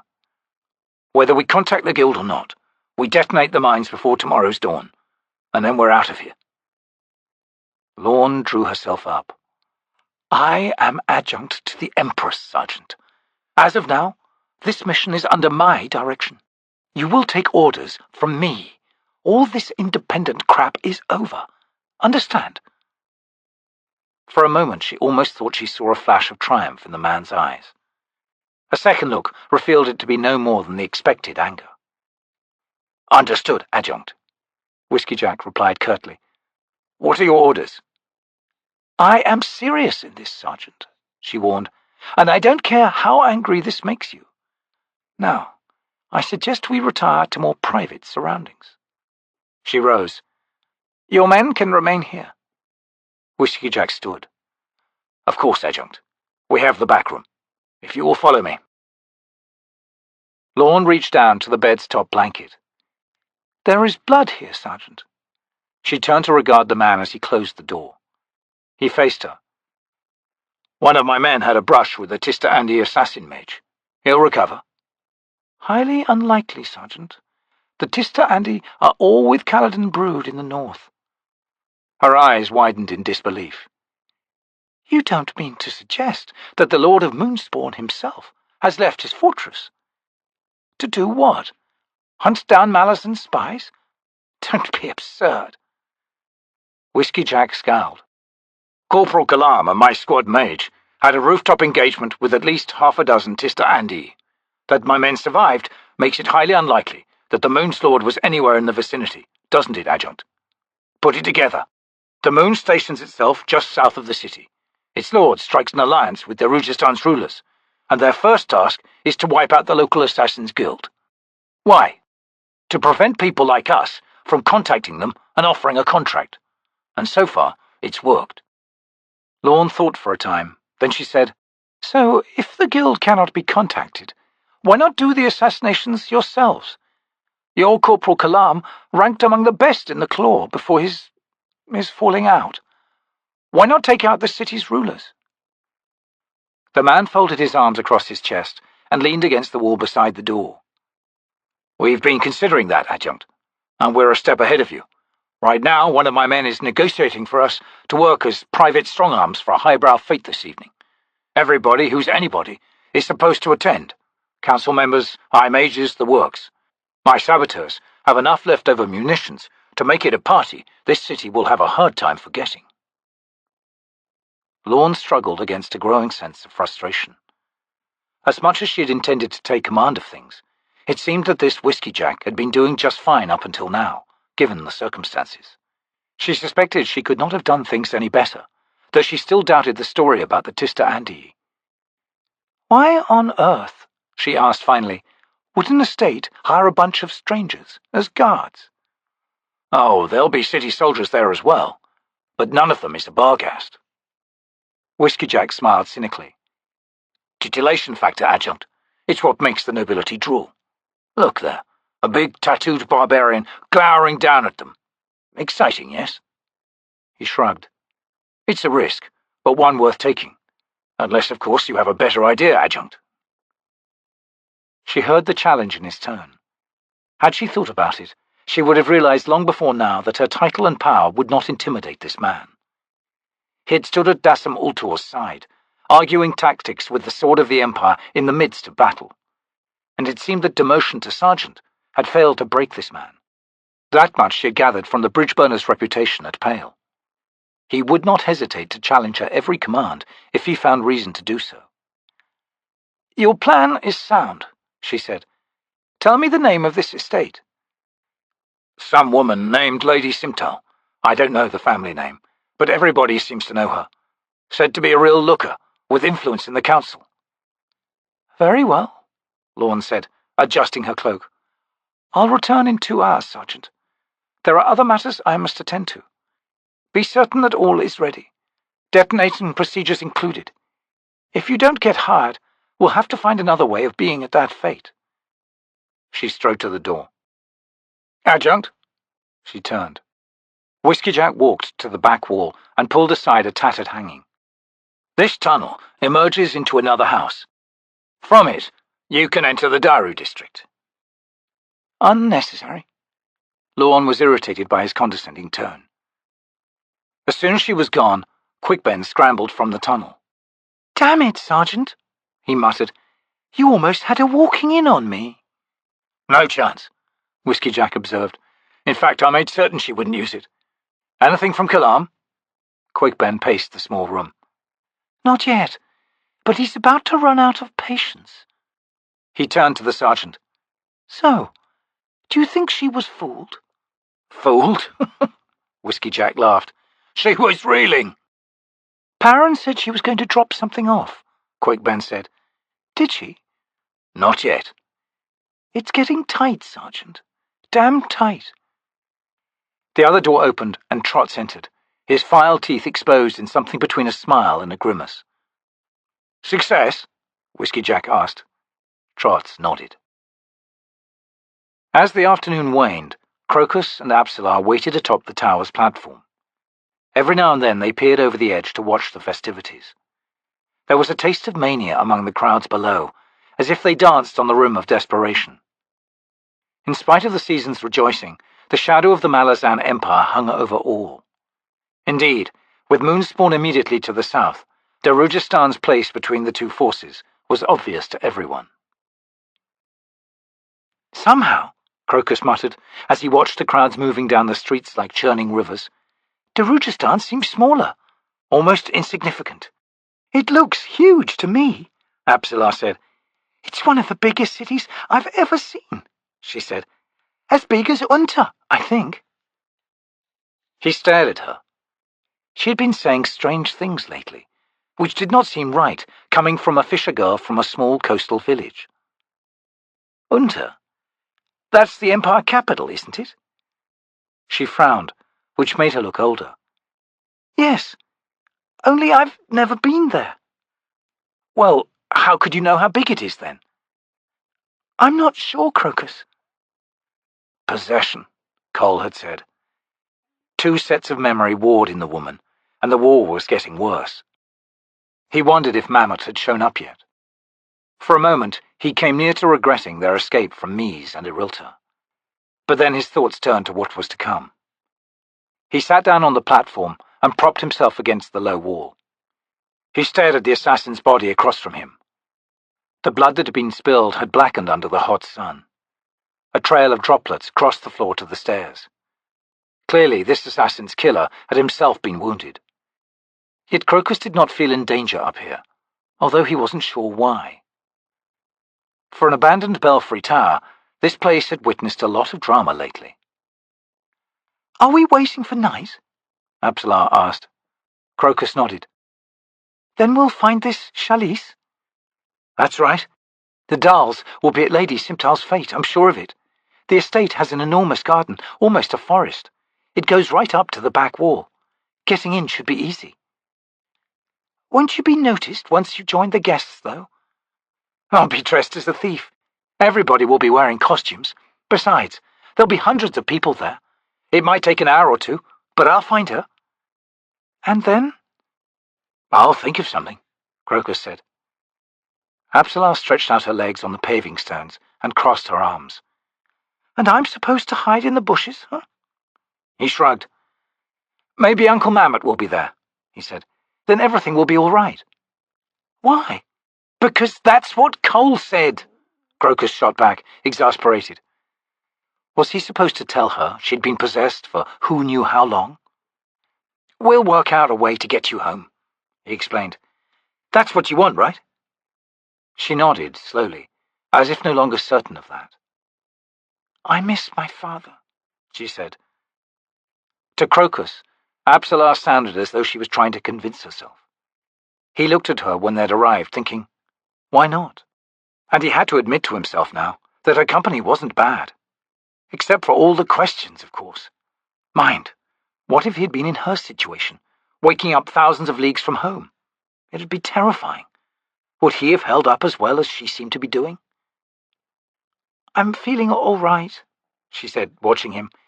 It's as if something inside is keeping things together. I can't explain it any better, but it's like a smooth black stone, solid and warm. And whenever I start getting scared, it takes me inside, and then everything's fine again.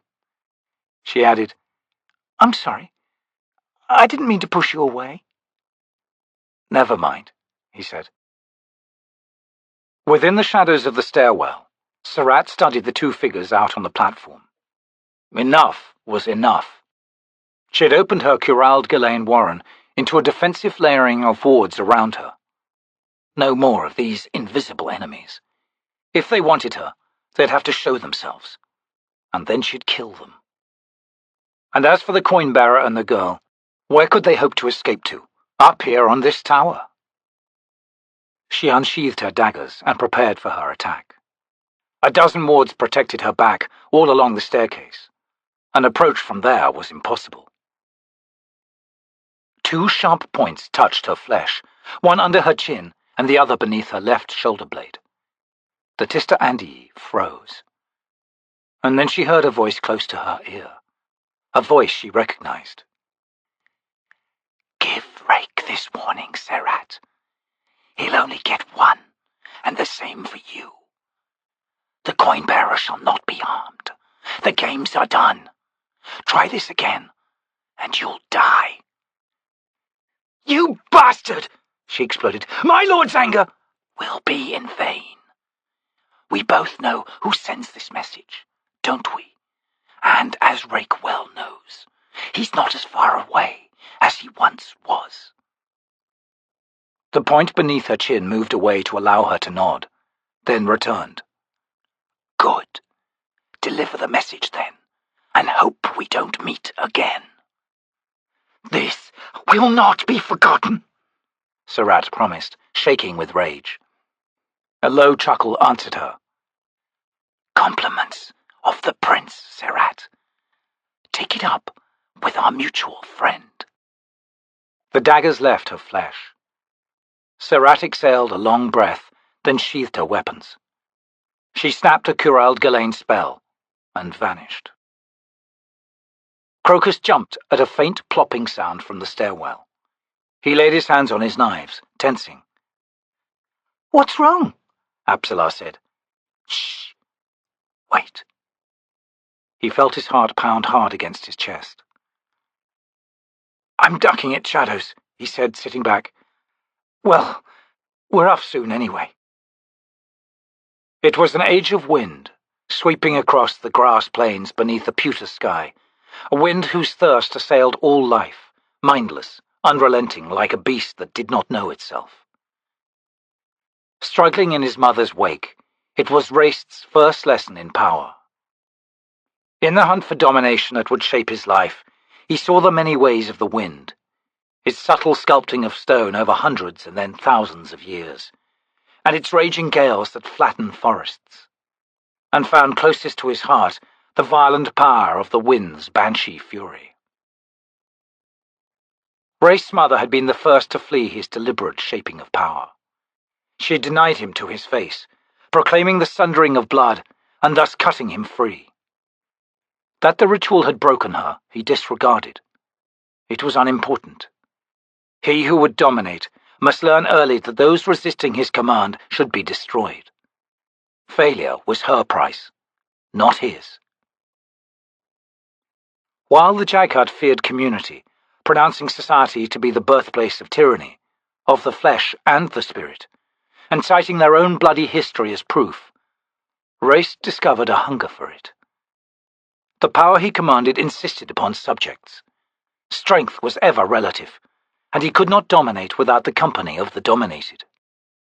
At first he sought to subjugate other Jaghut, but more often than not they either escaped him or he was forced to kill them. Such contests held only momentary satisfaction. Raest gathered beasts around him, bending nature to his will. But nature withered and died in bondage, and so found an escape he could not control. In his anger he laid waste to the land, driving into extinction countless species. The earth resisted him, and its power was immense. Yet it was directionless, and could not overwhelm Raest in its ageless tide. His was a focused power, precise in its destruction, and pervasive in its effect. Then into his path came the first of the Imas, creatures who struggled against his will, defying slavery and yet living on. Creatures of boundless, pitiful hope. For Raest, he had found in them the glory of domination, for with each Imas that broke, he took another. Their link with nature was minimal, for the Imas themselves played the game of tyranny over their lands. They could not defeat him. He fashioned an empire of sorts, bereft of cities, yet plagued with the endless dramas of society, its pathetic victories and inevitable failures. The community of enslaved Imas thrived in this quagmire of pettiness. They even managed to convince themselves that they possessed freedom, a will of their own that could shape destiny. They elected champions. They tore down their champions once failure draped its shroud over them. They ran in endless circles and called it growth, emergence, knowledge. While over them all, a presence invisible to their eyes, Raest flexed his will. His greatest joy came when his slaves proclaimed him God, though they knew him not, and constructed temples to serve him, and organized priesthoods whose activities mimicked Raest's tyranny with such cosmic irony that the Jaghut could only shake his head. It should have been an empire to last for millennia, and its day of dying should have been by his own hand, when he had last tired of it.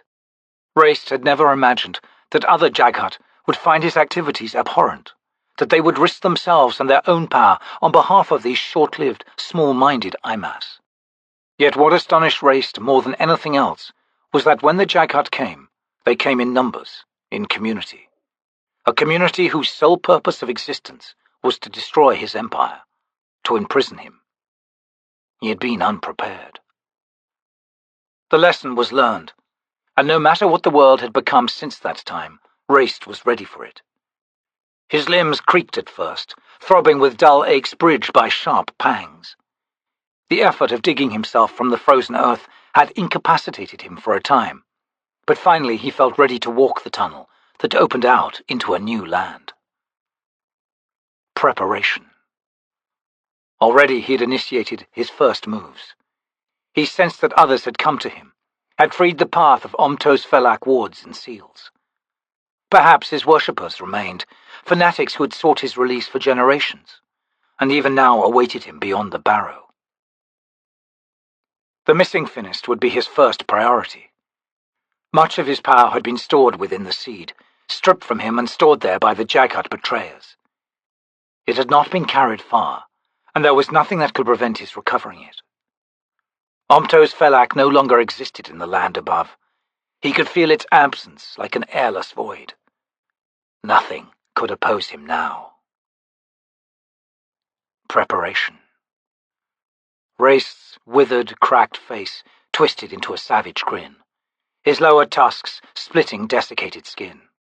The powerful must gather other power, subjugate it to their own will, then direct it unerringly. His moves had already begun. He sloshed through the slush now covering the barrow's muddy floor. Before him rose the slanted wall that marked the tomb's barrier. Beyond the lime-streaked earth waited a world to be enslaved. Raest gestured, and the barrier exploded outward. Bright sunlight flared in the clouds of steam rolling around him, and he felt waves of cold, ancient air sweeping past him. The Jaghut Tyrant walked into the light. The great raven crone rode the hot streams of wind high above the Gadrobi hills. The burst of power that launched tons of earth and rocks 100 feet into the sky elicited a cackle from her. She dipped a wing, eyes on the white pillar of steam, and banked toward it. This, she laughed to herself, should prove interesting. A wash of air pounded down onto her. Shrieking her outrage, Crone twisted and slid along the shunting wind. Massive shadows flowed over her. Her anger was swept away on a surge of excitement. Head craning, she beat the air with her wings and climbed again. In matters such as these, a proper point of view was essential. Crone climbed higher still, then cocked her head and looked down. By the light of the sun, scales flashed iridescent from 5 ridged backs, but of the 5, 1 shone like fire. Sorcerous power bled in ripples from the web of their spread wings. The dragons sailed silent over the landscape, closing on the billowing dust cloud above the Jaghut tomb. Crone's black eyes fixed on the dragon that blazed red. Silana! She screamed, laughing. Dragnipurake! Tna draconiones! Ilainta! Ilainta! The day of the Tista Andi had come. Raest emerged into rich afternoon sunlight. Yellow-grassed hills rose in weathered humps in every direction but the one he faced. To the east, behind a thinning curtain of drifting dust, stretched an empty plain. The Jaghut Tyrant grunted. Not so different, after all. He raised his arms, feeling wind slide along his cabled muscles. He drew a breath, tasting the life-rich air.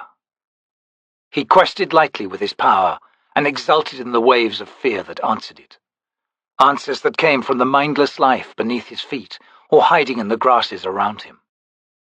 But of higher life, higher concentrations of power, he sensed nothing. Raest drove his senses down into the ground, seeking what dwelt there.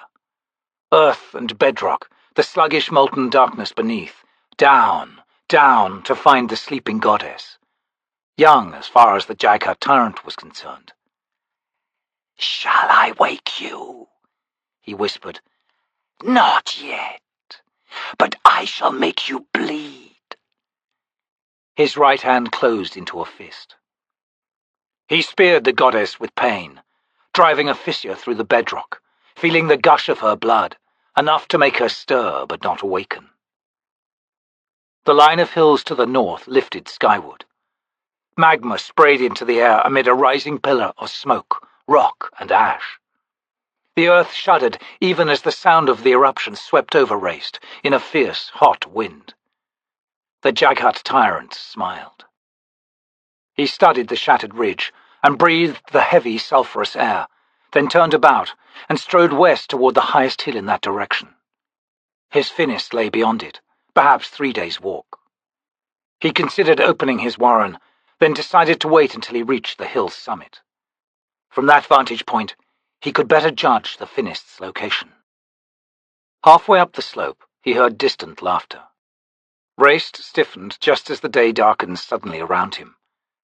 On the sward before him, he saw 5 enormous shadows sweeping up the slope, then beyond the hill's summit. The sunlight returned. The Jaghut Tyrant looked into the sky above him. 5 dragons banked in perfect formation, their heads dipping to watch him as they glided back in his direction. "Stidiain ilainta," he whispered in his Jaghut tongue. 4 were black, barbed in silver along the wings and flying 2 to either side of the 5th dragon, this one red and twice as large as the others. "Silana Redwings," Raest muttered, eyes narrowing. "Elderborn and true-blooded Tyam. You lead, Soul Taken, whose blood is alien to this world. I feel you all." He raised fists to the sky. "Colder than the iceborn of Jaghut hands, as dark as blindness. I feel you." He lowered his arms. "Harass me not, Elainta.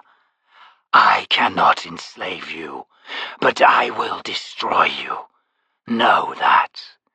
I will drive you to the ground, each and all, and with my own hands I shall tear your hearts from your chests."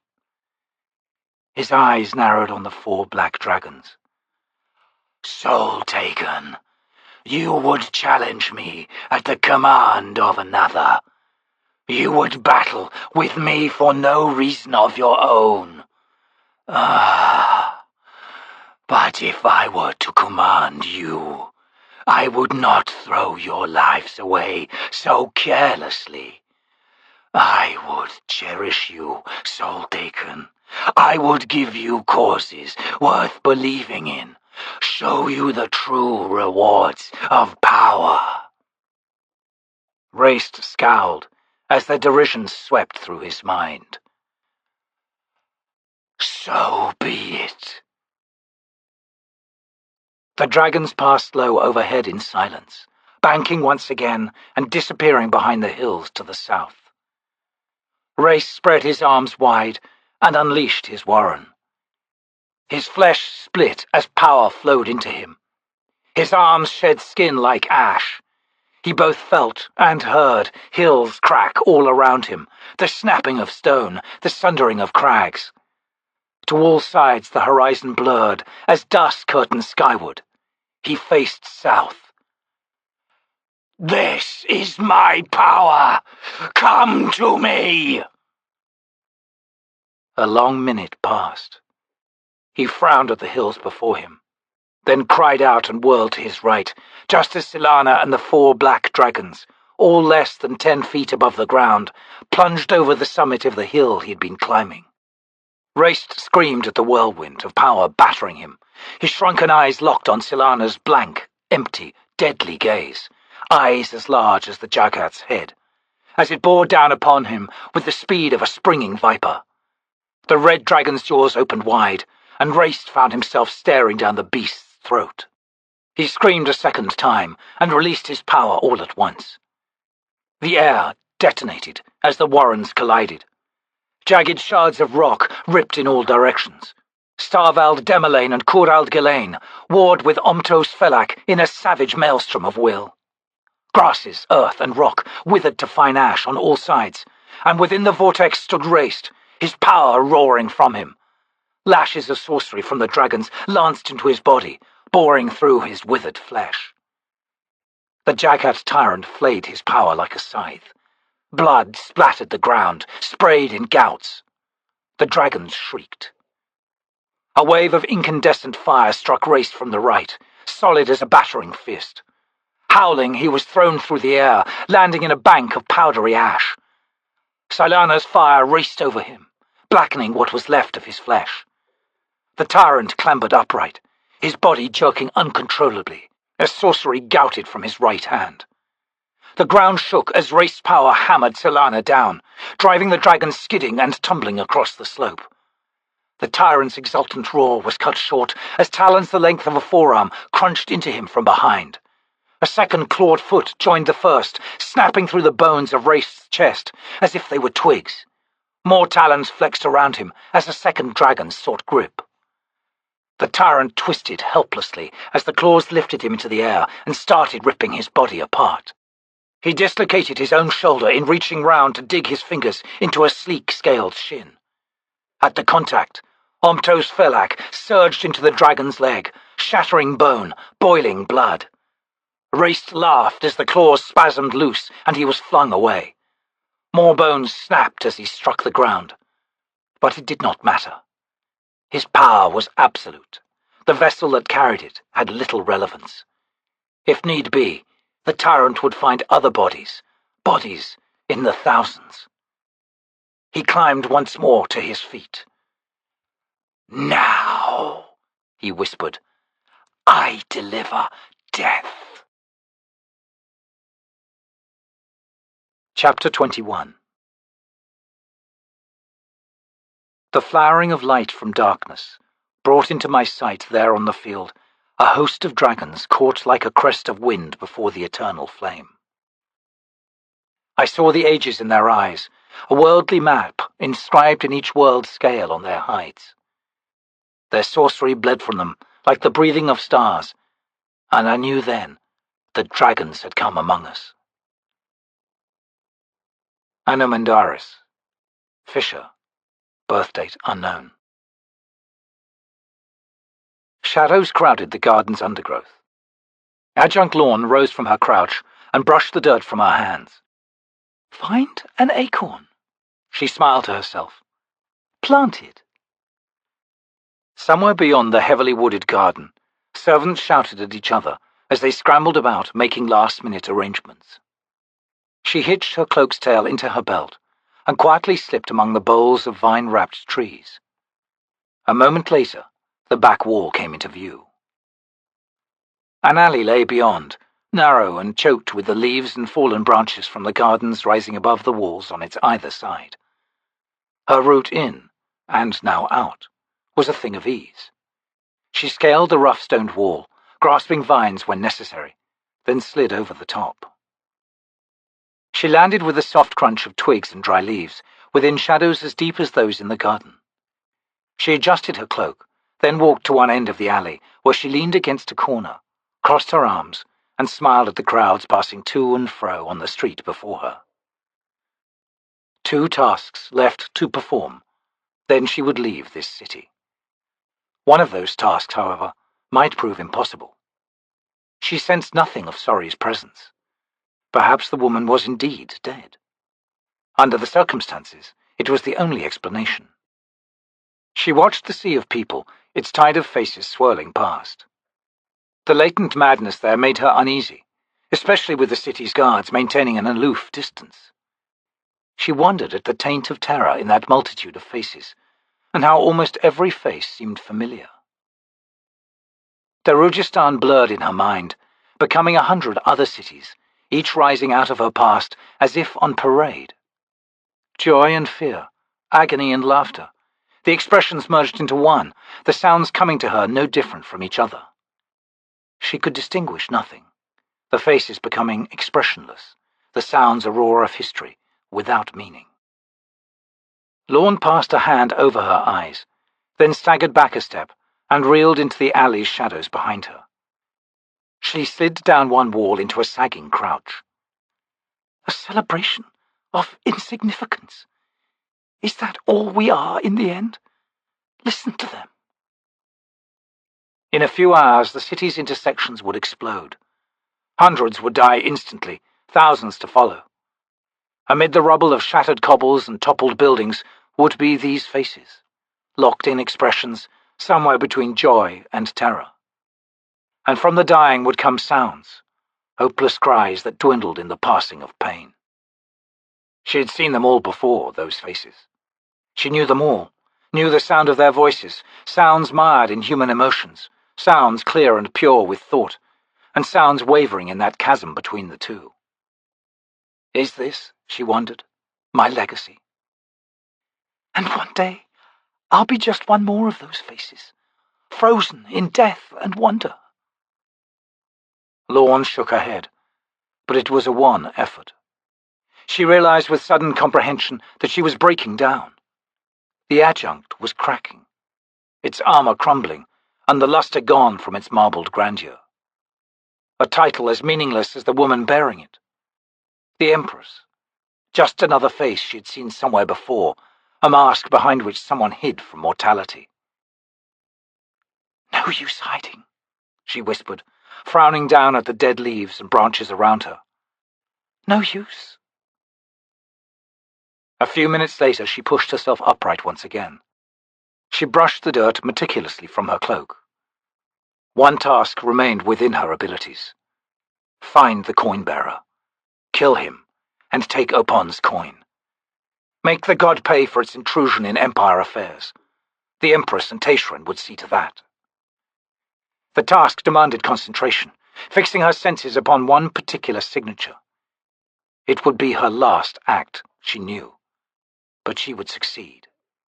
Death at the hands of failure was unthinkable. Lorne turned to the street. Dusk crept from the ground and engulfed the crowds. Far off to the east, thunder sounded, yet the air was dry with no hint of rain. She checked her weapons. The adjunct's mission, she said quietly, is almost done. She entered the street and disappeared into the mob. Cropper rose from his table at the Phoenix Inn and attempted to fasten the last button on his waistcoat. Failing, He let his stomach relax once again and let loose a weary sigh. Well, at least the coat had been cleaned. He adjusted the cuffs of his new shirt, then walked out of the mostly empty bar. He'd spent the last hour seated at his table, to all outward appearances, musing on nothing of great importance, though in his head a pattern formed, born of his talent, and it disturbed him greatly. Mies and Arilta, losing Crokus and the girl, brought everything into focus. As with most unwitting servants of the gods, once the game was done, so was the servant's life.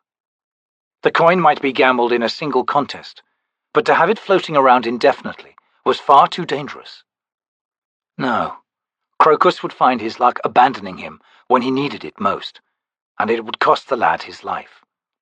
No, Cropper had murmured over his tankard. Cropper can't permit that.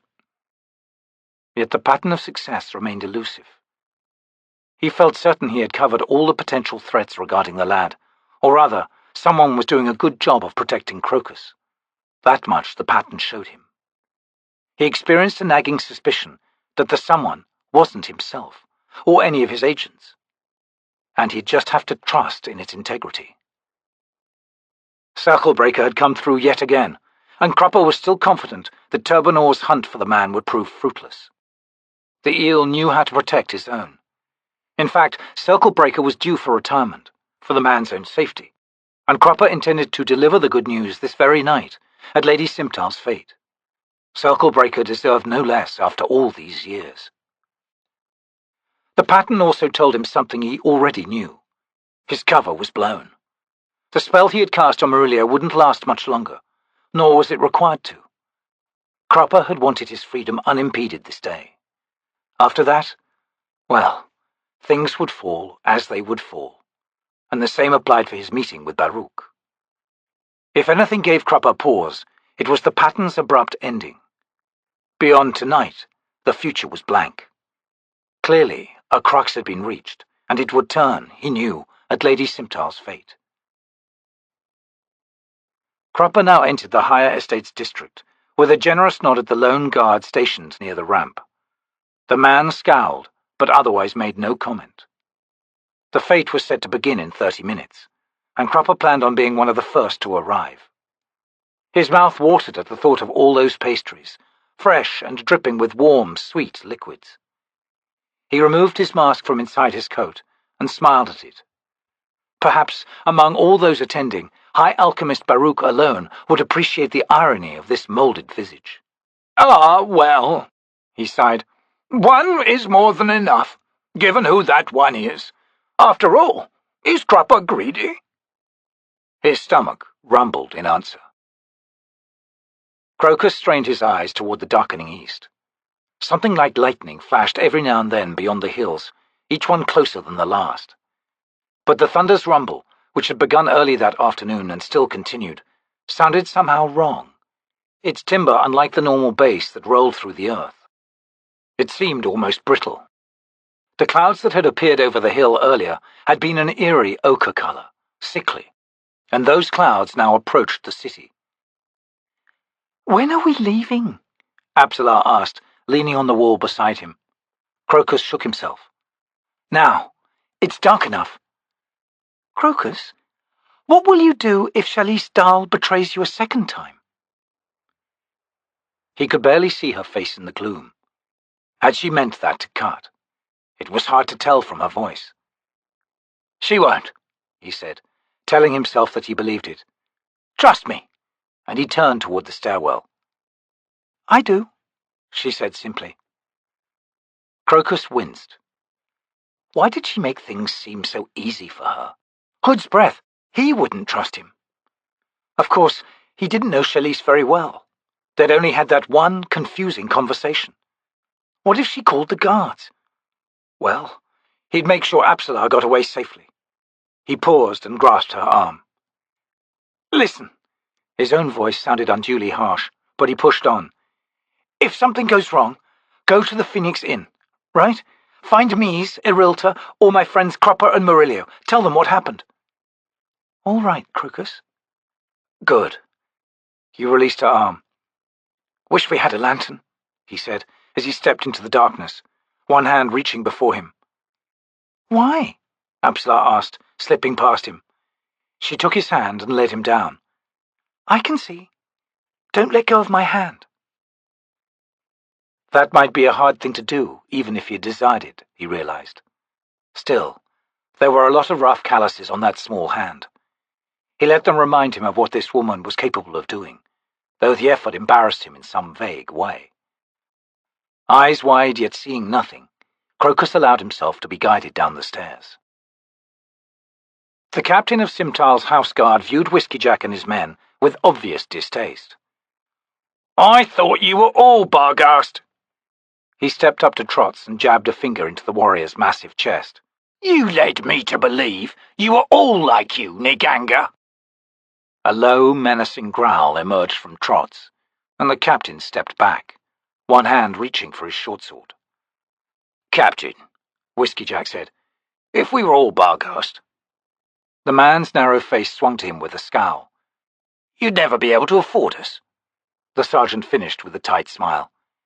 He glanced at Trots. Niganga? Hood's breath, he thought.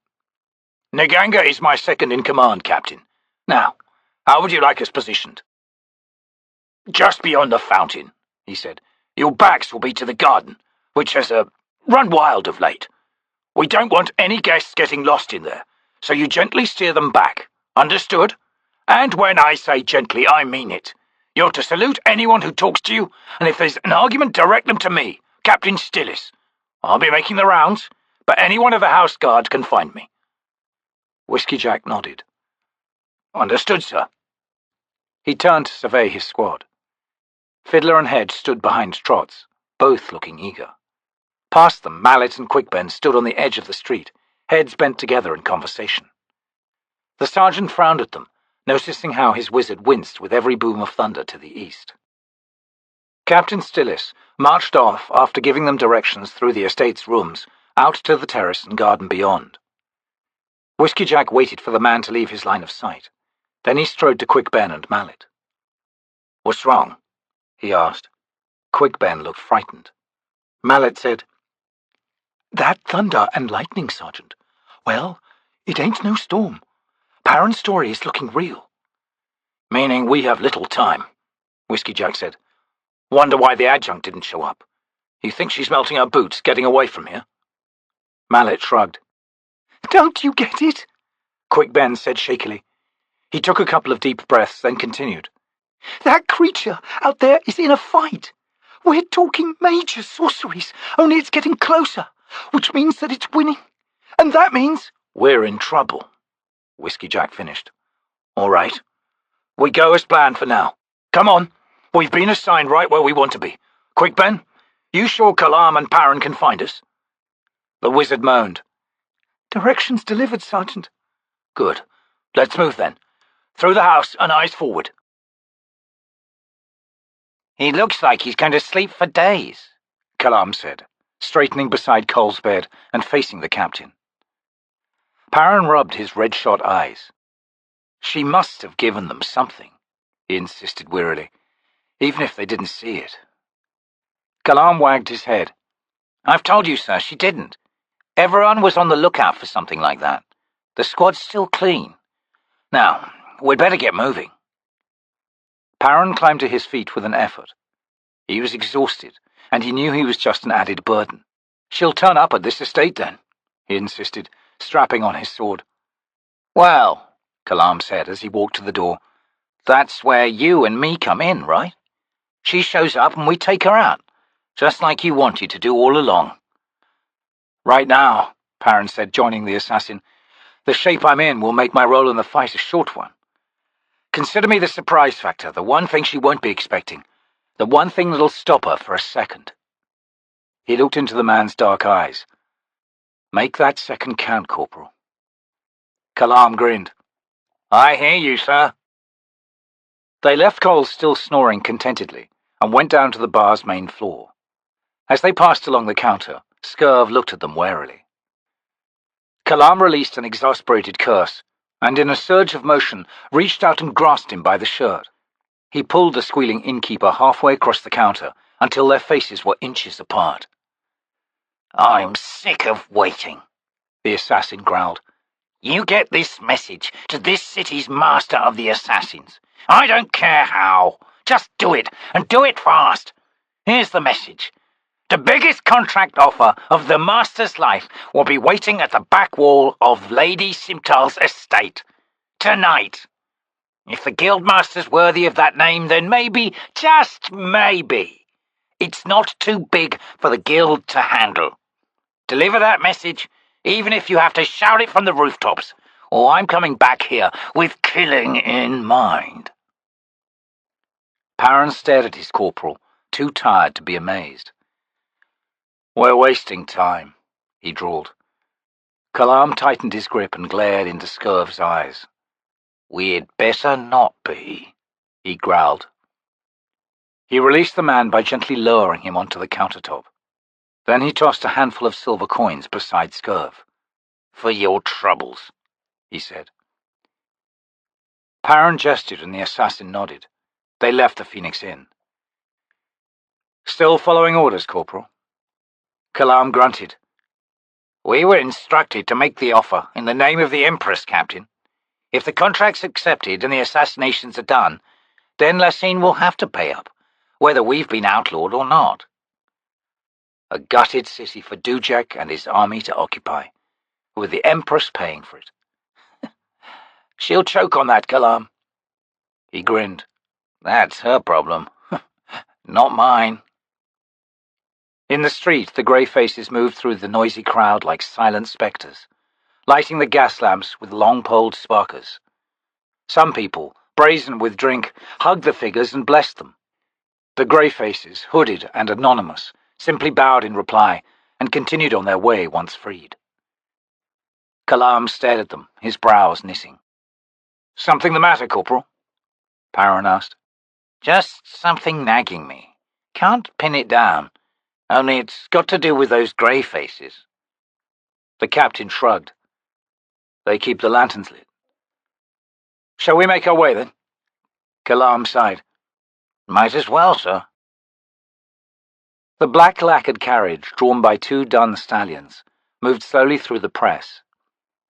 A dozen feet ahead marched a brace of Baruk's own houseguards, driving a wedge down the street's centre, using their wrapped weapons when shouts and curses failed.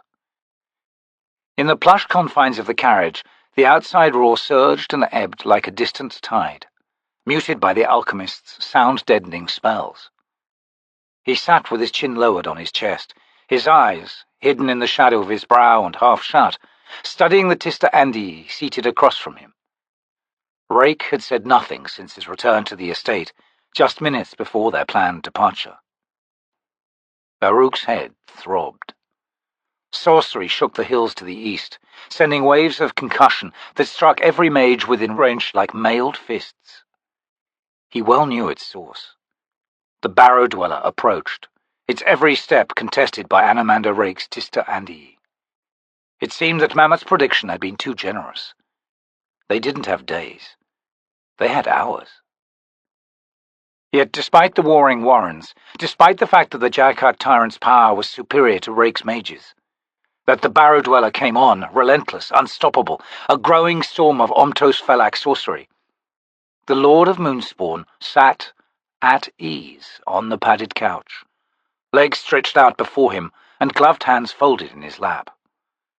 The mask lying on the velvet at his side was exquisite, if ghastly. In better times, Baruk might have been amused, appreciative of its workmanship, but right now when he regarded it, his lone response was suspicion. A secret was locked in that mask, something that bespoke the man who would wear it. But the secret eluded Baruk. Turban Orr adjusted his hawk mask and paused just before the wide steps leading to the estate's main doors.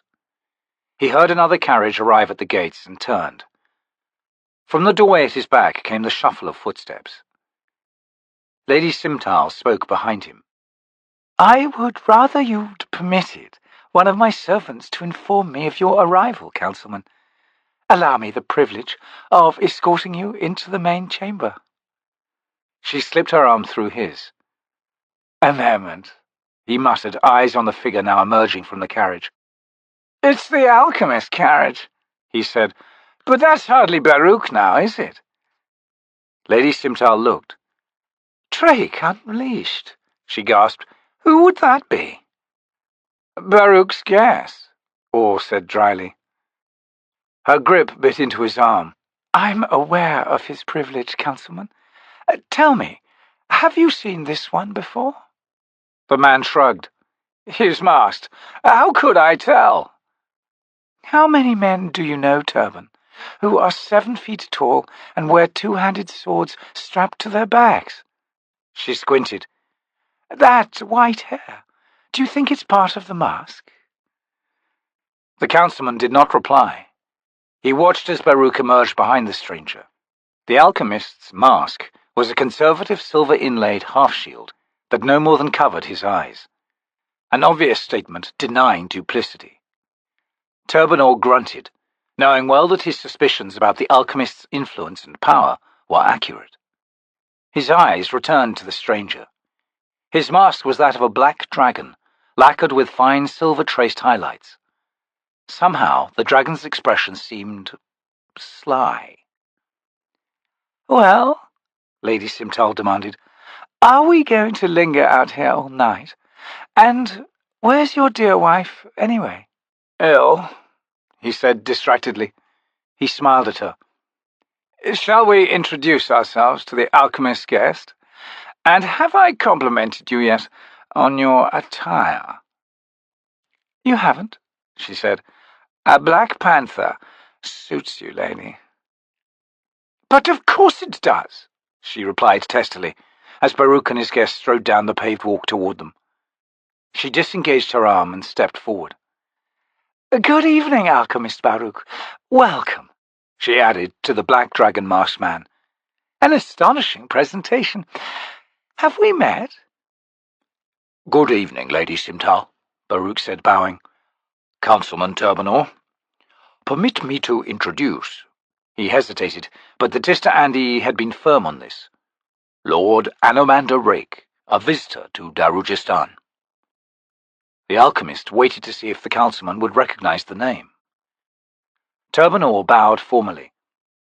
"On behalf of the City Council, welcome, Lord Anomander Rake." Baruk sighed.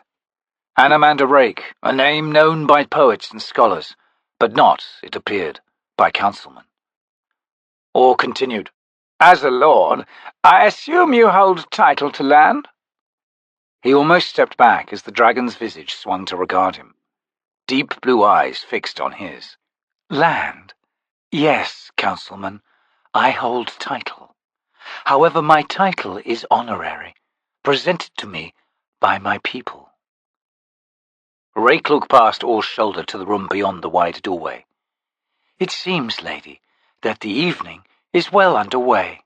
"Indeed," she laughed. "Come, join in the festivities." Baruk breathed another relieved sigh. Murillo had to admit that Crupper's choice of mask suited him perfectly. He found himself grinning behind his feather-decked peacock mask, in spite of his trepidation. He stood near the opened doorway, leading out to the patio and garden, a goblet of light wine in one hand, the other hitched in his belt. Raleigh leaned against the wall beside him, arms crossed. His mask was that of a Catlin tiger, idealized to mimic the god Trake's image. Murillo knew the assassin let the wall bear his weight out of exhaustion, rather than from a lazy slouch. He wondered yet again if matters would fall to him. The assassin stiffened suddenly, eyes on the entrance across from them. Murillo craned to see past the crowd. There, the hawk. He murmured, "That's Turbanor, all right. Who's he with?" "Simtal," Raleigh growled. "And Baruk. And some monster of a man wearing a dragon's mask. And armed." "Baruk?" Murillo laughed nervously. "Let's hope he doesn't recognize us. It wouldn't take him a second to put everything together." "It doesn't matter," Raleigh said. "He won't stop us." "Maybe you're right." Then Murillo almost dropped his glass. "Hood's weary feet!" Raleigh hissed between his teeth. "Damn it, look at him. He's heading straight for them." Lady Simtal and Turban Orr excused themselves, leaving Baruk and Rake momentarily alone in the middle of the chamber. People moved around them, some nodding deferentially at Baruk, but all keeping their distance. A crowd gathered around Simtal, where she stood at the foot of the winding staircase, eager with questions regarding Anomander Rake. A figure approached Baruk and his companion. Short, round, wearing a faded red waistcoat, both hands clutching pastries, the man wore a cherub's mask, its open red-lipped mouth smeared with cake icing and crumbs. His route to them met with one obstacle after another as he negotiated his way across the room, excusing himself at every turn and twist. Rake noticed the newcomer, for he said, "Seems eager, doesn't he?" Baruk chuckled. "He's worked for me," he said, "and I've worked for him as well. Anomander Rake, behold the one they call the Eel, Darujhistan's master spy." Do you jest? No. Crokus arrived, his chest heaving. "Master Baruk," he said breathlessly, "what a surprise to find you here." The cherub face swung over and up to Rake. "The hair is an exquisite touch, sir. Exquisite. I am named Crokus, sir. Crokus the First." He raised a pastry to his mouth and jammed it in. "This is Lord Anomander Rake, Crokus." Crokus nodded vigorously, then swallowed audibly. "Of course. Why then, you must be quite used to such a lofty stance, sir. Crokus envies those who can look down upon everyone else." It is easy to fool oneself, Rake answered, interviewing those beneath one as small and insignificant. The risks of oversight, you might say. Crokus might well say, assuming the pun was intended. But who would disagree that the dragon's lot is ever beyond the ken of mere humankind? Crokus can only guess at the thrill of flight, the wail of high winds, the rabbits scurrying below as one's shadows brushes their limited awareness. "My dear Crokus," Baruk sighed, "it is but a mask." "Such is the irony of life," Crokus proclaimed, raising one pastry-filled hand over his head, "that one learns to distrust the obvious, surrendering instead to insidious suspicion and confused conclusion. But lo, is Crokus deceived? Can an eel swim? Hurrah! These seeming muddy waters are home to Crokus, and his eyes are wide with wonder." He bowed with a flourish, spattering bits of cake over Rake and Baruk, then marched off, still talking. "A survey of the kitchen is in order, Crokus suspects." "An eel indeed," Rake said in an amused tone. "He is a lesson to us all, is he not?" "Agreed," Baruk muttered, shoulders slumping. "I need a drink. Let me get you one. Excuse me." Turban Orr stood with his back to the wall and surveyed the crowded room. He was finding it difficult to relax. The last week had been exhausting. He still awaited confirmation from the Assassins' Guild that Cole was dead. It wasn't like them to take so long to complete a contract, and sticking a knife into a drunk shouldn't have been too difficult. His hunt for the spy in his organizations had reached a dead end, but he remained convinced that such a man, or woman, existed. Again, and especially since Lim's assassination, he had found his moves in the council blocked by countermoves, too unfocused for him to point a finger at any one person. But the proclamation was dead in the water. He had come to that conclusion this morning, and he had acted. Even now, his most trusted and capable messenger rode the trader's track, probably passing through the Gadrobi Hills and the thunderstorm at this very moment, on his way to Pale. To the Empire. Turban Orr knew the Malazans were on the way. No one in Darujhistan could stop them, and the Moon's Lord had been defeated once, at Pale. Why would it be any different this time around? No, the time had come to ensure that his own position would survive the Empire's occupation. Or, better yet, an even higher rank to reward his vital support.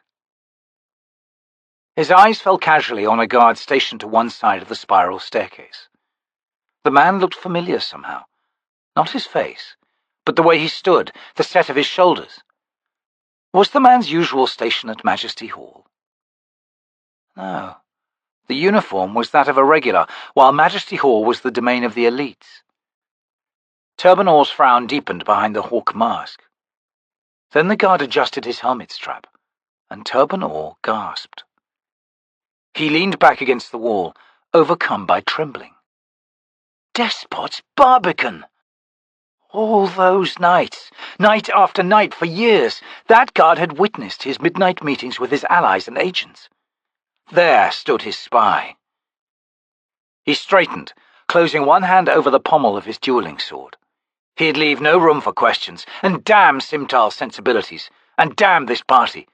He wanted his vengeance to be swift and immediate. He'd let no one stop him. His eyes fixing on the unsuspecting guard, Turbanor stepped forward. He collided with a hard shoulder and staggered back. A large man in a tiger mask turned to him. Or waited for an apology, but received only silence. He moved to step past the man. The stranger's arm intercepted him. Turbanor cursed as a gloved hand poured wine down his chest. "Idiot!" he snapped. "I am Councilman Turbanor! Out of my way!" "I know who you are," the man said quietly. Or jabbed a finger into the man's chest. "Keep that mask on so I'll know who to look for later." "I didn't even notice your mask," the man said, his voice cold and flat. "Fooled by the nose, I suppose." The councilman's eyes narrowed. "Eager to die, are you?" he grated. "I will oblige you." His hand twitched on his sword's pommel. "In a few minutes. Right now I have—" "I wait on no man," Rallick said, "and certainly not for some thin-lipped prancer pretending to manhood. If you've the belly for a duel, make it now, or stop wasting time with all this talk." Shaking, Turbanor took a step back and faced the man directly. "What's your name?" he demanded hoarsely. "You are not fit to hear it, Councilman." Turbanor raised his hands and whirled to the crowd. "Hear me, guests! Unexpected entertainment for you all." Conversation died and everyone faced the councilman. He continued. "A fool has challenged my honor, friends, and since when has Turbanor permitted such an insult?" "A duel!" someone cried excitedly. Voices rose. All pointed at Rallick. "This man, so bold as to wear Trake's face, will be dead shortly. Look upon him now, friends, as he looks upon you, and know that he is all but dead already." "Stop babbling," Rallick drawled. The councilman pulled the mask from his face, revealing a tight grin. "If I could kill you 1,000 times," he said, "it would not be enough to satisfy me. I must settle with you but once." Rallick removed his mask and tossed it onto the carpeted stairs. He looked upon Turbanor with flat, dark eyes. "Done breaking wind, Councilman?"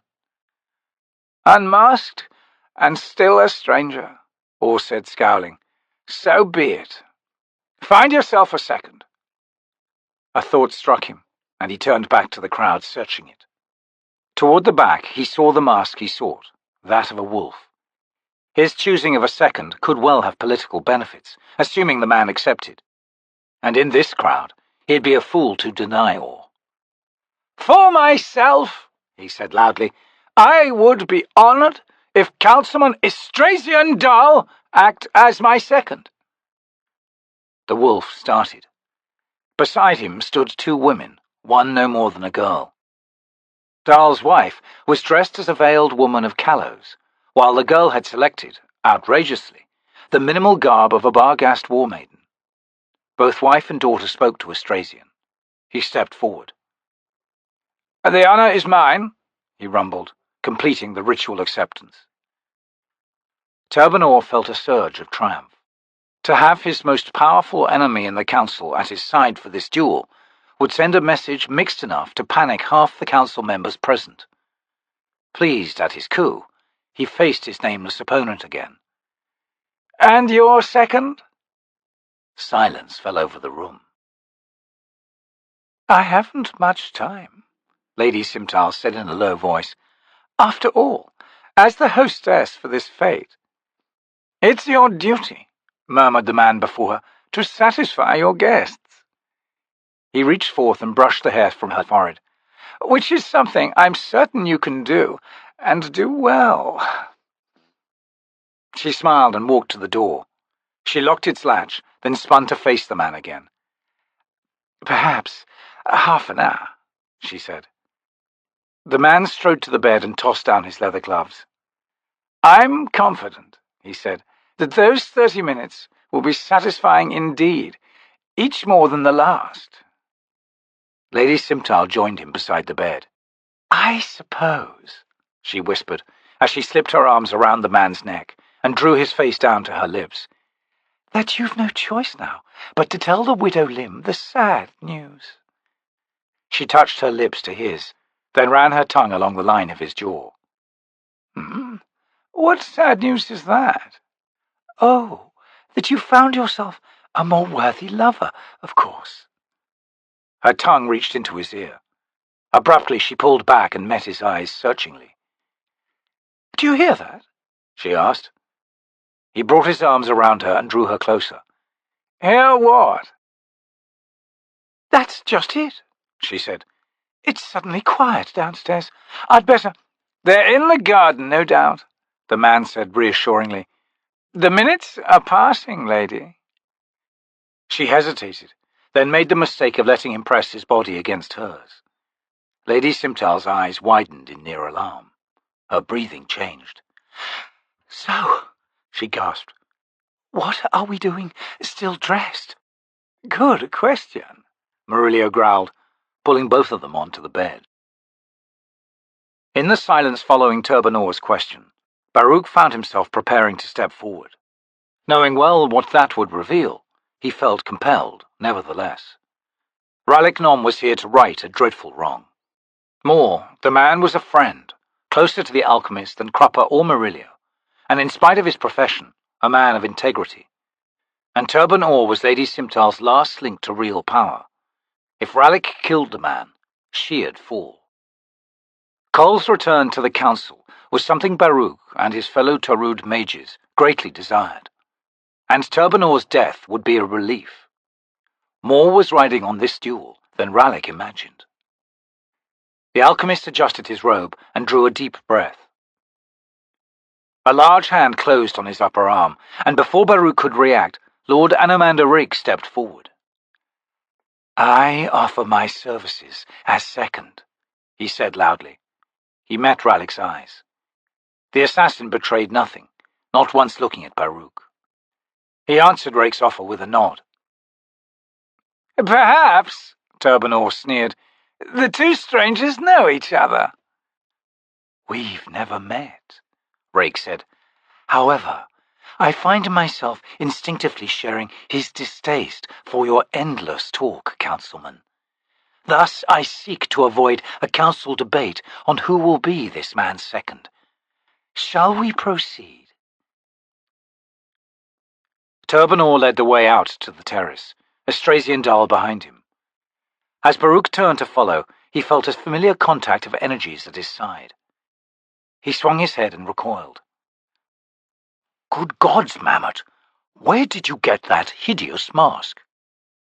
The old man's eyes held his briefly, then shied away. "An accurate rendition of Jaghut features, I believe," he said softly, "though I think the tusks are a little short." Baruk shook himself. "Have you managed to find your nephew yet?" "No," Mammot replied. "I am deeply worried by that." "Well," the alchemist grunted as they walked outside, "let's hope that Opon's luck holds for the lad." "Of course," Mammot murmured. Whiskeyjack's eyes widened as a crowd of excited guests poured out from the main chamber and gathered on the terrace. Fiddler scurried to his side. "It's a duel, Sergeant. The guy with the wine stain on his shirt is one of them, a councilman named Orr. Nobody knows who the other man is. He's over there with that big man in the dragon mask." The sergeant had been leaning, arms crossed, against one of the marble pillars encircling the fountain, but at seeing the tall dragon-masked figure, he came near to toppling into the fountain behind him. "Hood's balls!" he cursed.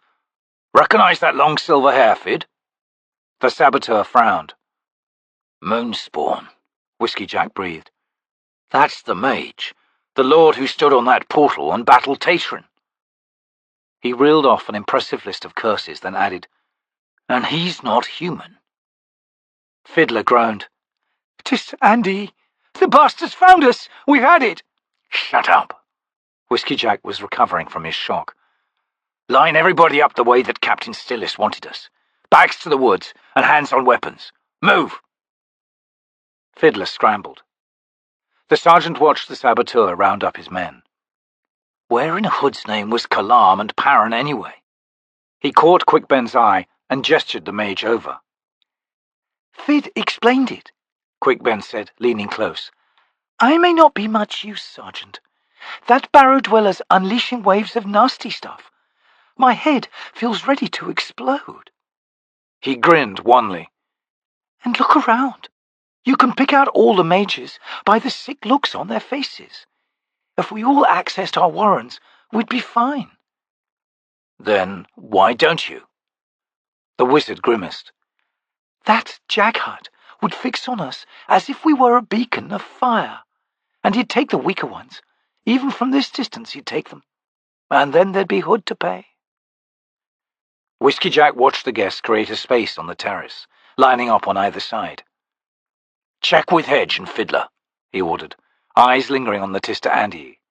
"Make sure they've got something handy, in case it all comes apart. This estate's got to burn then, hot and long. We'll need the diversion to set off the intersection mines. Give me the nod telling me they're up to it." "Right." Quickben moved off. Whiskeyjack grunted in surprise as a young man stepped round him, dressed as a thief, complete with face mask. "Excuse me," the man muttered as he walked into the crowd. The sergeant stared after him, then glanced back at the garden. How had that lad got past them in the first place? He could have sworn they'd sealed off the woods. He loosened his sword surreptitiously in its sheath. Crokus had no idea what kind of costume Chalice Dahl would be wearing, and he was resigned to a long hunt. He had left Apsala at the garden's back wall, and now felt guilty. Still, she had seemed to take it well, though in a way that made him feel even worse. Why did she have to be so nice about things? He spared barely a thought about the crowd's strange formation, looking, as he was, for a head somewhere at chest level to everyone else. As it turned out, that proved unnecessary, for Chalice Dahl's costume was no disguise. Crokus found himself between two burly houseguards. Across from him, 20 feet away, with no one to block his view, stood Chalice and an older woman Crokus took to be her mother. Their attention was held unerringly on a tall, severe-looking man standing at one end of the cleared space and speaking with another man, who was strapping on a dueling glove. It slowly dawned on the thief that a duel was but moments away. Squeezing between the two guards, Crokus craned his neck to find the other duelist. At first, he thought him the giant with the dragon mask and two-handed sword. Then his gaze found the man. Ralik Nom. His eyes snapped back to the first duelist.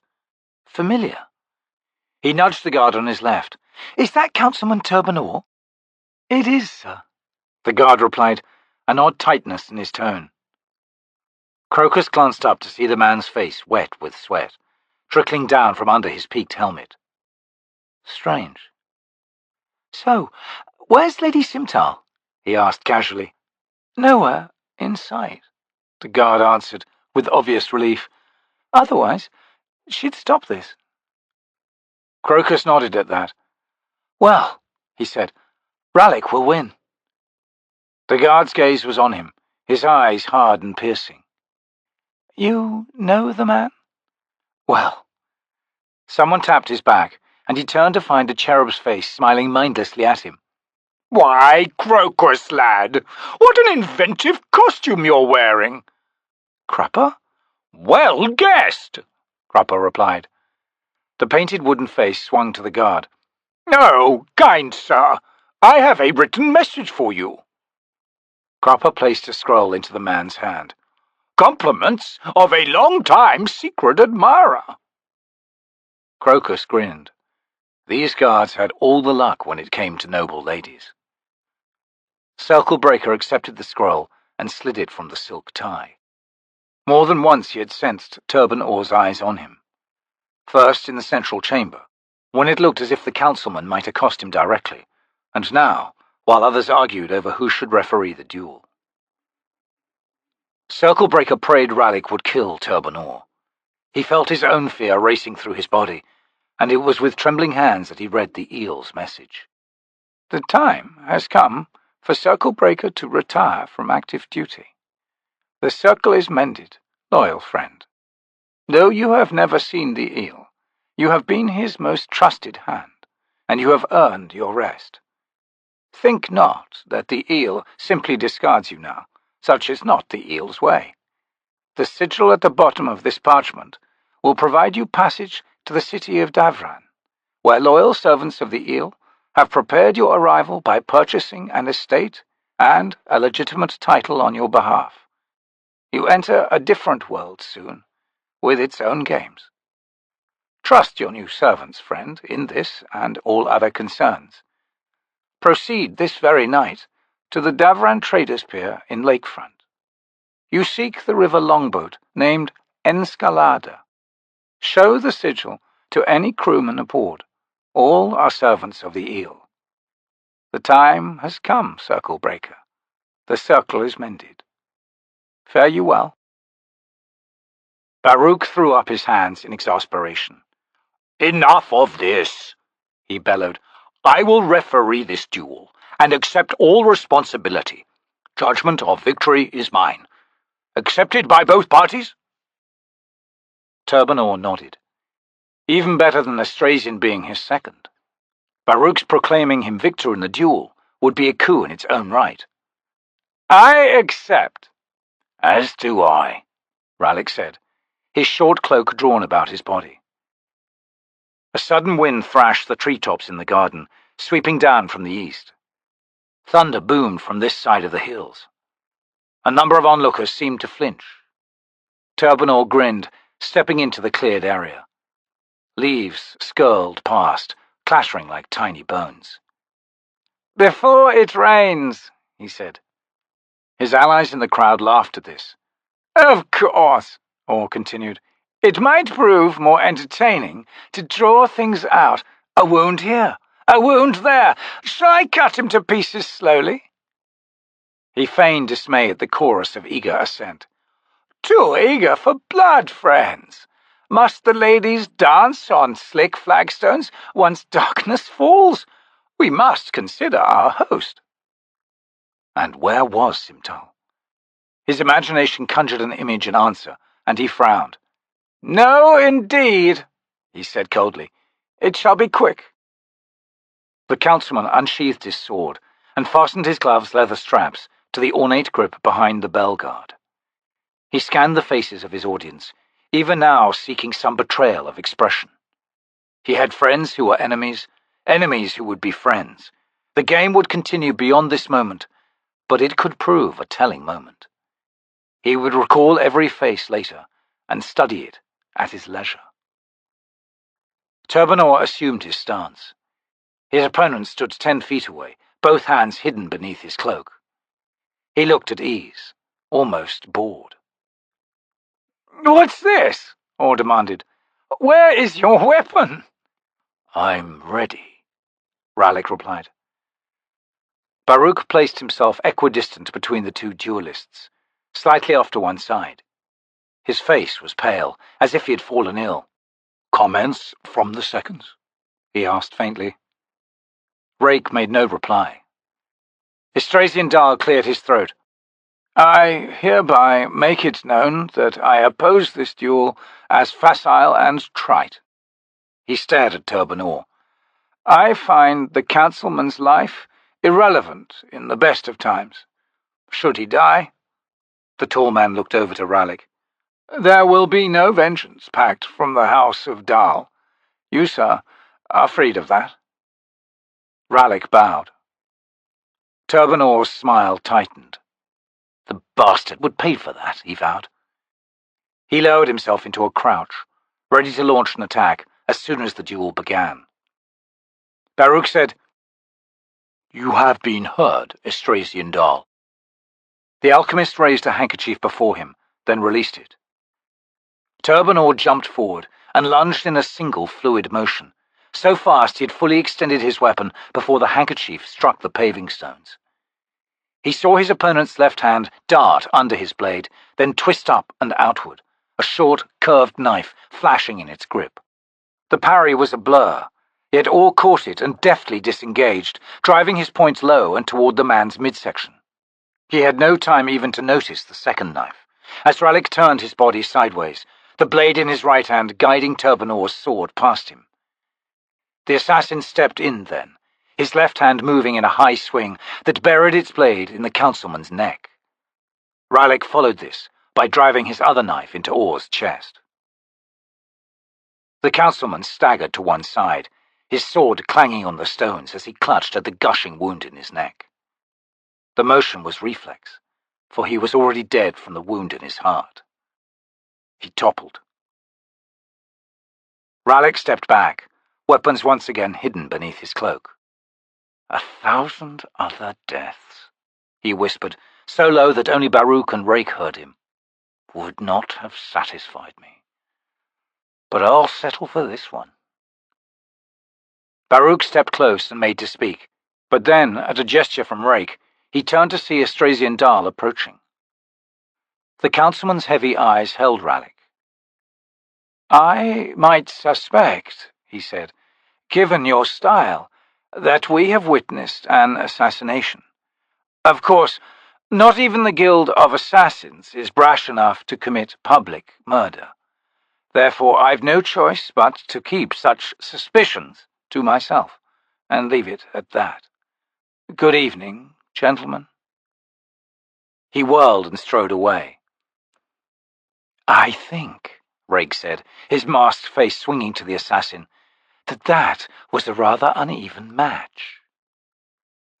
A rush of people closed in around Turbanor's body. Voices shouted in dismay. Baruk studied the cool satisfaction on Ralik's face. "It's done, Ralik. Go home." A large, rounded woman in a bright green, gold-trimmed robe joined them. Unmasked, she smiled broadly at Baruk. "Greetings," she said. "Interesting times, yes?" A personal servant stood at her side, bearing a padded tray on which squatted a water pipe. Ralik stepped back with a slight bow, then left. Baruk sighed. "Greetings, Darudan. Permit me to introduce Lord Anomander Rake. Lord, the witch Darudan." "Forgive the mask," Rake said to her. "It is best that it remain on, however." Smoke streamed down from Darudan's nose. "My compatriots share my growing unease, yes? We feel the approaching storm, and while Baruk continues to reassure us, still the misgivings, yes?" "Should it prove necessary," Rake said, "I will attend to the matter personally. I do not believe, however, that our greatest threat is the one beyond the city's walls. A suspicion which, no more." "I think," Baruk said tentatively, "that we would like to hear these suspicions of yours, Rake." The Tista Andi hesitated, then shook his head. "Unwise. The matter is presently too sensitive to be broached. I shall remain here for now, however." Darudan waved dismissively at Baruk's angry growl. "True, the T'orrud Cabal is unused to feeling helpless, yes? True also, dangers abound, and any might prove a feint, a diversion, yes? Cunning is the Empress. For myself, I affirm the trust between us, Lord." She smiled at Baruk. "We must speak, you and I, alchemist," she said, linking arms with him. Rake bowed to the woman. "A pleasure meeting you, witch."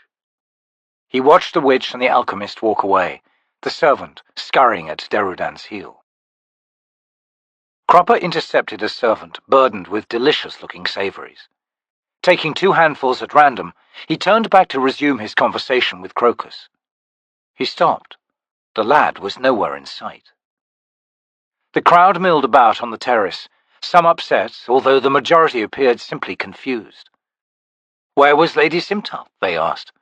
Some, grinning, changed the question to, who's she with? Already a new wave of anticipation rose among the nobles. They circled like vultures, waiting for their faltering hostess. Smiling beatifically behind the cherub mask, Cropper raised his eyes slowly to the balcony overlooking the patio, in time to see a figure appear as a dark, feminine silhouette behind the shutters. He licked sticky sugar from his fingers, smacking his lips. There are times, Cropper murmurs, when celibacy born of sad deprivation becomes a boon, nay, a source of great relief. Dear Murillo, prepare for a storm. Simtal pushed apart 2 slats of the shutters and looked down. "You were right," she said. "They have indeed retired to the terrace. Odd, with that storm coming. I should get dressed." She returned to the bed and began to collect her clothing, which lay scattered all around it. "And what about you, Murillo?" she asked. "Don't you think your companion below is wondering where you are, dear lover?" Murillo swung his legs over the bedside and pulled on his tights. "I think not," he said. Simtal shot him a curious look.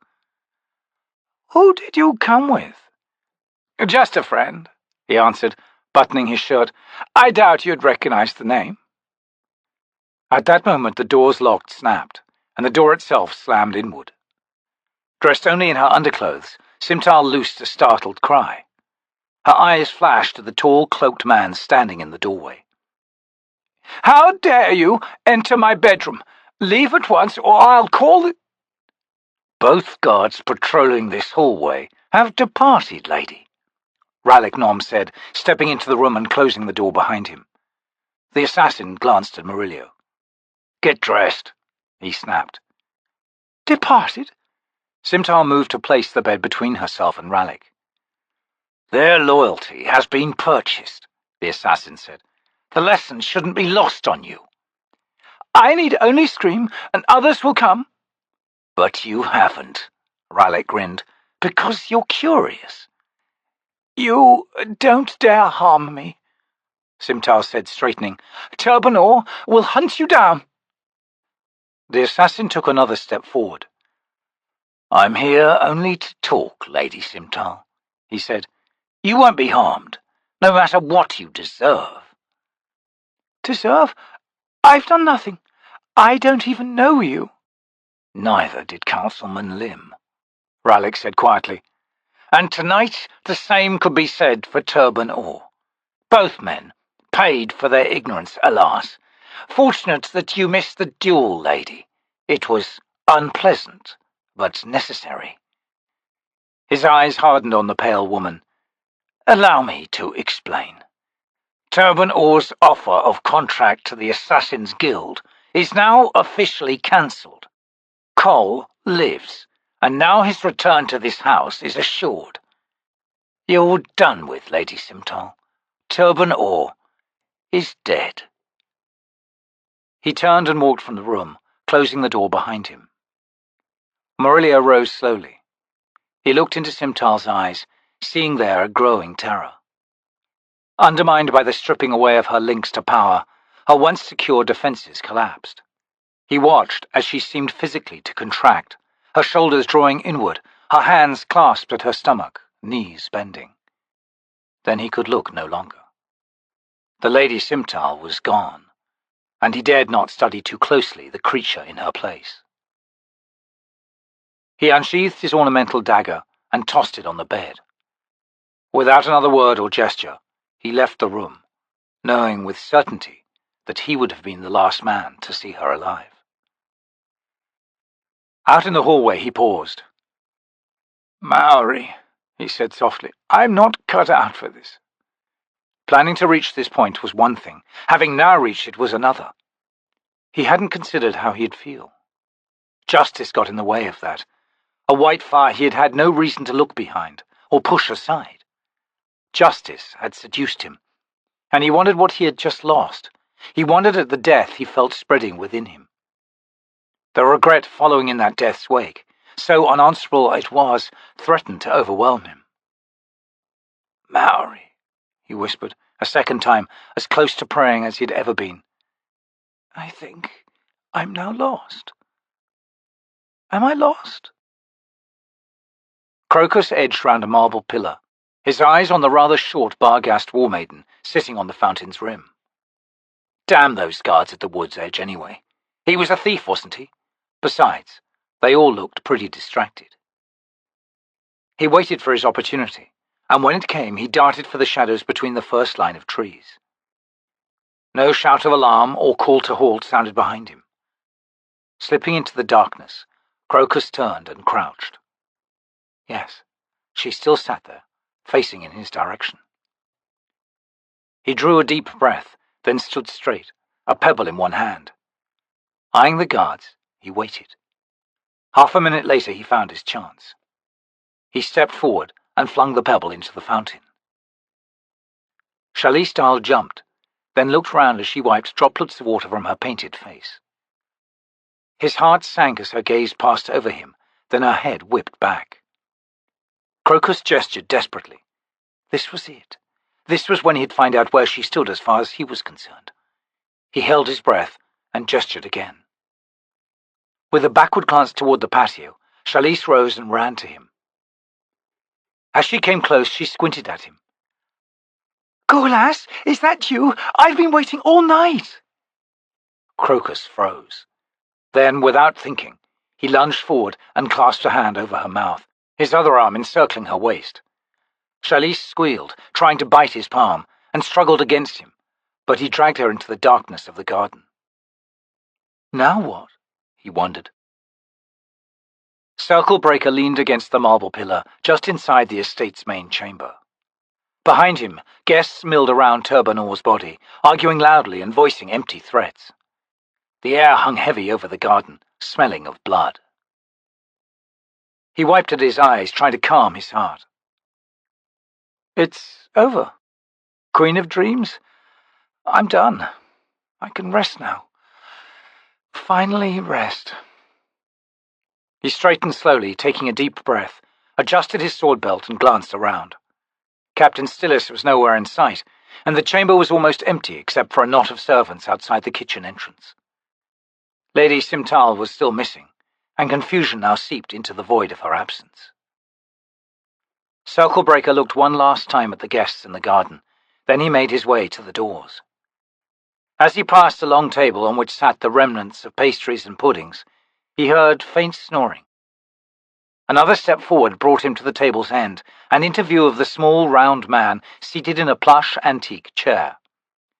The smeared cherub mask hid the man's face, but Circlebreaker could see the closed eyes, and the nasal drone that matched the rise and fall of his chest was loud and steady. The guardsman hesitated. Then, shaking his head, he moved on. Beyond the gates now within sight waited the streets of Darujhistan and freedom. Now that he'd begun his first steps on that path, he would let nothing deter him. I've done my part. Just another nameless stranger who couldn't run from the face of tyranny. Dear Hood, take the man's shriveled soul. His dreams are over, ended by an assassin's whim. As for my own soul, well, you shall have to wait a while longer. He passed through the gates, welcoming at last the smile that came unbidden to his mouth. Chapter 22. Ravens, great ravens, your damning calls deride history sweeping beneath your blackened wings. Shatter the day, O flags of night, rend with shadows this innocent light. Ravens, great ravens, your drumming clouds arrive, swoop sudden sheer, hissing travails from no place to the other. Shatter the day, O flags of night, rend with shadows this innocent light. Ravens, great ravens, your beaks clatter open, disgorging the sweat of straining dismay, the clack of bones promised this day. I've seen the sheen of your eyes, the laughter that rhymes the living, your passing but an illusion. We stop, we stare, we curse your cold winds, in knowing your flight's path, wheeling you round us again. Oh, forever again. Ravens, Collet, born 978. Raest had driven 2 of the black dragons from the battle. The remaining 2 now circled high overhead, while Silana Redwings sped down and out of sight beyond the hill. She was hurting, the Jaghut Tyrant knew, the power of her immense life force bleeding away. "And now," he said through tattered lips, "she will die!" Raest's flesh had been torn away, ravaged by the virulent power of the dragons, power that burst from their jaws like breath of fire. His brittle, yellowed bones were splintered, crushed and shattered. All that kept him upright and moving was his Omto's Felak Warren. Once the finished was in his hands, he would make his body anew, filling it with the vigor of health. And he was near his goal. One last ridge of hills, and the city's walls would be visible, its fortifications all that stood between Raest and his greater powers. The battle had laid waste to the hills, incinerating everything in the deadly clash of warrens. And Raest had driven back the dragons. He had listened to their cries of pain. Laughing, he had flung dense clouds of earth and stones skyward to blind them. He ignited the air in the path of their flight. He filled clouds with fire. It was, he felt, good to be alive again. As he walked, he continued to devastate the land around him. A single jerk of his head had shattered a stone bridge spanning a wide, shallow river. There had been a guardhouse there, and soldiers with iron weapons. Odd creatures, taller than Imas, yet he sensed that they could be easily enslaved. These particular men, however, he destroyed lest they distract him in his battle with the dragons. He had met another man, similarly clad and riding a horse. He killed both man and beast, irritated at their intrusion. Breathed in the crackling fire of his sorcery, Raest ascended the side of the hill behind which Silana had disappeared minutes earlier. Anticipating another ambush, the Jaghut Tyrant gathered his power, fists clenching. Yet he reached the crest unmolested. Had she fled? He craned skyward. No, the 2 black dragons remained, and between them a great raven. Raest crossed the hill's summit and stopped when the valley beyond came into view. Silana waited there, her red-pebbled skin streaked with black, wet burns across her heaving chest. Wings folded, she watched him from her position at the base of the valley, where a stream wound a tortured cut through the earth, its jagged path choked with bramble. The Jaghut Tyrant laughed harshly. Here she would die. The far side of the valley was a low ridge, and beyond, glowing in the darkness, was the city that held his finished. Raest paused at seeing it. Even the great Jaghut cities of the early times were dwarfed by comparison. And what of its strange blue and green light, fighting the darkness with such steady, unfaltering determination? There were mysteries here. He was eager to discover them. "Silana!" he cried. "Elainta! I give you your life. Flee now, Silana. I show mercy but once. Hear me, Elainta!" The red dragon regarded him steadily, her multifaceted eyes glowing like beacons. She did not move, nor did she reply. Raest strode toward her, surprised to find her warren gone.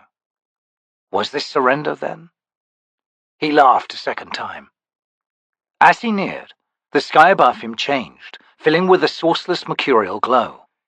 The city beyond vanished, replaced by wind-whipped mudflats. The distant jagged line of mountains loomed massive, uncarved by rivers of ice, bright and savage with youth. Raest's steps slowed. This is an elder vision, a vision before even the Jaghut. Who has lured me here? He thought. Oh my, oh my! The tyrant's gaze snapped down to find a mortal standing before him. Raest cocked a withered brow at the man's peculiar clothing, the coat tattered and faded red with large food-stained cuffs, the baggy, shimmering pantaloons dyed an astonishing pink, and the broad black leather boots covering his small feet. The man withdrew a cloth and patted the sweat from his brow. "Dear sir," he wheezed, "you've not aged well at all." There is eye-mass within you, Raest rasped. Even the language you speak echoes their guttural throats. Have you come forth to grovel at my feet? Are you my first acolyte, then, eager for my rewards? "Alas," the man replied, "you are mistaken, sir. Cropper, this humble, weak mortal who stands before you, bows to no man, be he Jaghut or god. Such are the nuances of this new age that you are felled by indifference, made insignificant in your mighty struggles by lowly Cropper, into whose dream you have ignobly stumbled. Cropper stands before you so that you may gaze upon his benign countenance in the last moments before your demise. Magnanimous of Cropper, all things considered." Raest laughed. I have walked in the dreams of mortals before. You believe you are the master here, but you are mistaken. The tyrant's hand shot out, virulent power erupting from it. The sorcery engulfed Cropper, blazing darkly, then faded, leaving not even a remnant of the man. A voice spoke to Raest's left. "Rude," Cropper proclaims. "Disappointing, this precipitateness." The Jaghut swung around, eyes narrowing. What game is this? The man smiled. "Why, Cropper's game, of course." A sound behind Raest alerted him, but too late. He spun, even as a massive flint sword crunched through his left shoulder, tearing a path that snapped ribs, sliced through sternum and spine.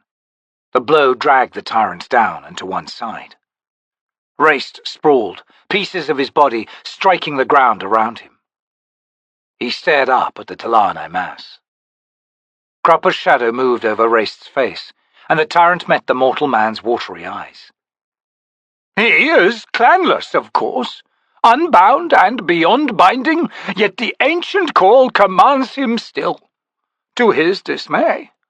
Imagine his surprise at being found out. Ganoes Paran, sword of the First Empire, is once more called upon by the blood that once warmed his limbs, his heart, his life of so very long ago." The T'orrud mass spoke. "You have strange dreams, mortal." "Cropper possesses many surprises, even unto himself." "I sense," Ganoes Paran continued, "a bonecaster's hand in this summoning." "Indeed. Prancol of King Arven's clan of the T'orrud Imas, I believe he called himself." Raest raised himself from the ground, drawing his sorcery around his body to hold its shattered parts in place. "No T'orrud Imas can withstand me," he hissed. "A dubious claim," Cropper said. "Even so, he is joined in this endeavor." The Jaghut tyrant straightened to see a tall, black-shrouded figure emerge from the stream bed. He cocked his head as the apparition approached. "You remind me of Hood. Is the Death Wanderer still alive?" He scowled. But no, I sense nothing from you. You do not exist. Perhaps, the figure replied, in a deep, soft tone that hinted of regret. If so, he continued, then neither do you. We are both of the past, Jaghut. The figure halted 15 feet away from Raest and swung his hooded head in the dragon's direction. Her master awaits your arrival, Jaghut, but he waits in vain, and for this you should thank us. He would deliver a kind of death from which there is no escape, even by such a creature as you. The head turned, and the darkness within the hood once again regarded the tyrant.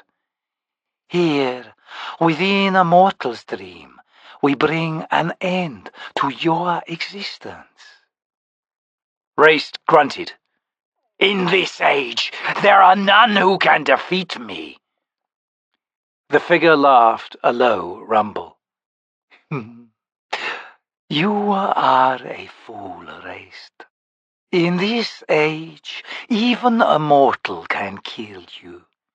The tide of enslavement has reversed itself. It is now we gods who are the slaves, and the mortals our masters, though they know it not. You are a god, then? Raest's scowl deepened. You are a child to me, if so. I was once a god, the figure replied, worshipped as Kral, and my aspect was the obelisk. I am the maker of paths.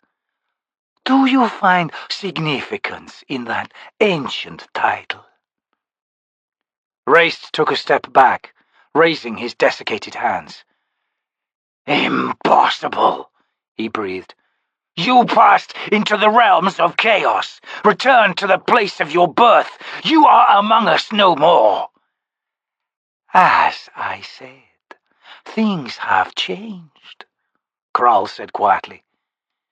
You have a choice, Raest. Onos Tulan can destroy you. You have no understanding of what his title of sword signifies. He is without equal in this world. You can fall ignobly beneath the blade of an Imas, or you can accompany me. For in one thing we are the same, you and I. Our time has passed, and the gates of chaos await us. What choice do you make? I make neither, Eldering One. With a soft, hollow laugh, Raest's battered, withered body collapsed. Kral cocked his head. He's found another body. Cropper pulled out his handkerchief.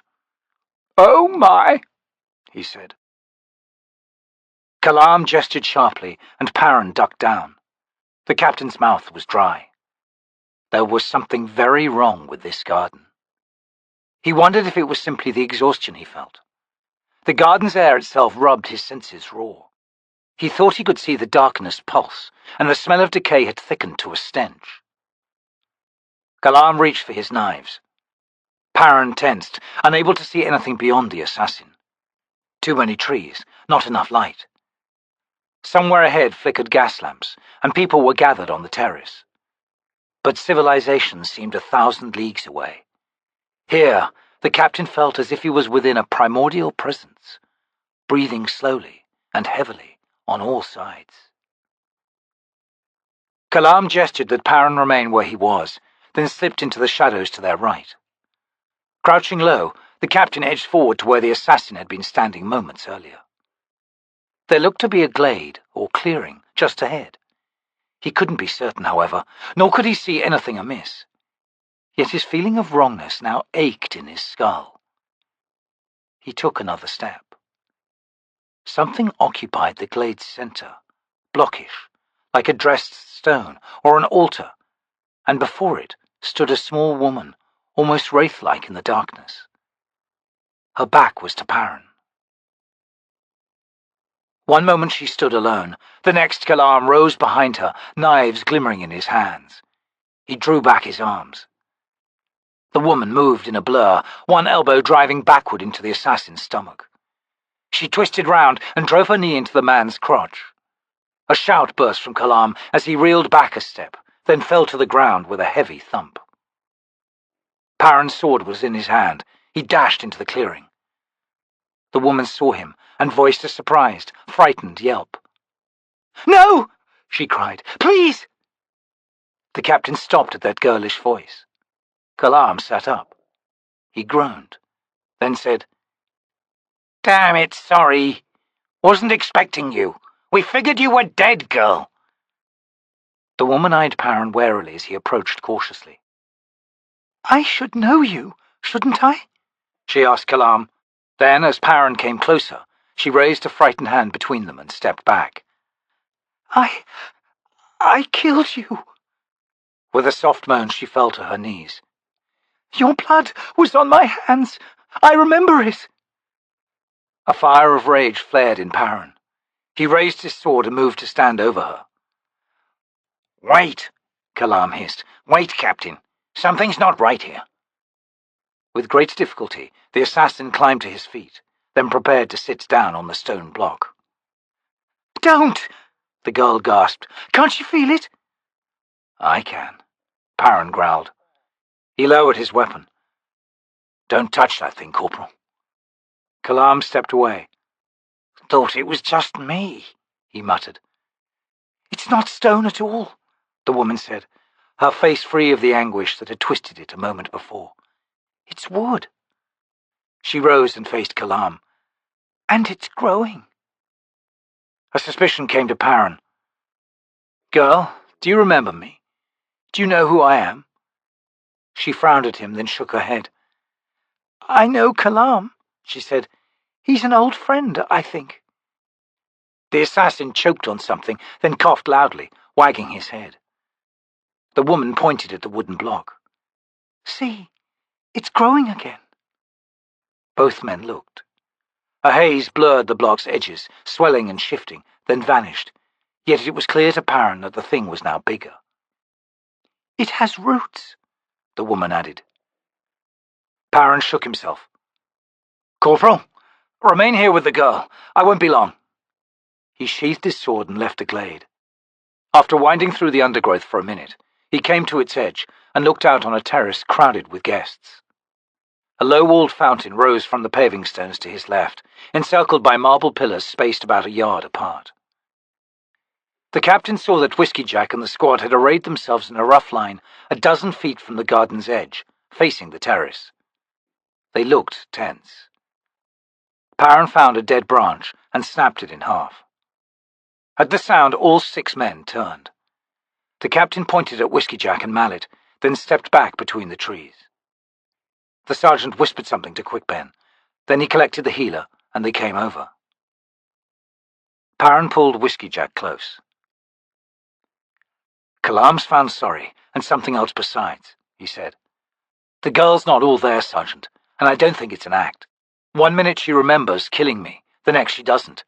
And she's got it into her head right now that Kalam's an old friend." Mallet grunted. After a brief glance back at the party, Whiskeyjack asked, "So, what's this something else?" "I'm not sure, but it's ugly." "All right," the sergeant sighed. "Go with the captain, Mallet. Take a look at Sorry. Any contact from the Assassin's Guild yet?" he asked Paran. "No." "Then we move soon," Whiskeyjack said. "We let Fiddler and Hedge loose. Bring Kalam when you come back, Mallet. We need to talk." Rallick found his path unobstructed as he moved across the central chamber toward the front doors. Faces turned to him, and conversations fell away, rising again as he passed. A bone-deep weariness gripped the assassin, more than could be accounted for by the blood lost to a wound already healed. The malaise gripping him was emotional. He paused at seeing Cropper rising from a chair, mask dangling from one plump hand. The man's face was sheathed in sweat, and there was fear in his eyes. "You've a right to be terrified," Rallick said, approaching him. "If I'd known you'd be here." "Silence," Cropper snapped. "Cropper must think." The assassin scowled but said nothing. He'd never before seen Cropper without his usual affable facade, and the sight of him so perturbed made Rallick profoundly uneasy. "Be on your way, friend," Cropper said then, his voice sounding strange. "Your destiny awaits you. More, it seems this new world is well prepared for one such as Raest, no matter what flesh he wears." Rallick's scowl deepened. "The man sounds drunk." He sighed, then turned away, his mind returning once again to what had been achieved this night. He continued on his way, leaving Cropper behind. What now? He wondered. So much had gone into reaching this moment. The sharp focus of his thoughts seemed dulled now by success. Never the crusader, Rallick's obsession to right the wrong had been, in a sense, no more than the assassin assuming the role Cole himself should have taken. He had played the instrument of Cole's will, relying on a faith that the man's own will would return. And if it didn't? His scowl deepening, Rallick crushed that question before it could lead his thought in search of an answer. As Baruk had said, the time had come to go home. As he passed, a silver-masked woman touched his arm. Startled by the contact, he turned to look at her. Long brown hair surrounded the featureless mask, its eye-hole slits revealing nothing of what lay behind it. The woman stepped close. "I've been curious," she said quietly, "for some time. However, I see now I should have observed you personally, Rallick Nom. Ocelot's death could have been avoided." The assassin's gaze darkened. "Vorkan." Her head tilted in a fraction of a nod. "Ocelot was a fool," Rallick snapped. "If Orr's contract was sanctioned by the Guild, I await punishment." She did not reply. Rallick waited calmly. "You're a man of few words, Rallick Nom." His answer was silence. Vorkan laughed softly. "You say you await punishment, as if already resigned to your own death." Her gaze shifted from him toward the crowded terrace. "Councilman Turban Orr possessed protective magic, yet it availed him naught. Curious." She seemed to be considering something, then she nodded. "Your skills are required, Rallick Nom. Accompany me." He blinked. Then, as she strode toward the garden at the rear of the house, he followed. Crokus held one hand over Chalice's mouth as he lay atop her. With his other, he removed his thief's mask. His eyes widened in recognition. "If you scream," Crokus warned in a harsh voice, "you'll regret it." He had managed to drag her perhaps 10 yards into the undergrowth before she tripped him. They'd thrashed about, but he'd won the battle.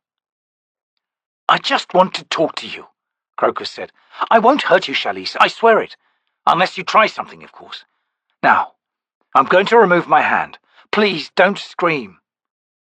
He tried to read the expression in her eyes, but all he saw was fear. Ashamed, he raised his hand. She didn't scream, and a moment later Crokus found himself wishing she had. "Damn you, thief! When my father catches you, he'll have you skinned alive. That's if Gorlas doesn't find you first. You try anything with me, and he'll have you boiled, slowly." Crokus jammed his hand over her mouth again. "Skinned? Boiled?" "Who's Gorlas?" he demanded, glaring. "Some amateur chef? So you did betray me." She stared up at him. He lifted his hand again. "I didn't betray you," she said. "What are you talking about?" "That murdered houseguard. I never did it, but—" "Of course you didn't. Father hired a seer. A woman killed that guard, a servant of the robes. The seer was terrified and didn't even stay to be paid. Now get off me, thief!" He let her go and sat back on the ground. He stared into the trees. You didn't betray me. What about Mies, the guards at Uncle Mammot's, the big hunt? Chalice climbed to her feet and brushed dead leaves from her hide cloak. What are you babbling about? I have to get back. Gorlas will be looking for me. He's the first son of House Tholius, in training to be a master duelist. If he sees you with me, there'll be real trouble. He looked up at her blankly. Wait! He sprang to his feet. Listen, Chalice. Forget this Gorlas idiot. Within the year, my uncle will introduce us formally. Mammot is a famous writer. Chalice rolled her eyes. Get your feet back on the ground. A writer? Some old man with ink-stained hands who walks into walls? Has his house power, influence? House Tholius has power, influence, everything required. Besides, Gorlas loves me. But I... He stopped, looking away. Did he? No. Did that matter, though? What did he want from her, anyway? What do you want from me, anyway? Chalice demanded. He studied his feet. Then he met her eyes. Company? He asked, diffidently. Friendship? What am I saying? I'm a thief. I rob women like you. That's right, she snapped. So why pretend otherwise? Her expression softened. Crokus, I won't betray you. It will be our secret. For the briefest of moments he felt like a child being stroked and consoled by a kindly matron, and he found himself enjoying it. Before you, she added, smiling, I'd never met a real thief from the streets. His enjoyment ended in a surge of anger. Hood's breath, no, he sneered. Real? You don't know what's real, Chalice. You've never had blood on your hands. You've never seen a man die. But that's the way it should be, isn't it? Leave the dirt to us. We're used to it. I saw a man die tonight, Chalice said quietly. I never want to again. If that's what real means, then I don't want it. It's all yours, Crokus. Goodbye. She turned and walked away. Crokus stared at her back, her braided hair, as her words rang in his head. Suddenly exhausted, he turned to the garden. He hoped Apsalar had remained where he'd left her. The last thing he wanted now was to have to track her down. He slipped into the shadows. Mallet recoiled with his first step into the glade. Paran gripped his arm. Their eyes met. The healer shook his head. I'll not approach any closer, sir. Whatever lives there is anathema to my Danul Warren, and it senses me with hunger. He wiped sweat from his brow, drew a shaky breath. Best bring the girl to me here. Paran released his arm and darted into the clearing. The block of wood was now the size of a table, veined in thick, twisting roots and pocked on its sides with rough, squared holes. The earth around it looked soaked in blood. Corporal, he whispered, chilled. Send the girl over to Mallet. Kalam laid a hand on her shoulder. It's all right, lass, he said in the tone of a kindly uncle. You can go on now. We'll join you shortly. Yes, she smiled, and moved to where the healer stood at the glade's edge. Kalam rubbed his bristly jaw, eyes following her. Never seen sorry smile before, he said, as Paran arrived. And that's a shame. They stood and watched as Mallet spoke quietly to the girl, then stepped forward and laid a hand on her forehead. Paran cocked his head. The storm stopped, he said. Yeah, hope it means what we'd like it to mean. Someone stopped it. I share your hope, Corporal. For the captain, however, it was a small hope. Something was building. He sighed. It's not even the 12th bell yet. Hard to believe. Long night ahead of us, the assassin said, making it clear that he too found himself sorely lacking in optimism. He grunted. Mallet had voiced an amazed cry that reached them. The healer drew back his hand and waved at Paran and Kalam. You go, the assassin said. The captain frowned at the black man, confused. Then he went over to where the healer and Sorry waited. The girl's eyes were closed, and she seemed in a trance. Mallet was direct. The possession's gone, he said. Guessed as much, Paran replied, eyeing the girl. There's more to it, though, the healer continued. She's got someone else inside her, sir. Paran's brows rose. Someone who was there all along. How it survived the rope's presence is beyond me. And now I've got a choice. Explain. Mallet crouched, found a twig, and began to scratch aimless patterns in the dirt. That someone's been protecting the girl's mind, acting like an alchemist's filter. In the last 2 years, Sorry's done things that would drive her insane if she'd remembered any of it. That presence is fighting those memories right now, but it needs help, because it isn't as strong as it once was. It's dying. Paran squatted beside the man. You're thinking of offering that help, then? Not sure. You see, sir, I don't know its plans. Don't know what it's up to. Can't read the pattern it's trying to make. So let's say I help it, only what it wants is absolute control. Then the girl's possessed all over again. So you think the presence was protecting Sorry from the rope, only so it could now jump in and take over? Put it that way, Mallet said, and it doesn't make sense. What gets me, though, is why else would that presence commit itself so thoroughly? Its body, its flesh, is gone. If it lets go of the girl, it's got nowhere to go, sir. Now, maybe it's a loved one, a relative or something like that. A person who was willing to sacrifice herself, absolutely. That's a possibility. Herself? It's a woman? It was. Damned if I know what it is now. All I get from it is sadness. The healer met Paran's eyes. It's the saddest thing I've ever known, sir. Paran studied the man's face briefly, then he rose.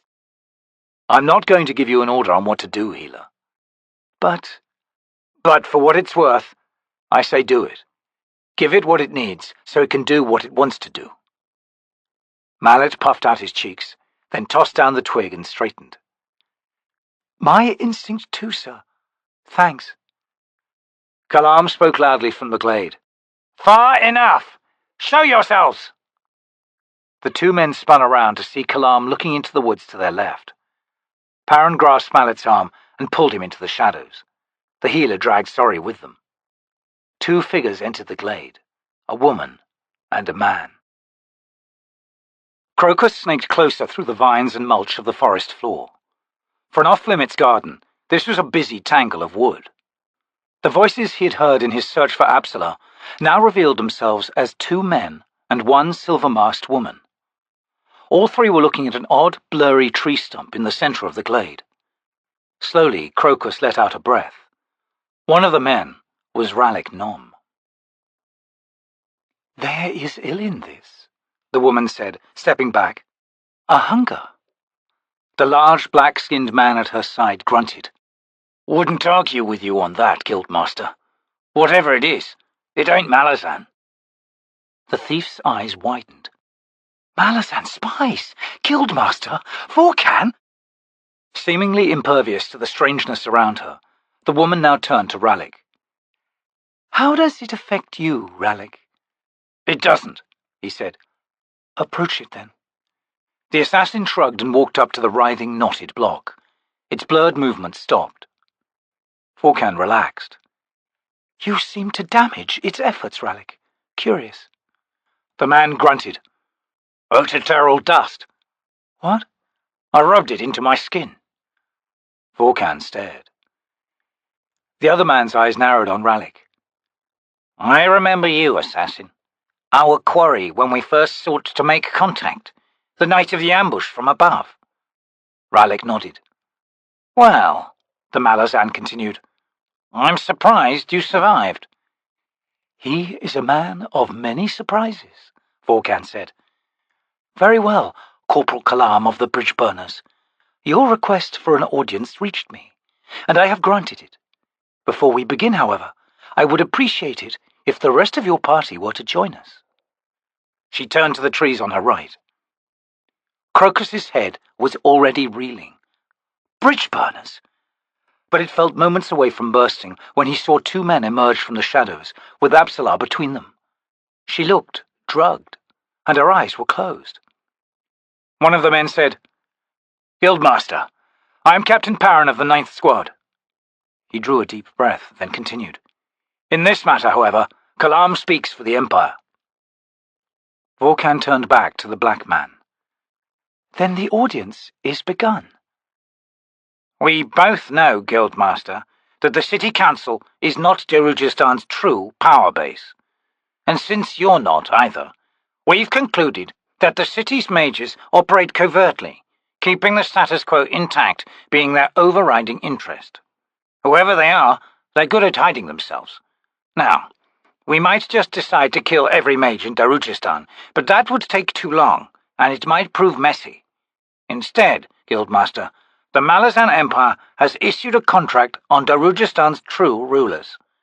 100,000 gold ducatas, each.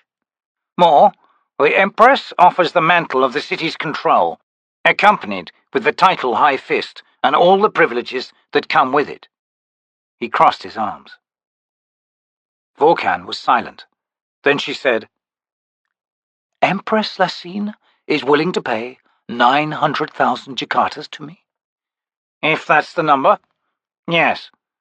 Kalam agreed. The T'orrud Cabal is a powerful force, Corporal.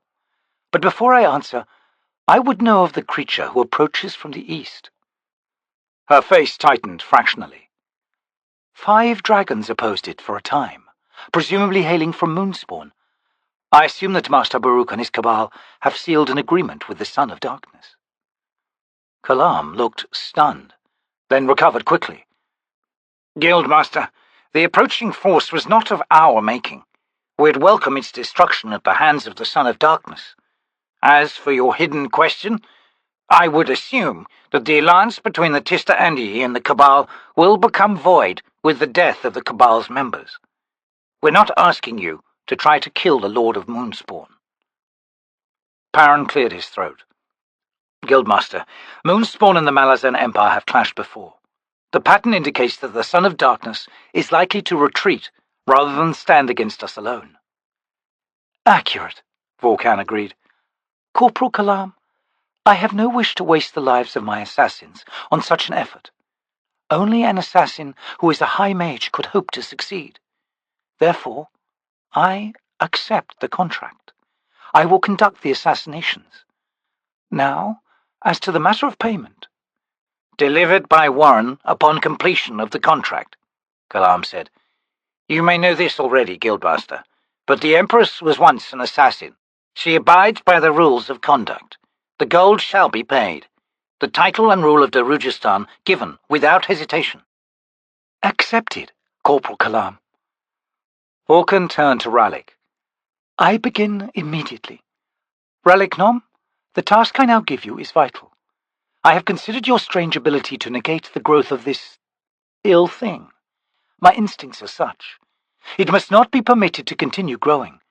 You will remain here, thus holding it in stasis. For how long? He growled. Until my return. At that time, I will test its defensive. Oh, and one more thing. Ocelot's actions were not sanctioned by the Guild. Executing him fulfilled the Guild's judgment as to fit punishment. Thank you, Ralik Nom. The Guild is pleased. Ralik walked over to the strange stump and sat down on it. Until later, Vorkan said, and strode from the glade. Crokus watched as the 3 Malazan spies gathered for a whispered discussion. Then one of the men grasped Absalar's arm and gently guided her into the woods, making for the rear wall. The remaining 2, Captain Paran and Corporal Kalam, glanced over at Ralik. The assassin's head was in his hands, his elbows on his thighs, staring gloomily at the ground. Kalam hissed a sigh through his teeth and shook his head. A moment later, both men left in the direction of the terrace. Crokus hesitated, a part of him wanting to rush into the glade and confront Ralik. Assassinate the mages! Hand Darujhistan to the Malazans! How could the man allow such a thing to happen? He did not move, however, a fear growing inside him that he, in truth, knew nothing of this man. Would the assassin listen to him? Or would he answer Crokus with a knife in the throat? Crokus didn't feel like taking the chance. In the last minute, Ralik had not moved. Then he rose, turned directly to where Crokus lay hidden. The thief groaned. Ralik beckoned. Slowly, Crokus approached. "You hide well," Ralik said. "And you were lucky Volcan kept her mask on. She couldn't see much out of it. You heard, then?" Crokus nodded, his eyes drawn to what he'd called a tree stump in spite of himself. It looked more like a small wooden house. The pox on its sides could well have been windows. Unlike Volcan, he sensed not hunger, but a kind of urgency, almost frustration. "Before you condemn me, listen carefully, Crokus." The thief dragged his attention from the wooden block. "I'm listening." "Baruk may yet be at the party. You must find him. Tell him exactly what's happened. Tell him Volcan is a high mage, and she'll kill them all unless they gather to defend each other." The assassin reached out a hand to Crokus's shoulder. The boy flinched, his eyes wary. "And if Baruk has gone home, find Mammot. I saw him here not long ago. He wears the mask of a tusked beast." "Uncle Mammot?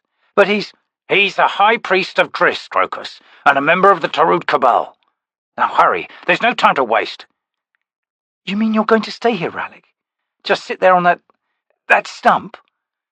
The assassin's grip tightened. "Volcan spoke true, lad. Whatever this thing is, it seems I can hold it in check. Baruk needs to know of this conjuring. I trust his senses more than I do Volcan's. But for now, I will obey her in this." For a moment, Crokus resisted, his thoughts on Absalar.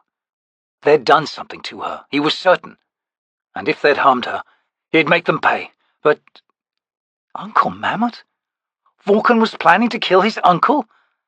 The thief's eyes hardened as he looked up at Ralik. "Consider it done," he said.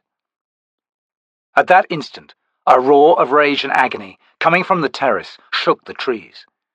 The block of wood behind them responded with a burst of bright yellow fire, its roots writhing and swelling like groping fingers. Ralik pushed Crokus hard, then whirled and dived onto the block.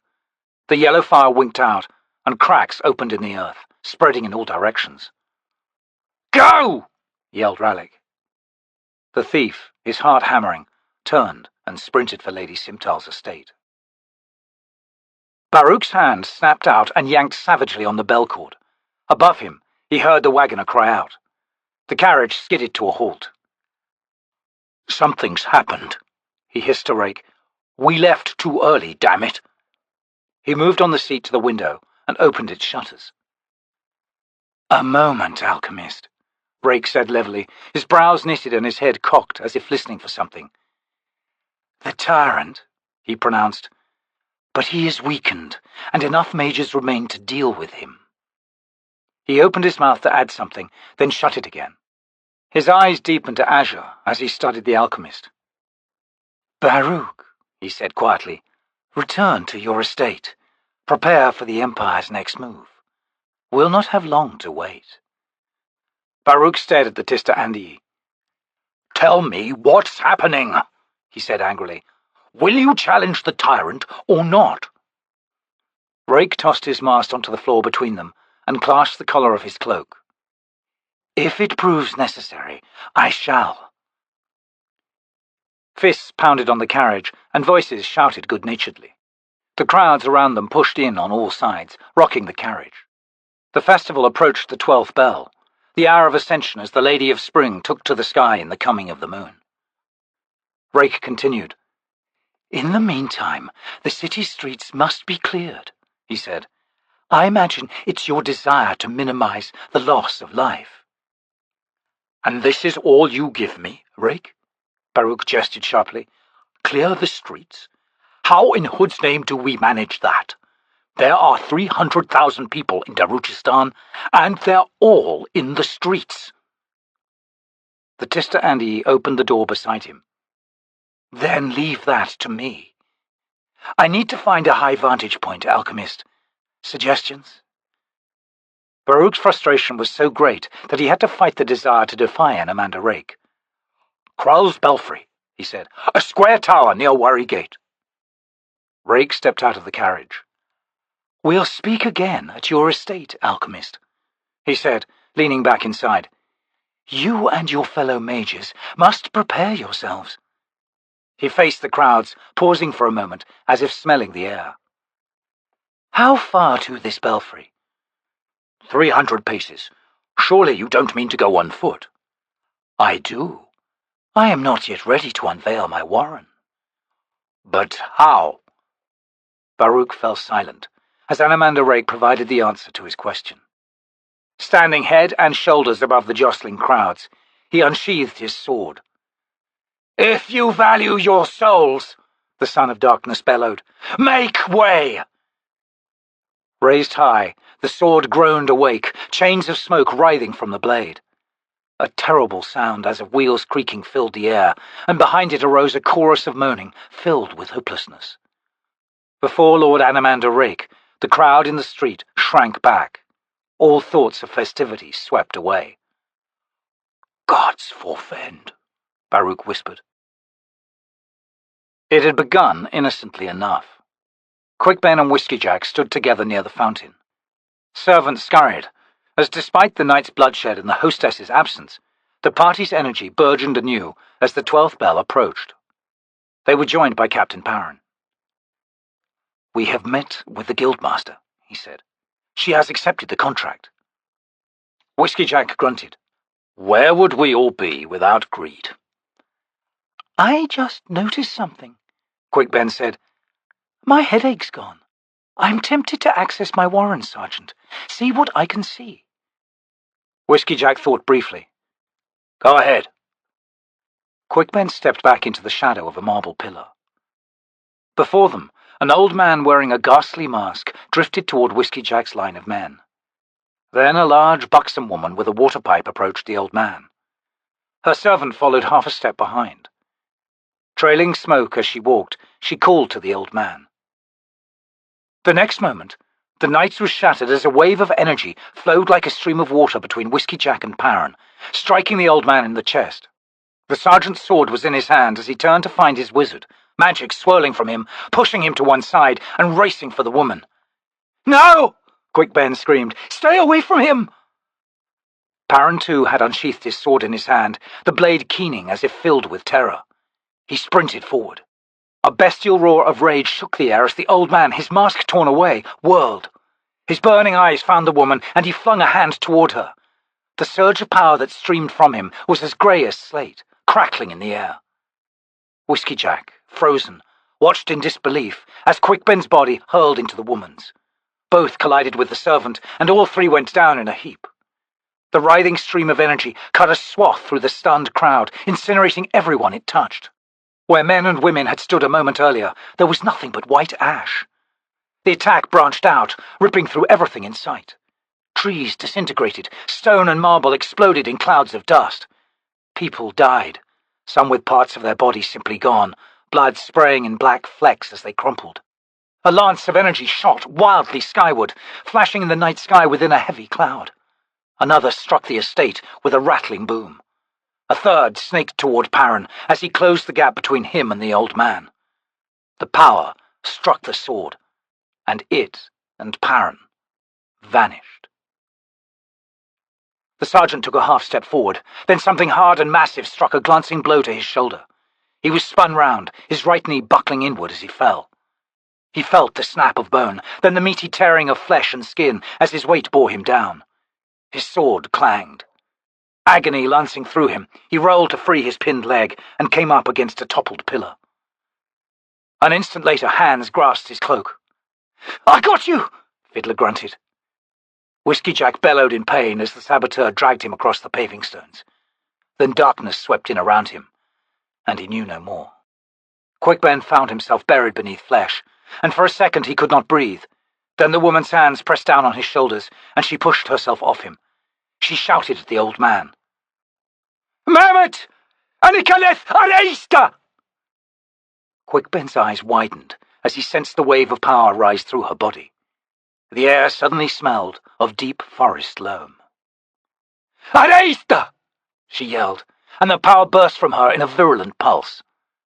Quickben heard Mammot's scream of pain. "Attend, wizard!" the woman said. "He is Jaghut possessed!" "I know!" he growled, rolling onto his stomach, then climbing to his hands and knees. A quick glance showed Mammot on the ground, waving a feeble hand. The wizard's gaze flicked to where Whiskeyjack had been. The pillars around the fountain had toppled, and the sergeant was nowhere in sight. In fact, he realized, none of the squad was visible. On the terrace, crumpled bodies lay in grotesque piles, none moving.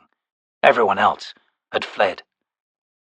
"Mammot recovers," the woman said desperately. "I have nothing left, wizard. You must do something now, yes?" He stared at her. Paran stumbled, slid across greasy clay, and rolled up against a bank of tufted reeds. A storm racked the sky above him. He scrambled to his feet, the sword chance hot and moaning in his hand. A calm, shallow lake stretched out on his left, ending in a distant ridge of faintly luminescent green. To his right, the marshes continued out to the horizon. The air was cool, sweet with decay. Paran sighed shakily. He studied the storm overhead. Jagged arcs of lightning warred with each other, the clouds dark and twisting as if in agony. A concussion sounded to his right, and he spun. 1,000 paces away, something had appeared. The captain squinted. It rose above the marsh grasses like an animated tree, gnarled and black, pulling at the roots that gripped it and flinging them aside. Another figure appeared, danced lithely around it, a brown-bladed jagged sword in its hands.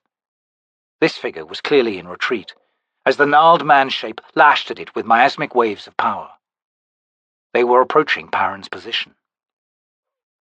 He heard bubbling, sucking sounds behind him, and turned. Hood's breath! A house was rising out of the lake. Swamp grass and mud slid from its battered stone walls. A huge stone doorway gaped black, hissing with steam. The second level of the structure looked misshapen, scarred. The cut stones melted away here and there, revealing a skeletal wooden frame. Another explosion drew his attention back to the fighters. They were much closer now, and Paran could see the figure with the two-handed sword clearly. A T'orrud Cabal. Despite its awesome skill with the chalcedony weapon in its hands, it was being driven back. Its attacker was a tall, lean creature with flesh like oak. 2 gleaming tusks rose from its lower jaw, and it was shrieking with rage. It struck the T'orrud Cabal again, flinging the warrior 15 paces, to roll through the muck and come to rest almost at Paran's feet. The captain found himself staring down into depthless eyes. "The Azath is not yet ready, mortal," the T'orrud Cabal said. "Too young, not yet of strength to imprison that which called it into being, the finest. When the tyrant fled, I sought out its power." It tried to rise, failed. "Defend the Azath. The finest seeks to destroy it." Paran looked up to see the apparition stalking toward him. Defend? Against that? The choice was taken from him. The finest roared, and a sizzling wave of power rolled toward him. He swung chance into its path. The blade slid through the energy. Unaffected, the power swept over, then into Paran. Blinded, he screamed as bitter cold lanced through him, shattering his thoughts, his sense of self. An invisible hand closed around his soul. "Mine." The word rang in his head, triumphant and filled with savage glee. "You are mine!" Paran dropped chance, fell to his knees. The grip on his soul was absolute. He could only obey. Fragments of awareness reached through. A tool, nothing more. All I have done, all I have survived, to reach but this. Deep within him he heard a sound, repeating again and again, growing louder. A howl. The chill of his blood that had seamlessly filled every part of his body began to break apart. Flashes of heat, bestial and defiant, ripped through the cold. He threw back his head, the howling reaching his throat. As it broke loose, the finest staggered back.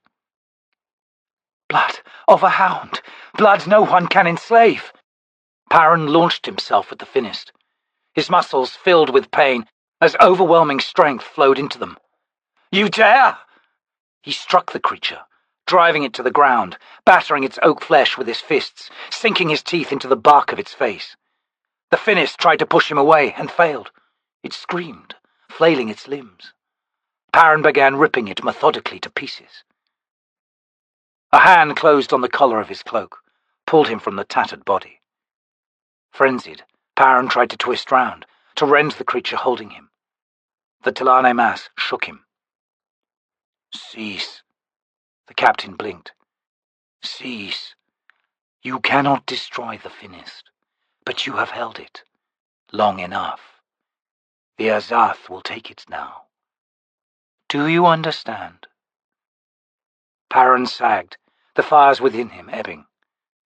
Glancing down at the Finist, he saw roots and fibrous tendrils rising from the wet earth to wrap themselves around the battered apparition and begin to pull their captive down into the cloying mud. In a moment, the Finist was gone.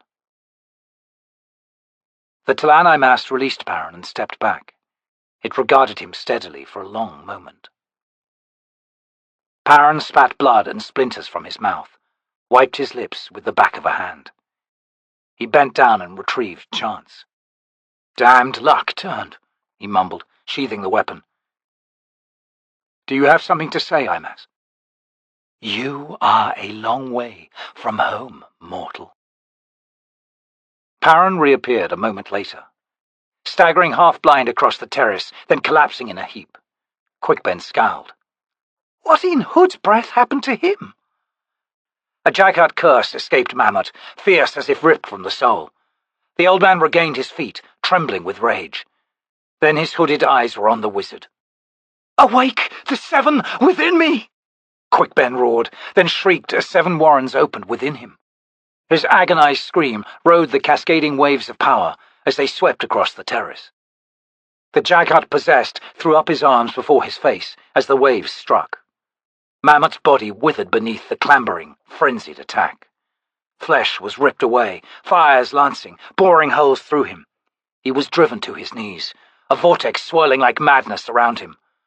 Mammot howled, raising a fist that was nothing but charred bone. The fist spasmed, and one of Quickben's warrens slammed shut. The fist jerked again. Quickben sagged. "I'm done." Darujhistan grabbed a handful of the wizard's cloak. "Wizard, listen to me." Another warren was driven away. Quickben shook his head. "I'm done. Listen, that man, the one over there, what's he doing?" Quickben looked up. "Hood's breath!" he yelled, in sudden terror. A dozen paces away crouched Hedge, only his head and shoulders showing behind a bench. The saboteur's eyes shone with a manic glaze that the wizard recognized, and a large, bulky arbalest was in his hands, pointed directly at Mammot. A wordless, wailing scream came from Hedge. The wizard shouted and dived for the woman a second time. As he flew through the air, he heard the thock of the saboteur's crossbow. Quickben closed his eyes before colliding once again with the woman.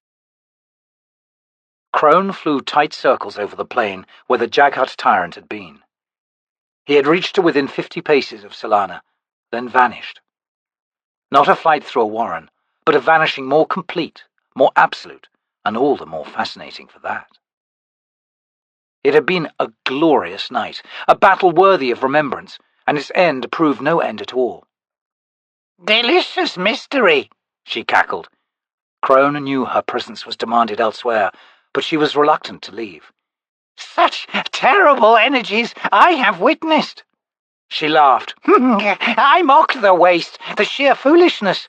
Ah, and now all that remains is questions, questions." She craned her head upward. Her lord's 2 Andi soul-taken remained overhead. No one wanted to leave before the truth of the Jaghut Tyrant's fate was revealed. They'd earned the right to witness it, though Crone was beginning to suspect such answers would never come. Solana loosed a keening cry, then rose from the ground, the warren that birthed her flight a strong, pungent exhalation. The red dragon's head swung westward, and she voiced a second cry.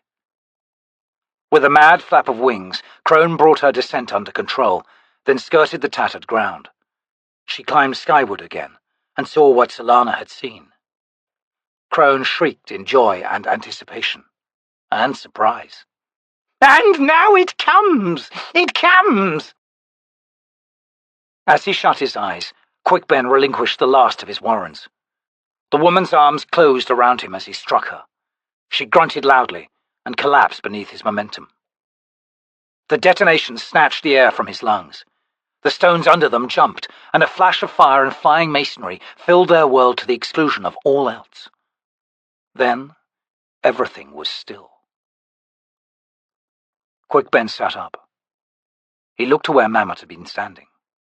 The paving stones were gone, and a wide, deep, steaming hole now yawned near the shattered fountain. The old man was nowhere in sight. "Dear wizard," the woman murmured beneath him. "We live?" Quickben glanced down at her.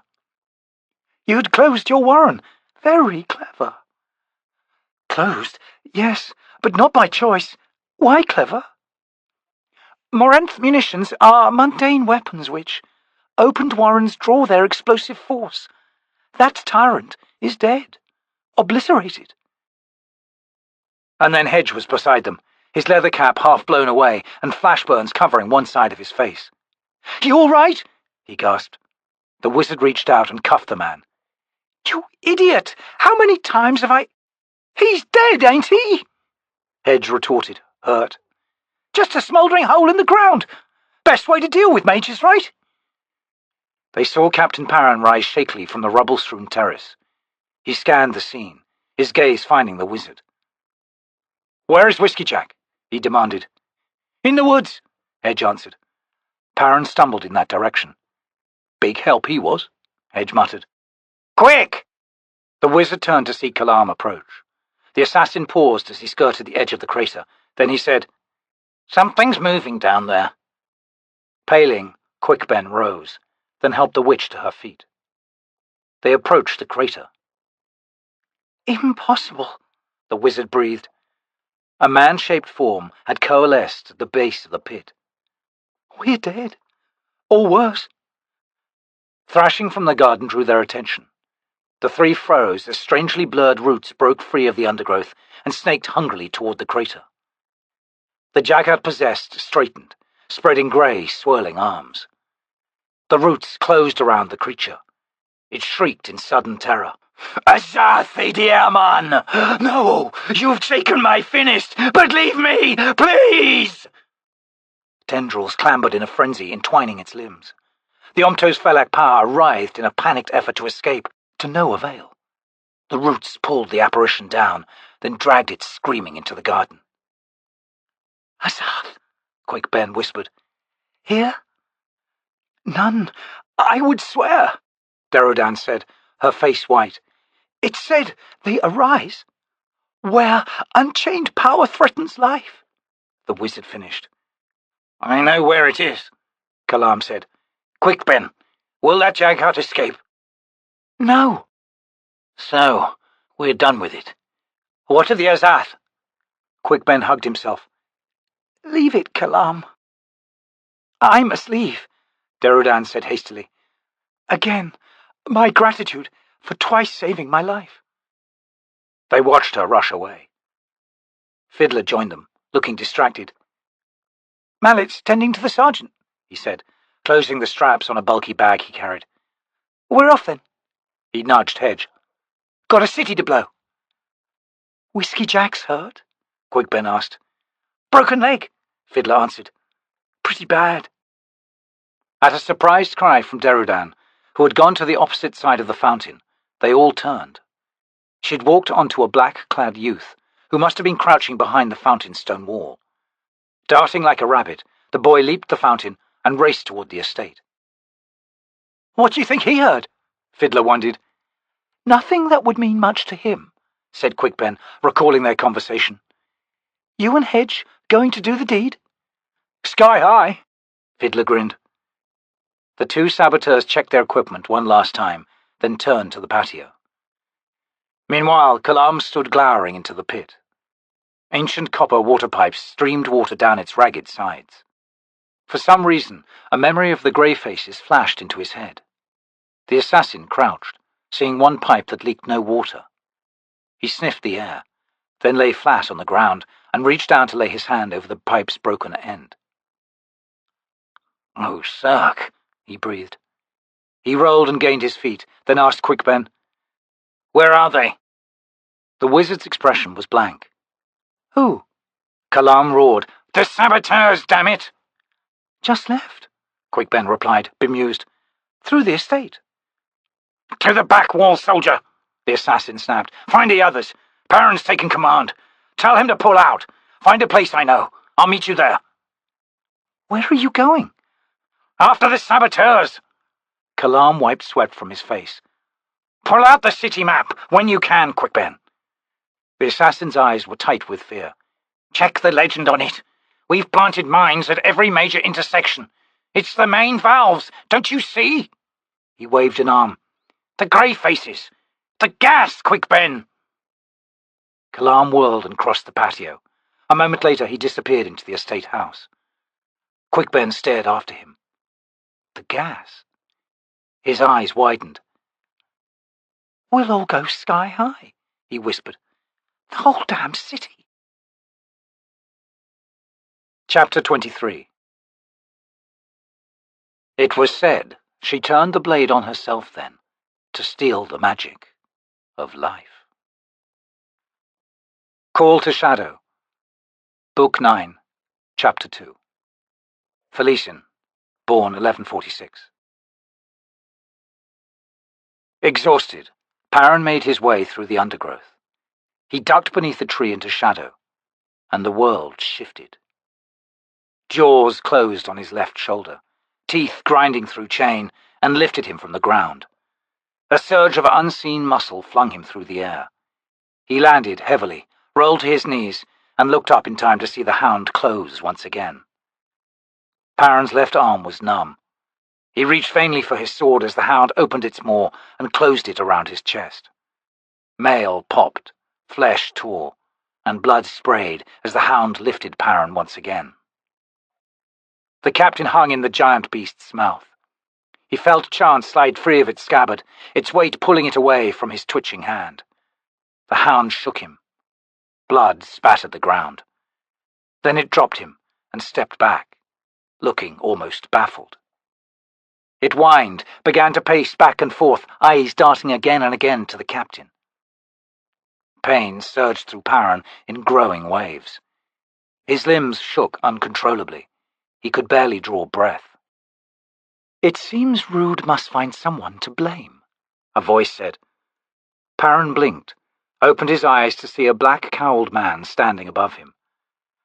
But he was premature, and for that I apologize. Evidently, some old scores need settling between you and the hounds. The man frowned at Rude. More. Something has confused him about you. Kinship? Now, how could that be? You were the one, Paran said, as numbness spread through him. The one who possessed the girl. The man faced the captain. Yes, I am Cotillion. Shadowthrone regrets leaving you outside Hood's gates, at the cost of 2 hounds. Do you realize that those precious creatures had lived for thousands of years? Do you realize that no man, mortal or ascendant, has ever before killed a hound? Did I save their souls?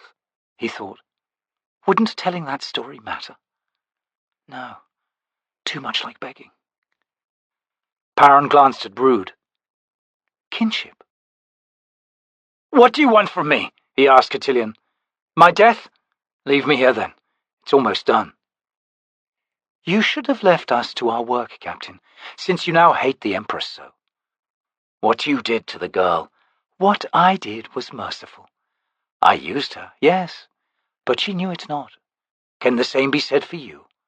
Tell me, is knowing you're being used better than not knowing? Paran said nothing. I can release to the girl all those memories, if you like.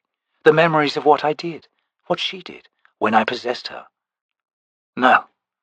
Cotillion nodded. Paran could feel the pain returning, and it surprised him. He had lost so much blood that he'd expected to be fading from consciousness by now. Instead, the pain was back, incessant, throbbing amid unbearable itching. He coughed. "Now what?" "Now?" Cotillion seemed surprised. "Now I start again." "Another girl like her?" "No. The plan was flawed." "You stole her life!" Cotillion's dark eyes hardened. "Now she has it back. I see you still carry chance, so the same cannot be said for you." Paran turned his head, found the weapon an arm's length away. "When my luck turns," he muttered. And turn it did. He found he could move his left arm, and the pain in his chest seemed less insistent than it had. Cotillion laughed dryly at Paran's words. "It will be too late then, Captain. You gamble that the lady continues to look kindly on you. You've surrendered whatever wisdom you may have once possessed. Such is the power of the twins." "I am healing," Paran said. "So you are. As I said, Rude was premature." The captain slowly, cautiously sat up. His chain armor was in shreds, but beneath it he could see the red flame of newly healed flesh. I don't understand you, Cotillion, or Shadowthrone." "You are not alone in that. Now, as to chance." Paran looked down at the weapon. "It's yours, if you want it." "Ah." Cotillion smiled, stepping over to pick it up. "I'd suspected a change of heart, Captain. The world is so complex, isn't it? Tell me, do you pity the ones who used you?" Paran closed his eyes. A terrible burden seemed to drain from him. He recalled the finished grip on his soul. He glanced up at the hound. In Rude's eyes he saw something almost soft. "No." "Wisdom returns quickly," Cotillion said, "once the bond is severed. I will return you now, Captain, with this one last warning. Try not to be noticed. And when next you see a hound, run." The air swirled into darkness around Paran. He blinked, saw the trees of the estate garden rising before him. "I wonder, will I run from it? Or with it?" Paran thought. "Captain!" It was Mallet's voice. "Where in Hood's name are you?" Paran sat up. "Not in Hood's name, Mallet. I'm here, in the shadows." The healer scrambled to his side.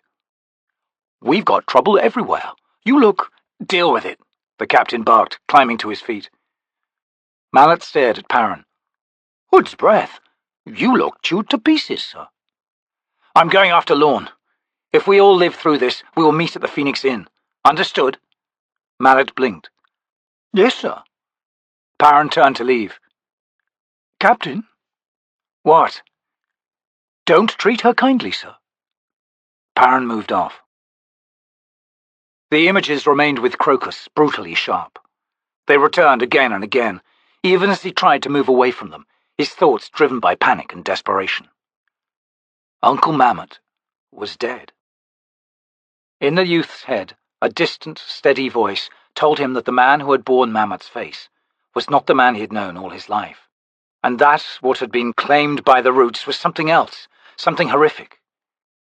The voice repeated this, and he heard its clear statement rising and falling beneath the storm of what he had seen with his own eyes. The images that would not leave him. The central chamber of Lady Simtal's estate was abandoned, the Fates' trappings scattered about on the floor amid puddles and smears of blood.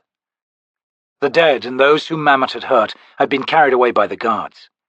The servants had all fled. Crokus raced across the room to the open front doors. Beyond, torchlight cast a hissing blue glow down onto the walkway's paved stones and the gates, which had been left ajar.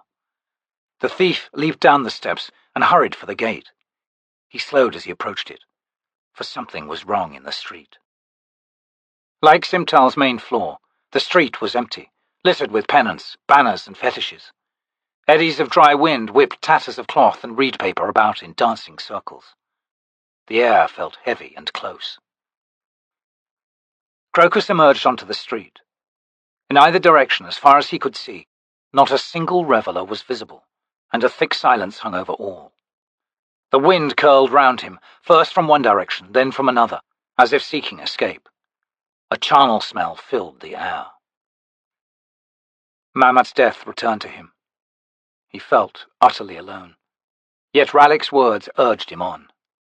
Days ago, the assassin had closed angry hands on the thief's shirt, pulling him close, and he had called Crokus a drinker of the city's blood. He wanted to refute that, especially now. Darujhistan mattered. It was his home, and it mattered. He turned in the direction of Baruk's estate. At least with the streets empty, this wouldn't take long. He began to run.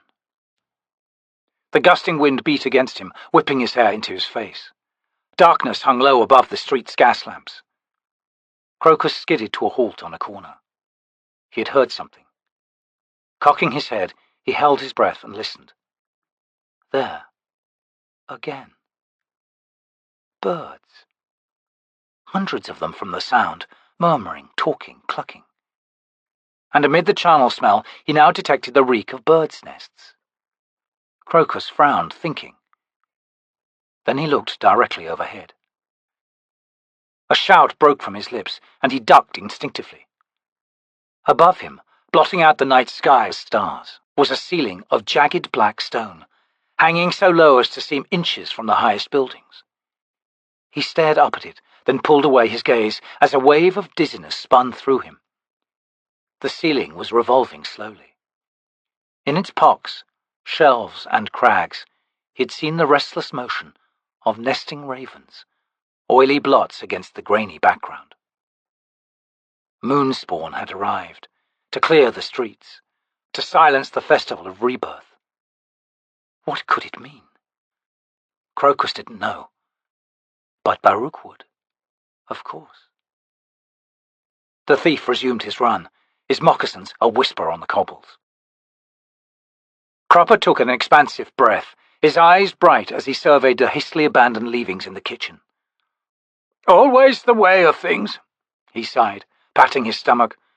"Ever and anon, Cropper's dreams come true. Granted, the pattern still finds shape, but Cropper senses that all is well with the world, symbolized by the vision of bounty, now arrayed before his renewed appetites. Rigours of the flesh demand replenishment, after all." He drew another satisfied breath of the steamy air. "We must needs await, at the end, the spin of a coin. In the meantime, of course, a wondrous food beckons."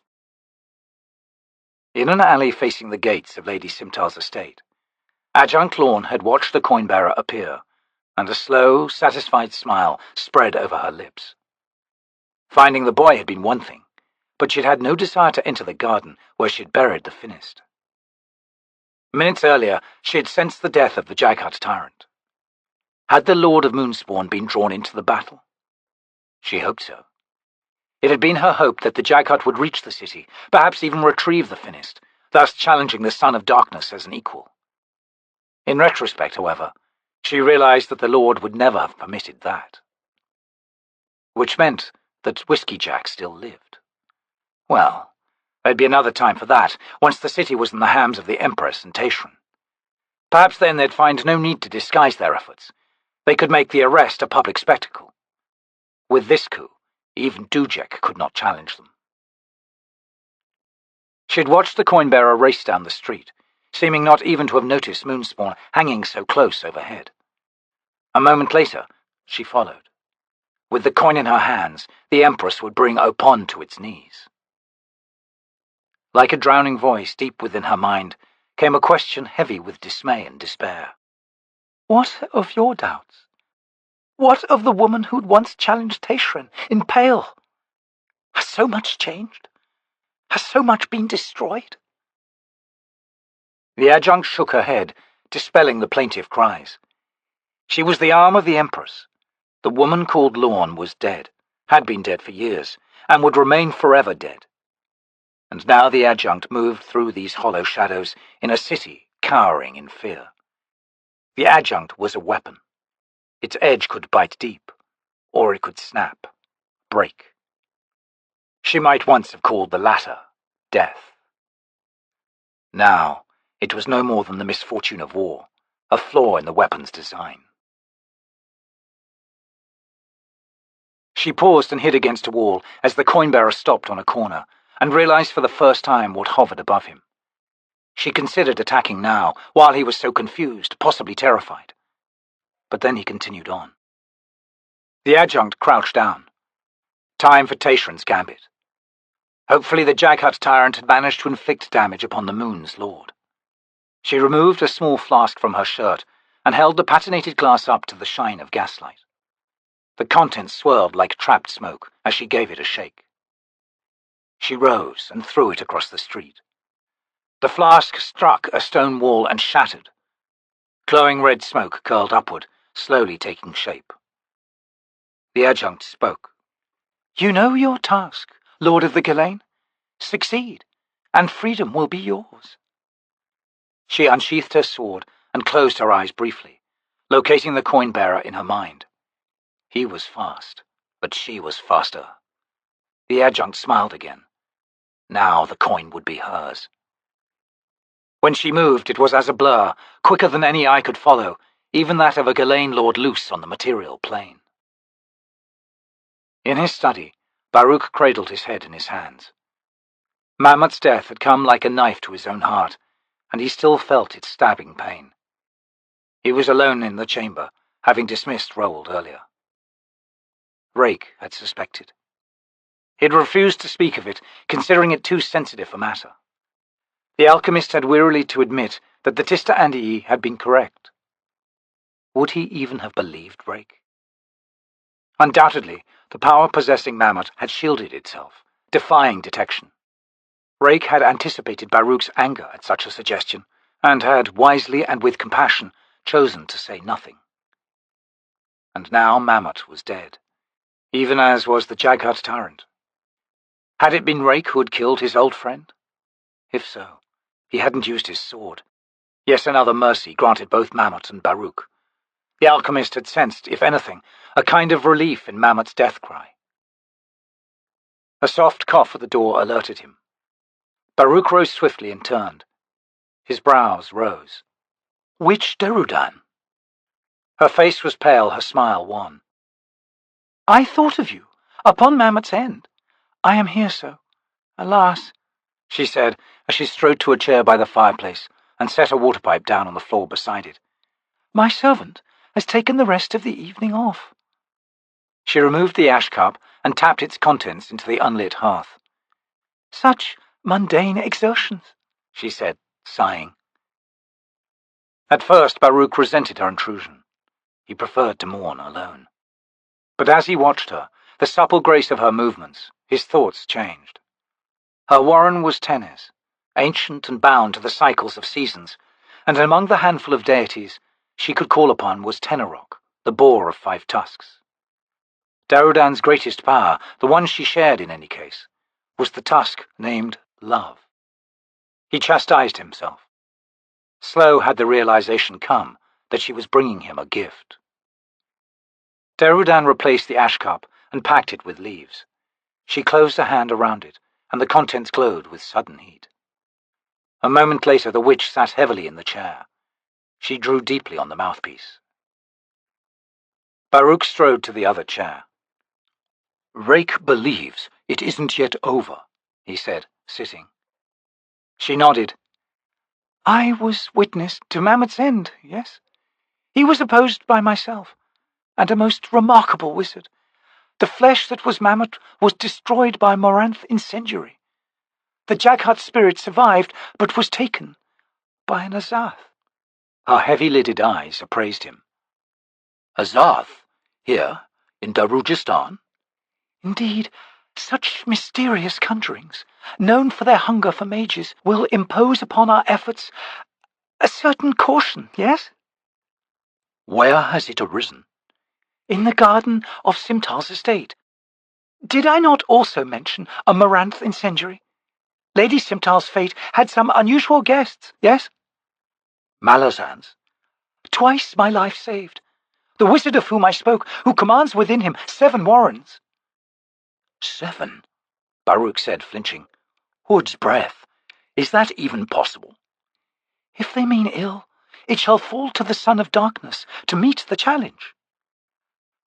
Both stiffened as power surged into life somewhere nearby. The alchemist was on his feet, fists clenched. "A demon is unleashed," he hissed. "I feel it as well," Darujhistan said, her face white. "Of great power." "A demon lord," Baruk nodded. "This is what Rake awaited." Darujhistan's eyes widened, and she pulled on her mouthpiece before asking, "Is he capable of defeating such a creature? Son of darkness he is, but feel this creature's power, yes?" "I don't know," Baruk said quietly. "If not, then the city is doomed." At that point there came another blow, followed by another. The witch and the alchemist stared at each other in recognition. Two of their cabal had just died violent deaths. "Paralt," she whispered in fear. "And Tholis," Baruk said. "It's begun. And damn Rake for being so right." She looked at him blankly. Baruk grimaced. "Volcan." Standing on the stained, pitted bronze tiles of the belfry's roof, Anomander Rake's head snapped around. His eyes deepened to black. The wind clawed at his long silver hair and his grey cloak, its moan hollow and lost. He raised his gaze momentarily to Moonspawn as it moved west. He could feel its pain, as if the wounds it had received at Pale were somehow echoed in his own body. A flash of regret crossed his lean features. Air buffeted him, and he heard the heavy flap of wings. Rake smiled. "Silana," he said softly, knowing she would hear him. The red dragon slipped between two towers and banked, returning to his position. "I know you sense the demon lord's presence, Silana. You would help me in this. I know. He shook his head. Return to Moonspawn, dear friend. This battle is mine. Yours is done. But know this. If I fail, you may seek to avenge my death." Silana swept overhead and loosed a thin wail. "Go home," Rake whispered. The red dragon cried again, then swung westward and rose through the night air. He sensed a presence at his side and turned to find a tall, hooded man sharing his view of the city below. "Unwise," Rake murmured, "to appear unannounced." The man sighed. "The stones beneath your feet, Lord, are newly sanctified. I am reborn. There is no place in the world for an eldering god," Rake said. "Take my word for it." Kral nodded. "I know. I anticipated returning to the realms of chaos with a Jaghut Tyrant for company. Alas, he evaded me and found imprisonment elsewhere. I am relieved." The two were silent for a long minute. Then Kral sighed. "I am lost in this world, in this time." Rake grunted. "You are not alone with those sentiments, Eldering One." "Do I follow in your steps, Lord? Do I seek out new battles, new games to play in the company of ascendants? Are you rewarded in spirit for your efforts?" "Sometimes," Rake said quietly. "But mostly, no, I am not." The hooded face turned to the Tista Andii. "Then why?" "I know no other way of living. I have no means of assisting you this night, Anomander Rake.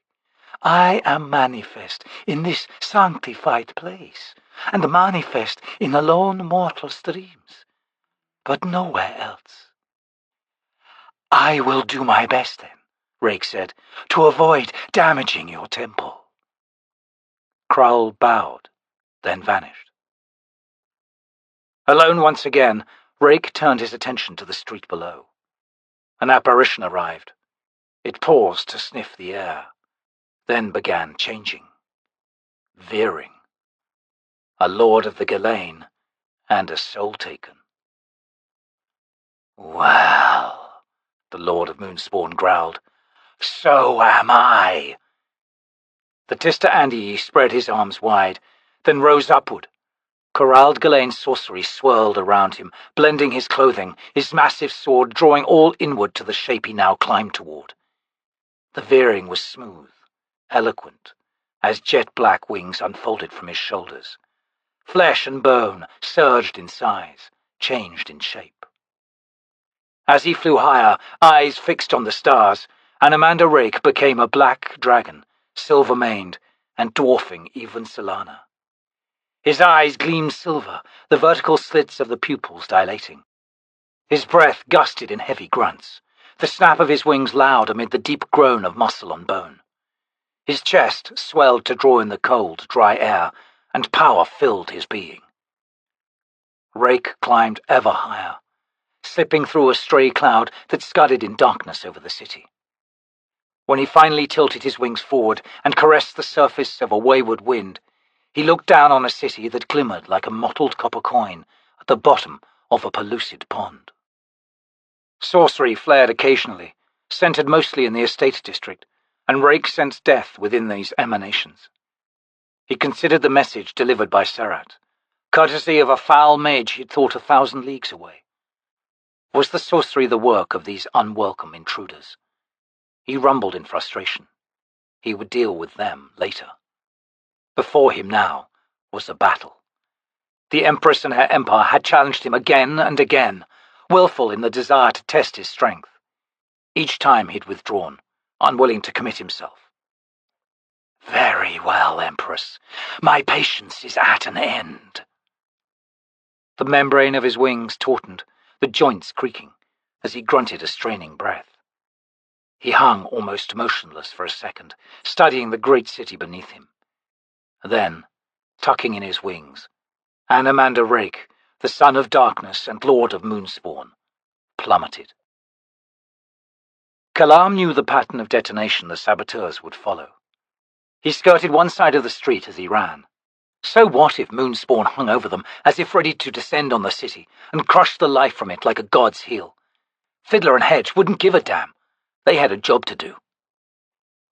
The assassin cursed every stubborn bone in their heads. Why didn't they run away like normal, sane people? He came to a corner and crossed the intersection diagonally. Ahead, at the far end of the street, rose Majesty Hill. As he reached the corner, he almost collided with the two saboteurs. Fiddler darted to one side of him, Hedge to the other, running as if not even recognizing him, terror plain on their faces. Kalam reached back and with each hand grasped a cloak's hood. Then he grunted in pain as the two men jerked him backward and off his feet. "Damn you bastards!" he yelled. "Hold it!" "It's Cal!" Hedge yelled. Kalam twisted around to find a rusty shortsword inches from his face, with Fiddler's white face and wide eyes immediately behind it. "Put that piece of junk away!" the assassin snapped. "You want to give me an infection?" "We're getting out of here!" Hedge hissed. "Forget the damn mines! Forget everything!" Still gripping their cloaks, Kalam shook them both. "Calm down. What's happened?" Fiddler moaned and pointed up the street. Turning, Kalam stiffened. A 12-foot-tall creature shambled down the middle of the road, hunched shoulders wrapped in a glittering cape with a high cowl. A two-bladed axe was slung in its wide dragon-hide belt, its handle as long as Kalam was tall. The creature's wide, squat face held two slitted eyes. "Hood's gates and back," the assassin muttered. "That's Tashrin's precious lord." He pushed the two saboteurs around the corner. "Kept moving. Back to Simtal's estate." Neither objected, and moments later were running as fast as they could down the street. Kalam crouched at the corner and waited for the Ghislaine lord to come into view. When it did, he blanched. "Soul taken." The Ghislaine was assuming a form better suited to wholesale destruction. The dun-brown dragon paused, its wingtips brushing the buildings on either side. Its rumble trembled the cobbles.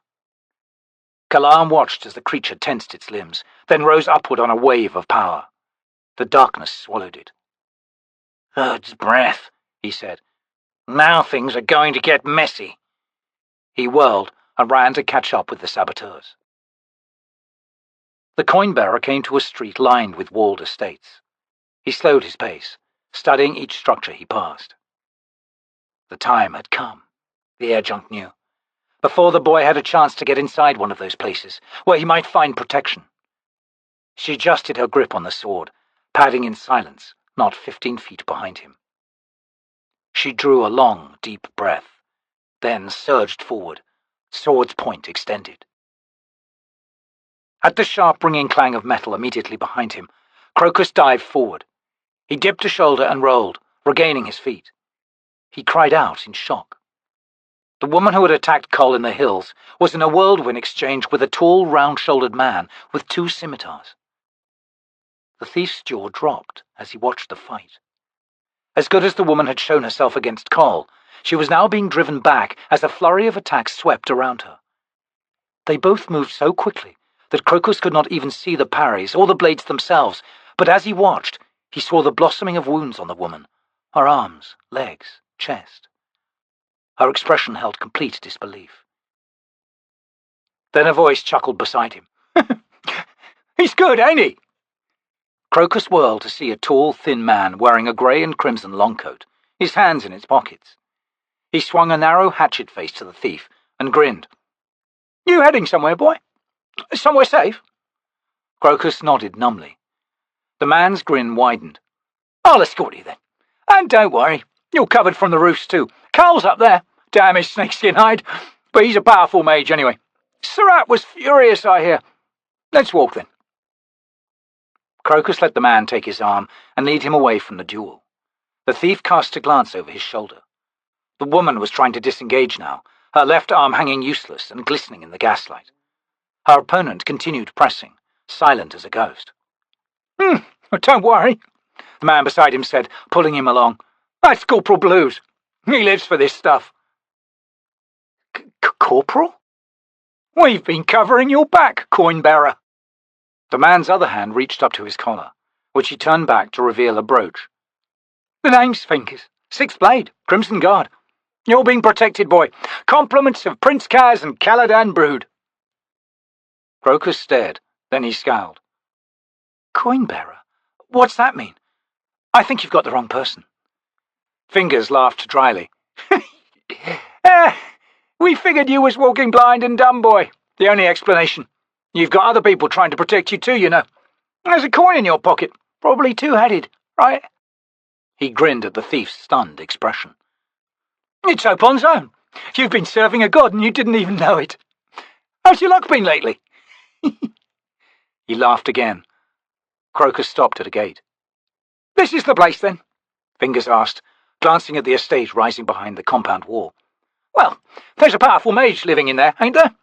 Well," he released the thief's arm, "you should be safe enough inside. Good luck, boy, and I mean that. But listen," Fingers' eyes hardened, "if your luck goes sour, you dump that coin, you hear?" Confusion flickered across Crokus's face. "Thank you, sir." "Ah, pleasure," Fingers said, as he placed his hands in his pockets again. "Get a move on, then." The adjunct broke away, taking a cut across her right shoulder blade as she did so. She ran, blood spraying with the effort, and the man did not pursue. What a fool she had been, thinking that the coin-bearer wasn't protected. But who was that man? Never before had she'd faced such a swordsman, and the most appalling thing was that he had fought without the aid of sorcery. For once, her otateral blade and her skill had not been enough. She staggered, half-blind down the street, then wheeled round a corner. Out of the corner of her eye she saw a flash of movement. The adjunct threw her back to a wall and raised her sword again. A large woman stood before her, regarding her quizzically. "Looks to me," she drawled, "like you're already done." "Leave me be," Lorne gasped. "Can't do it," Mies said. "We've been on you since Circle Breaker picked you up at the gate. The eel says you've got some things to pay for, lady. And we're here to collect." As soon as the woman said that, the adjunct sensed another presence, immediately on her left. She cried out as she tried to spin into a defensive crouch, and in the cry was an overwhelming sense of frustration and despair.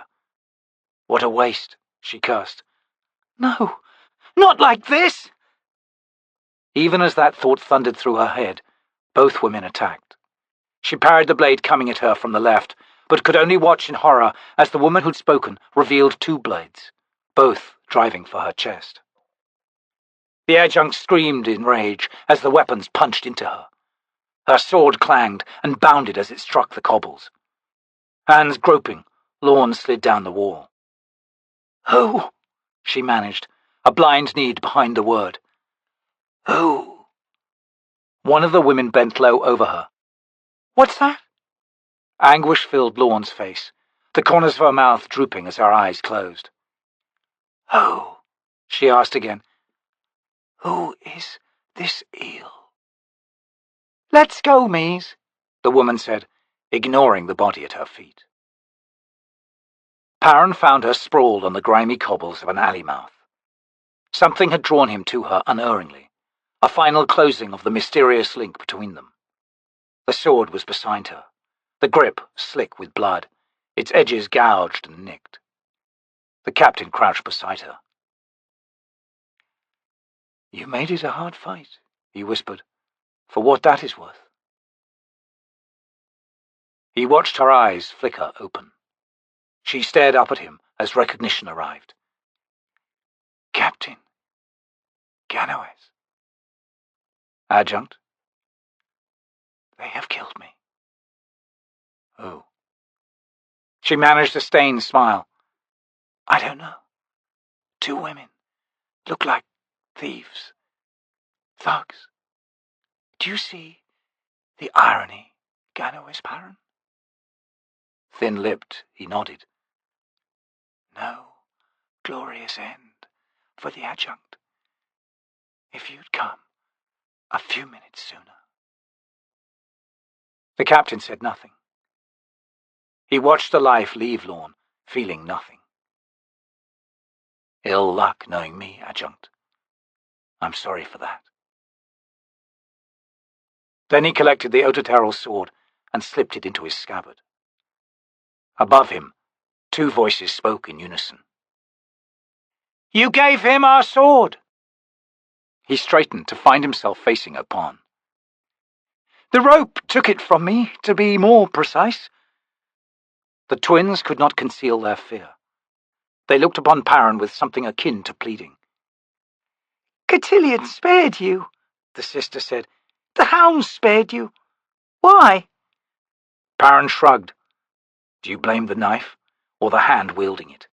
Shadowthrow never plays fair, the brother whined, hugging himself.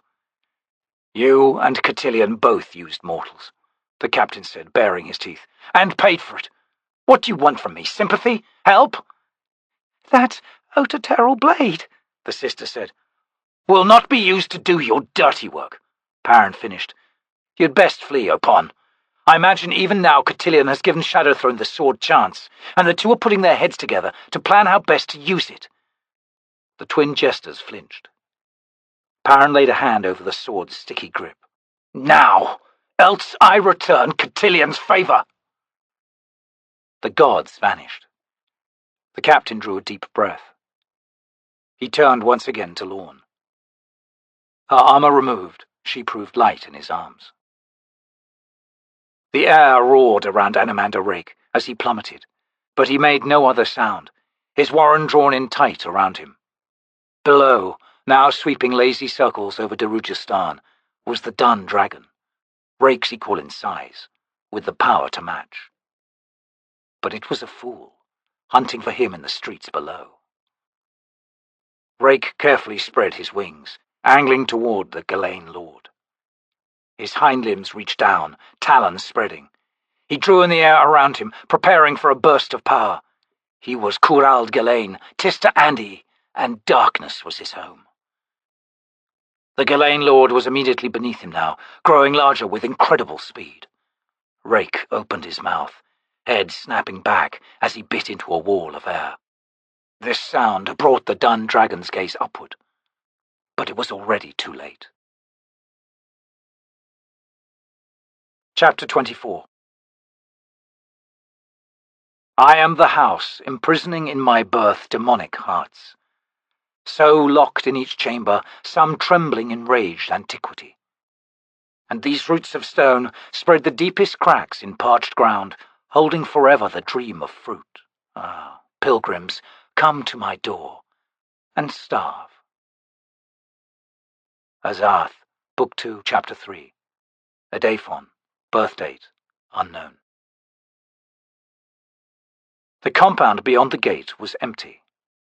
Crokus ran across it, wondering if he was too late. He bounded up the steps and reached for the door latch. A burst of energy flung him backward. Dazed, the thief found himself sitting on the paving stones before the steps, his flesh tingling. At the door, a deep crimson glow slowly faded. A ward. "Hood!" he hissed, climbing to his feet. He had run into barriers like these before, in the higher estates. There was no way to get through them. Cursing again, Crokus whirled and raced to the gate. He emerged onto the street and looked around, seeing no one. If those crimson guards still protected him, they weren't showing themselves. There was a slight chance that the garden entrance to Baruk's estate was unguarded by magic. A very slight chance. He ran down the street and turned into the first alley to his right. There'd be a wall to scale, but he did not consider that much of an obstacle. He came to the alley's end and skidded to a halt on the street beyond. The wall was high, he saw. He'd need a running start. Crokus trotted across the street, trying to catch his breath. What was the point of all this?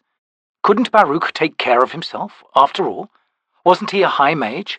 And hadn't even Fingers commented on the alchemist's sorcerous defences? He hesitated, scowling at the wall opposite him. At that moment, a piercing, earth-shaking scream was loosed directly above the street. Crokus threw himself against the wall behind him as an enormous shape descended into the gaslight. Filling the street, it struck the ground less than 20 yards to the thief's left. He was thrown from his feet by the impact. Stones shattered. He ducked beneath the hail of bricks and cobbles. Then, as the scattering of rubble diminished, he jumped to his feet.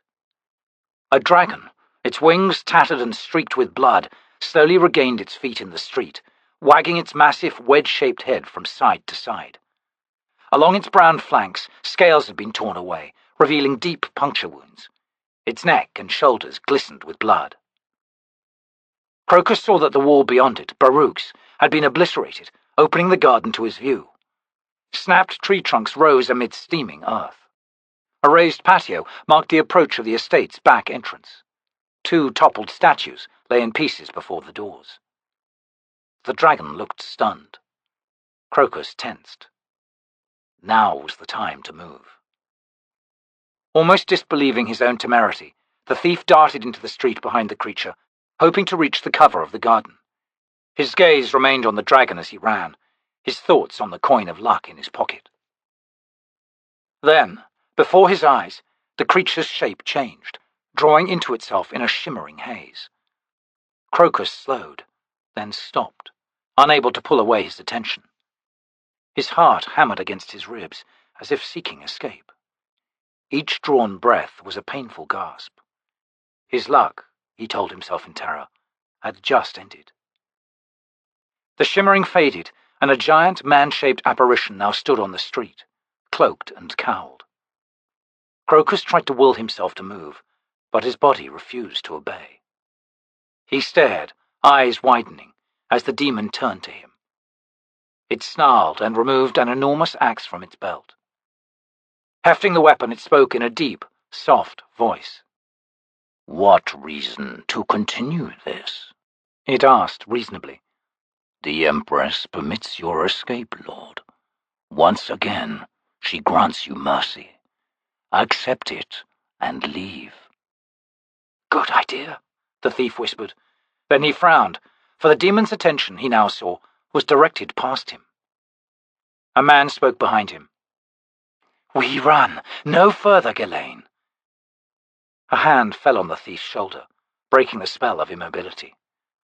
Crokus ducked and spun to one side, then looked up into shifting indigo eyes set in a black, narrow face.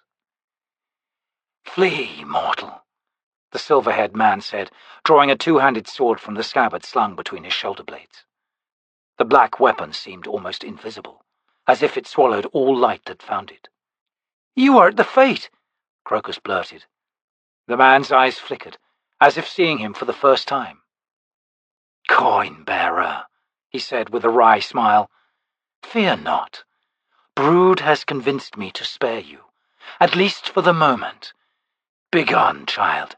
His gaze returned to the Ghislaine lord. "This will be a close thing." "I know that weapon," the demon snarled. "Dragnipurek, and I smell the reek of Tiama in you, Lord. There is more of her in you than Tista Andi blood." Crokus backed against what remained of Baruk's wall. The Ghislaine lord grinned, revealing long, curved canines. "The Empress would reward your services, Lord. You've only to say yes, and this battle can be avoided." Anomander Rake stepped forward. "Attend, Ghislaine." With a roar, the demon attacked, axe whistling through the air and streaming blue flames. Rake whirled his sword in a circle, catching the axe and adding to its momentum. As the double blades swept past, the Tista Andi stepped in close, sword drawn back, pommel against his left hip. In a blur of motion, he extended the blade. The demon ducked, and releasing one hand from the axe haft, reached for Rake's throat. The Tista Andi twisted his right shoulder and caught the blow. Thrown backward, Rake landed heavily on the cobbles. The demon pounced, flaming weapon above its head. Rake regained his feet in time to catch the axe with his sword. The clash of weapons sent a jolt through the air and ground. The demon's axe flared bright white, cascading light like liquid. Rake's sword was swallowed in darkness, devouring the lashing waves of light that struck it. The flagstones beneath Crokus's feet tilted sickeningly, as if the stones themselves had turned to soft clay. Overhead, the stars swam wildly. Gripped by nausea, Crokus fell to his knees. Rake began to launch attacks, savage swings of his black weapon. At first the demon held its ground, delivering fierce ripostes, then staggered back a step, then another. Relentless, Rake pressed his attack. "To the mother's regret," he grated between blows, "was light granted birth. To her dismay, she saw too late. It's corruption.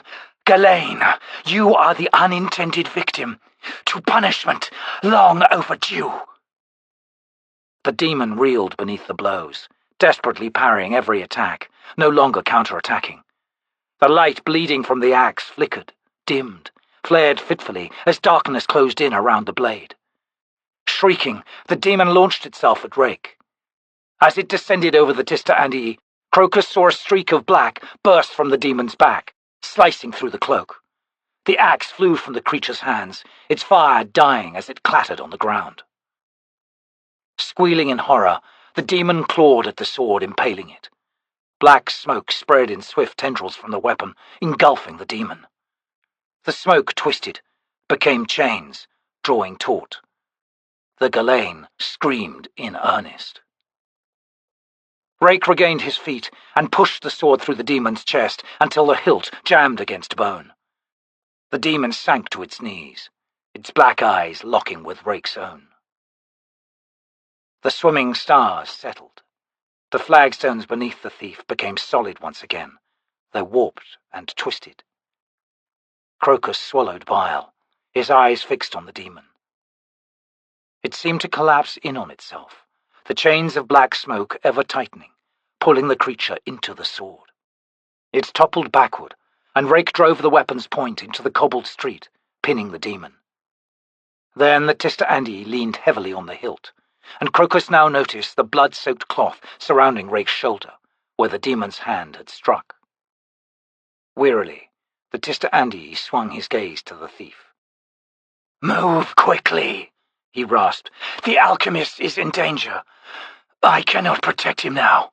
Hurry, coin-bearer!" Crokus whirled and ran.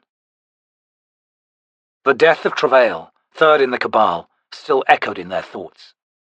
The witch Darujhistan had inscribed an ash circle on the floor in the center of the chamber. With Baruk's help, She placed the 2 plush chairs within it, and now sat, smoking steadily, her dark eyes following the alchemist as he paced. Baruk found himself reluctant to enter the protective circle. While they would be safe there, surrounded by high tennis sorcery, they would not be able to counterattack should Vorkan arrive. More, some things could penetrate the defences of magic. Otatarol, that strange rust-like ore from the Tano Hills of 7 cities, immediately came to mind. It was unlikely that Vorkan would possess such material, given that she was a high mage, yet still Baruk felt reluctant to place himself in a position where he could not use his warren against the assassin. Those of the Cabal, Darujhistan said slowly, who are now dead, yes? Stubborn, convinced of their own invincibility. No doubt they paced restless steps, awaiting the assassin's imminent arrival. Baruk paused to reply, but was interrupted by a loud, inhuman scream from outside. This was followed immediately by a concussion that rattled the walls. The alchemist made a move toward the door. "Wait!" Darujhistan called from the circle. "Appease not this curiosity, Baruk, for Vorkan will surely take advantage, yes?" "A ward was shattered," Baruk said. "My defences are breached." "More the reason for caution," Darujhistan admonished. "Friend, I plead with you, join me here." "Very well," Baruk sighed, moving toward her. A gust of air brushed the left side of his face. Darujhistan cried out a warning even as the alchemist turned. Vorkan, her gloved hands glowing red, surged toward Baruk.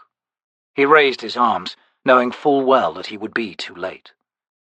At that moment, however, another figure appeared, emerging from darkness to intercept the master assassin with a flurry of blows. Vorkan reeled back, then lashed out with a hand, catching her attacker a glancing blow. An agonized shriek ran through the chamber. Baruk stared, only now realizing that his protector was a T'orrud woman. He stepped aside lithely as she flew past him to strike the floor, then the wall, where she lay unmoving. The alchemist pulled his gaze back to Vorkan, seeing that one of her hands no longer glowed. He gestured, and virulent sorcery erupted from his arm, arcing yellow lightning. Vorkan hissed a counterspell, and the lightning was swallowed by red haze before her that dimmed quickly, then disappeared. She advanced. Vaguely, Baruk heard the witch Darujhistan shouting at him. Yet it was the mistress of the assassin's death-filled eyes that held him. The ease with which she dispelled his power made it clear that she was his master in sorcery. All he could do now, he understood with clarity, was await his death. But Baruk heard a grunt behind him. Then Vorkan gasped. The hilt of a dagger protruded from the assassin's chest. Frowning, she reached for it, then pulled it out and tossed it aside. "All?" The alchemist heard the T'orrud woman gasp from the floor behind him. "All I can do. My apologies, Lord." Darujhistan appeared behind Vorkan. As she raised her hands and began an incantation, Vorkan whirled and something sped from her hand. The witch grunted, then crumpled. Anguish flooded Baruk. With a wordless roar, he launched himself at Vorkan. She laughed and ducked to one side, throwing out her glowing hand. The alchemist twisted, off balance, narrowly avoiding the killing touch, then staggered past. He heard her laughter again, as she moved in behind him. A dozen feet in front of Baruk was the door. The alchemist's eyes widened to find it open. A youth crouched there, holding blockish objects in each hand. Expecting at any moment to feel Vorkan's touch, Baruk threw himself forward. He saw the boy straighten at the same time, and thrust forward first his right arm, then his left. As the alchemist fell toward the door, 2 bricks flew over him. He heard them strike the woman behind him, one making a crunching sound, the other crackling. A flash of red accompanied the crackle. As he struck the floor, the breath was hammered from Baruk's lungs. Agonized seconds passed as he struggled to draw air into his tortured chest. He rolled onto his back. Vorkan, he saw, lay motionless almost against his feet. The boy's face came into view, streaked with sweat, brow furrowed with concern. "Alchemist Baruk?" he asked. The man nodded. The boy sighed, then grinned. "You're alive. Good. Ralik sent me to warn you."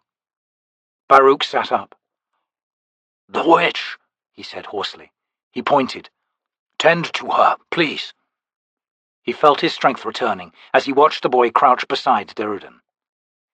"She's breathing," Crokus announced. "There's some kind of knife in her. Looks like it's covered in sap." He reached down to touch it. "No!" Baruk shouted. Crokus jumped back in alarm. "Poison," the alchemist said, climbing to his feet. "Help me to her, quickly." A moment later he knelt beside Darujhistan. A quick glance at the sap-like substance coating the blade confirmed his suspicion. "White parrot," he said. "That's a spider, isn't it?" Baruk laid a hand on Darujhistan. "Your knowledge surprises me, boy," he said. "Fortunately, she's in the home of the man who possesses its antidote." He muttered something, and a vial appeared in his hand. "Ralik said there was no antidote to white parrot." "It's not something I'm likely to announce." Baruk unstoppered the vial and poured the contents down the witch's throat, triggering a coughing fit. As Darujhistan's breathing became even, Baruk leaned back and eyed Crokus. "You seem well acquainted with Ralik. What's your name?" "Crokus. Mammot was my uncle, sir. I saw him die."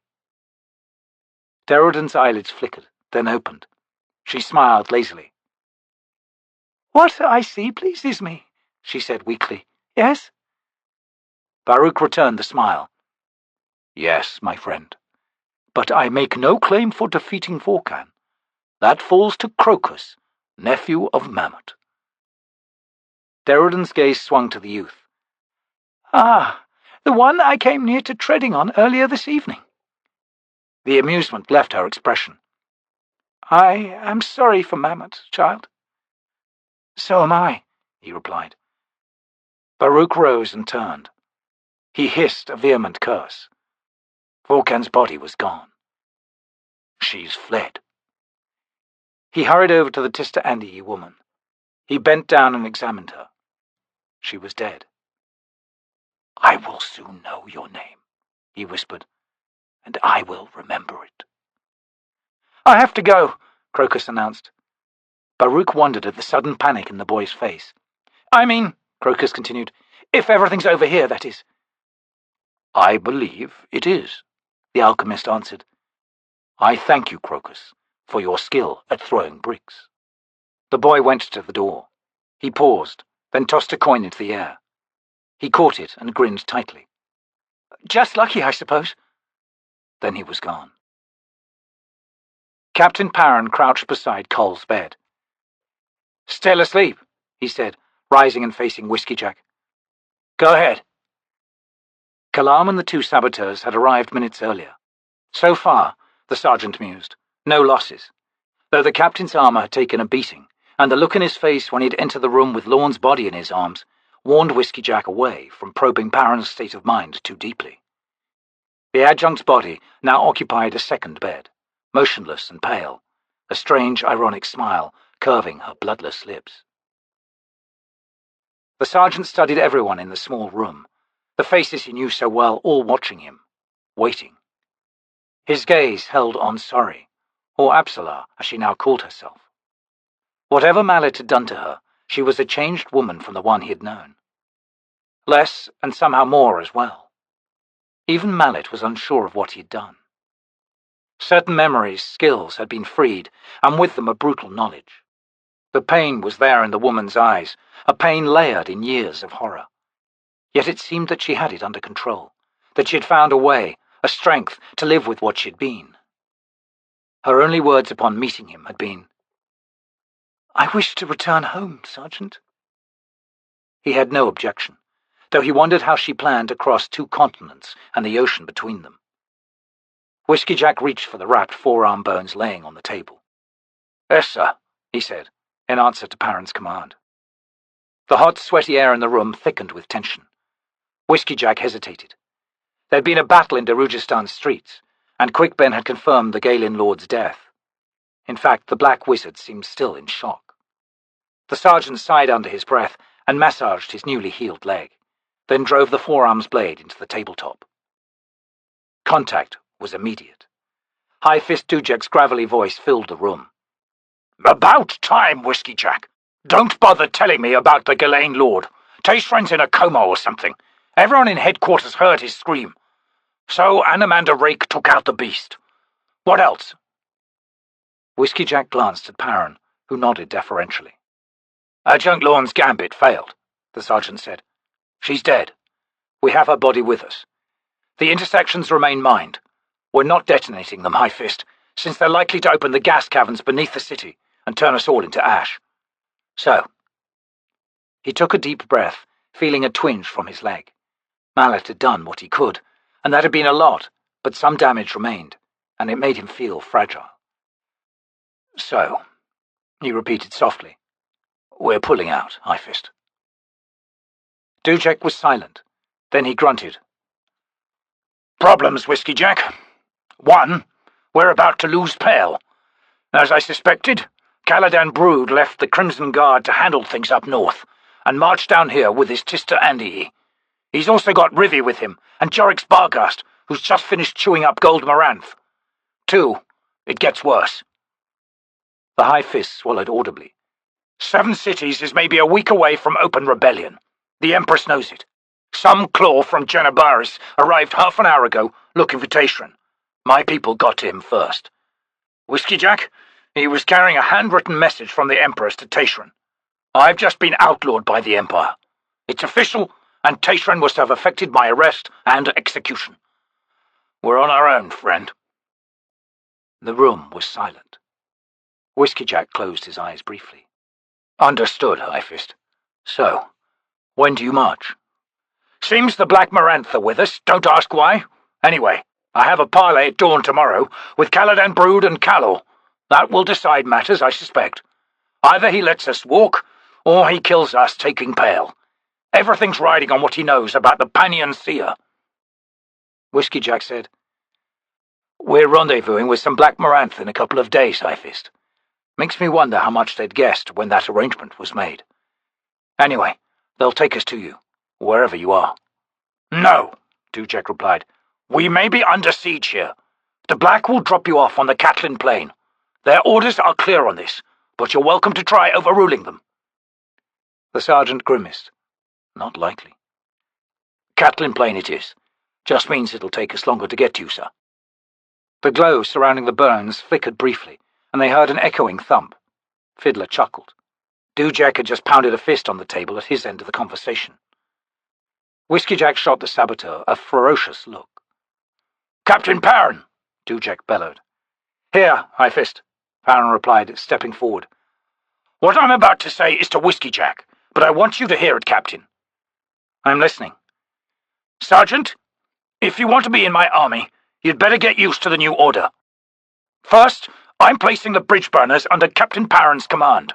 Second, you're not a sergeant anymore, Whiskeyjack. You're my second in command, and that means responsibilities. I don't want you anywhere near Pale, and you know I'm right, damn it. Captain Paran? Yes?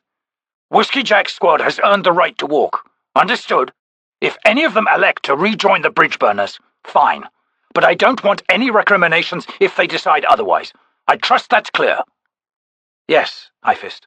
And with Whiskeyjack between commissions, Dujek continued inexorably, he's just coming along for the ride, if you follow me, Captain. Paran grinned. I do. Now, the Black Maranth will know the story by the time they pick you up, so go with them. Yes, High Fist. Dujek growled. Questions, Whiskeyjack? No, the grizzled veteran answered glumly. All right. Hopefully we'll talk later. The bones' glow died. Captain Paran rounded on the soldiers. He studied each face. They were to have been my command. I could not have done better anywhere, he thought. Very well, he said gruffly. Who is ready to be outlawed and counted among Dujak's rebels? Trotz was the first to rise, his teeth bared. He was followed by Quickben, Hedge, and Mallet. There was a shocked silence, then Kalam nodded at Fiddler and cleared his throat.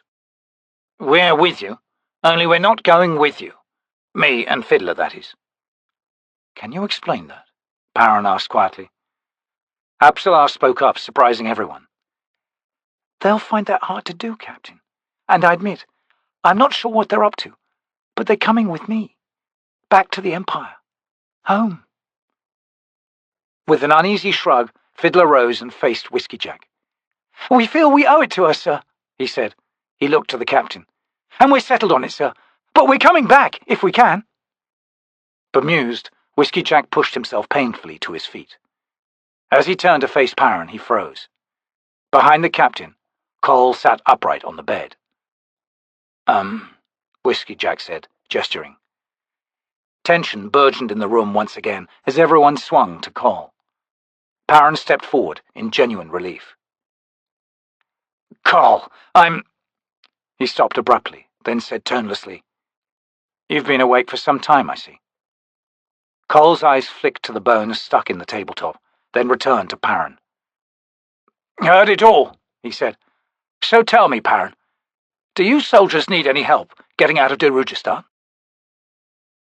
Ralik stood in the darkness beneath the trees at the edge of the glade. It seemed that his magic deadening powers had proved insufficient after all. He had been driven from his seat by what had felt like a giant hand, a god's hand, sure and powerful and unyielding. He had watched in astonishment as a maze of roots clambered swiftly across the clearing, headed toward the terrace. He had heard a shriek, then the roots returned, wrapped around a man-shaped apparition, which the roots pulled unceremoniously into the earth. Ralik had been filled suddenly with near euphoria. He knew with unaccountable certainty that what grew here was right and just. It was new, young. Even now, as he continued watching it, he saw trembles of shaping ripple beneath its angular geometric surfaces. What had been no more than a tree stump less than an hour ago was now a house. A massive door lay half buried in shadows beneath an arching branch. Vines barred shuttered windows. A balcony hung above and to the left of the door, festooned with leaves and creepers. It led into a kind of tower, turreted above the second story and shingled to a gnarled peak. Another tower marked the house's front right flank, this one stockier and windowless, its roof flat with jagged merlons lining the edge. He suspected that this roof was a platform, with access through a trapdoor of some kind. The glade around the structure had changed too, becoming mounded here and there, as if the house's yard was a burial ground. Young, scraggly trees ringed each oblong mound, each growing as if an invisible wind twisted them away from the humped, grassy earth. The roots had dragged the apparition into one such mound. It felt right and just. These two words echoed in the assassin's head, with an appeal that wrapped calm around his heart. He almost imagined he felt an affinity with this child house, as if it knew of him and accepted him. He knew the house to be empty, another sourceless certainty. Ralik continued watching as the lines of the house grew firm, sharply defined. A musty smell pervaded the area, as of freshly turned earth. The assassin felt at peace. A moment later he heard thrashing behind him, and whirled to see Vorkan stagger through the undergrowth. Her face was covered in blood from a gash to her brow, and she nearly collapsed into Ralik's arms. "Sister Andy," she gasped. "After me. Hunting. They seek to avenge a murder." Ralik looked past her, and his eyes, long accustomed to the surrounding darkness, detected silent movement among the trees, closing in. He hesitated, gripping the now unconscious woman in his arms. Then he bent down, threw Vorkan over one shoulder, turned, and ran toward the house. He knew that the door would open for him, and it did. Beyond was a dark antechamber, and an archway leading into a hallway running from side to side. A gust of warm, sweet air flowed over Ralik, and he entered without pause. Korlat, blood-kin to Serat, slowed as she approached the strange house. The door had closed behind their quarry. She came to the edge of the clearing, then squatted on her haunches. Her fellow hunters gathered slowly around her. Horalt hissed angrily, then said, "Have you summoned our lord, Korlat?" The woman shook her head. "I know of such creations from old," she said. "The dead house of Malar City, the Orhan house of 7 cities, Asarth Adiaman, pillars of innocence. This door will not open to us. Yet it opened to them, Harald said. There is precedence. The Asarth choose their own. It was so with the Dead House. 2 men were chosen, one who would be emperor, the other who would accompany him, Kellenved and Dancer. I sense its power, Orphantal whispered. Our Lord could destroy it now, while it's still young. Yes, agreed Corlat, he could. She was silent a moment, then she rose. I am bloodkin to the fallen, she said. You are bloodkin, the others intoned. The quest for vengeance is ended, Corlat said, the lines around her almond-shaped eyes tightening. Our Lord will not be summoned. Leave him to his recovery. The Asarth will not be touched, for it is new, a child. Her eyes, soft brown, slowly regarded those of her companions. The Queen of Darkness spoke thus of light when it was first born. It is new, and what is new is innocent, and what is innocent is precious. Observe this child of wonder, and know respect. Orphantal scowled. Thus did light survive, and so was darkness destroyed, the purity vanquished.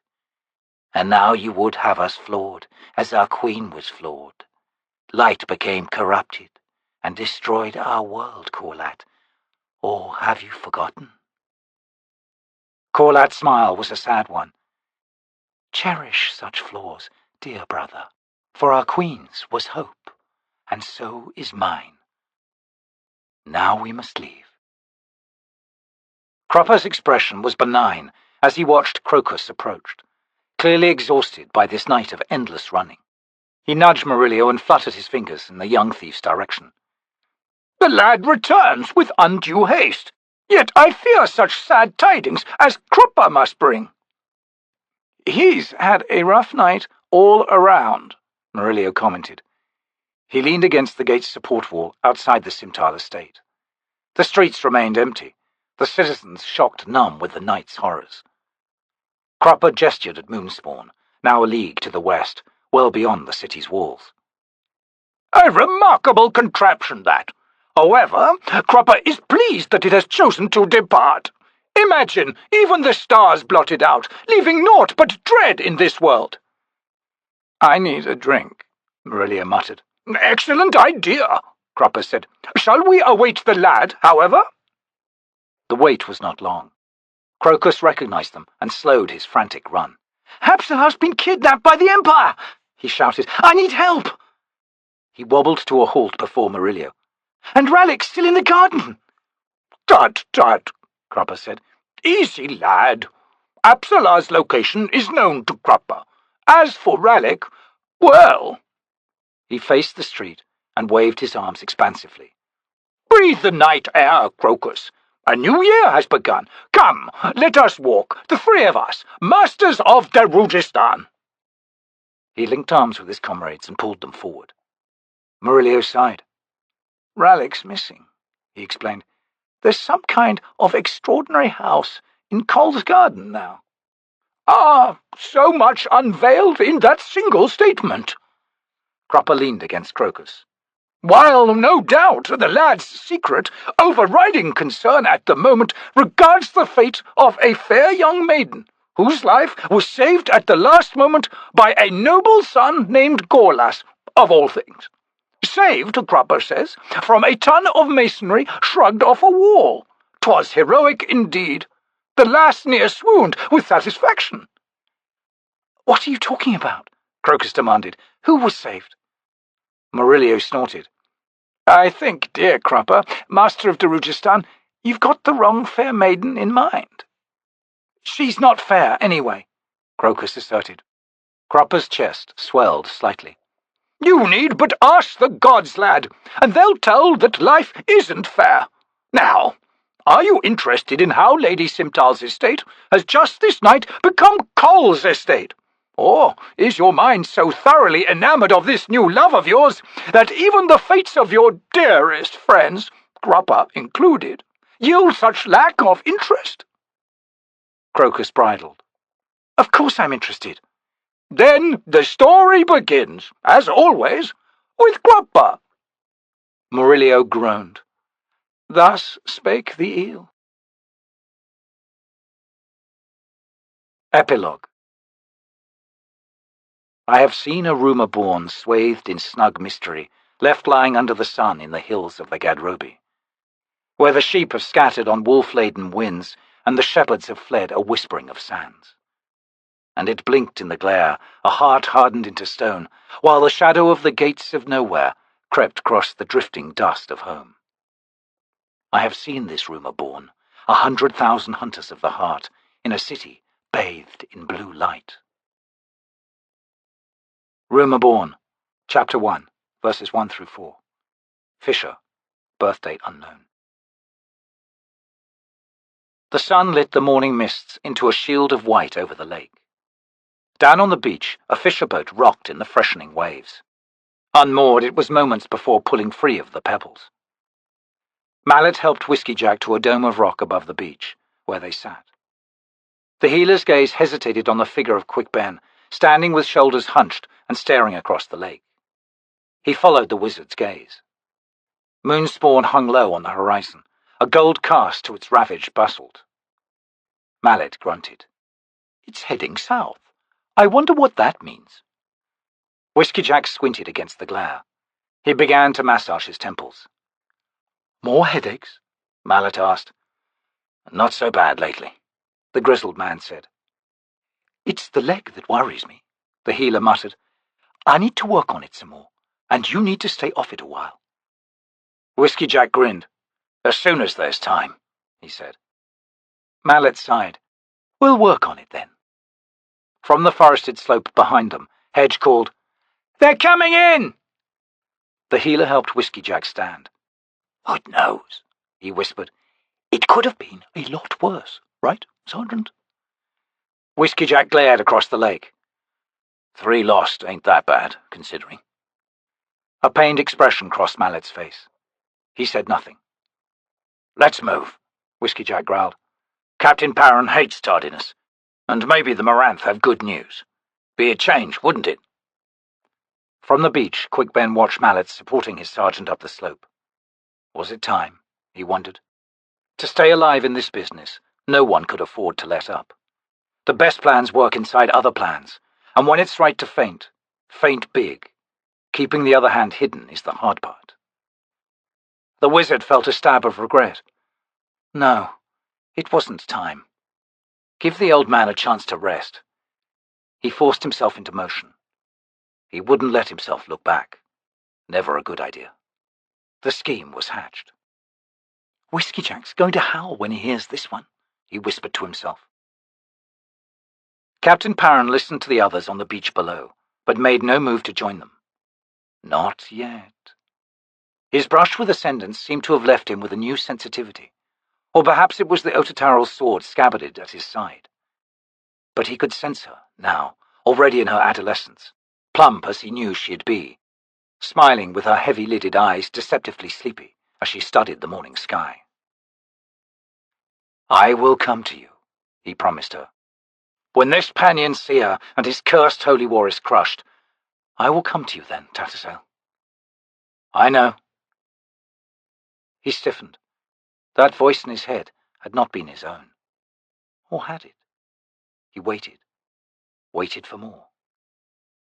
"Tattersail?" Only silence answered him. "Ah, my imagination. Nothing more. To think you would call up enough of your old life, to find the feelings you once held for me, find them and feel them once again. I am a fool." He rose from his crouch at Lorne's graveside, a mound of rocks, and brushed twigs and orange pine needles from his clothing. Look at me now. Agent for the adjunct once, now a soldier. Finally a soldier. Smiling, he made his way down to his squad. Then I shall await the coming of a soldier." Paran stopped in his tracks, then smiling continued on. "Now that," he whispered, "was not my imagination." The tradecraft hugged the southern shore, making for Davran and the river mouth. Kalam leaned on the gunwale, his gaze sweeping the north horizon's ragged, snow-capped mountains. Near him stood another passenger, hardly memorable and disinclined to talk. The only voices reaching the assassin came from Absalar and Crokus. They sounded excited, each revolving around the other in a subtle dance that was yet to find its accompanying words.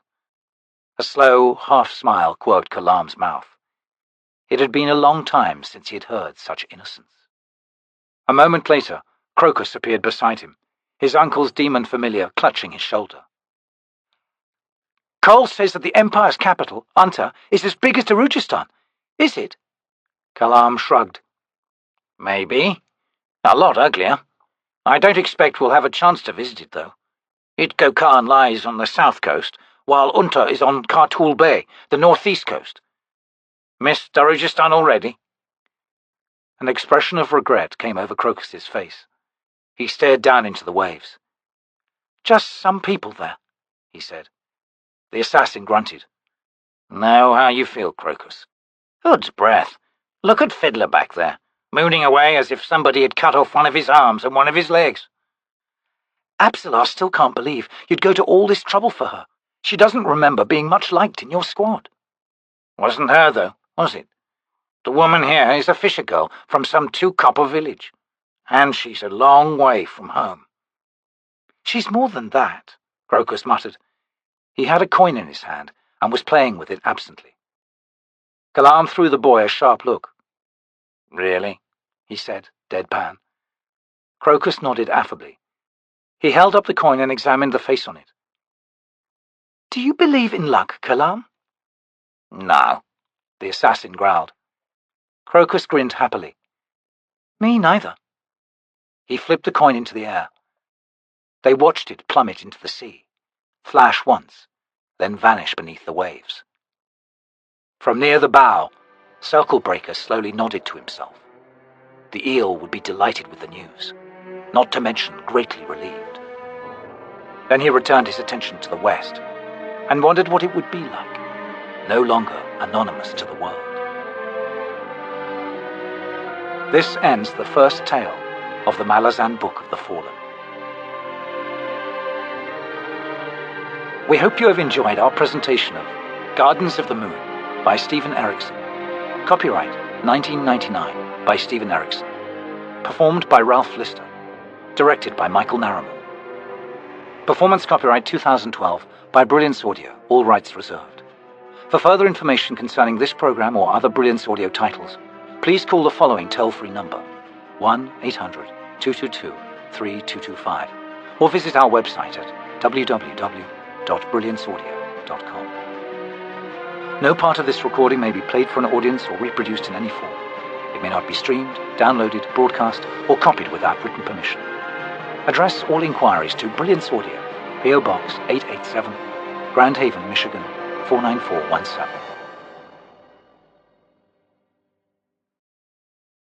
Audible hopes you have enjoyed this program.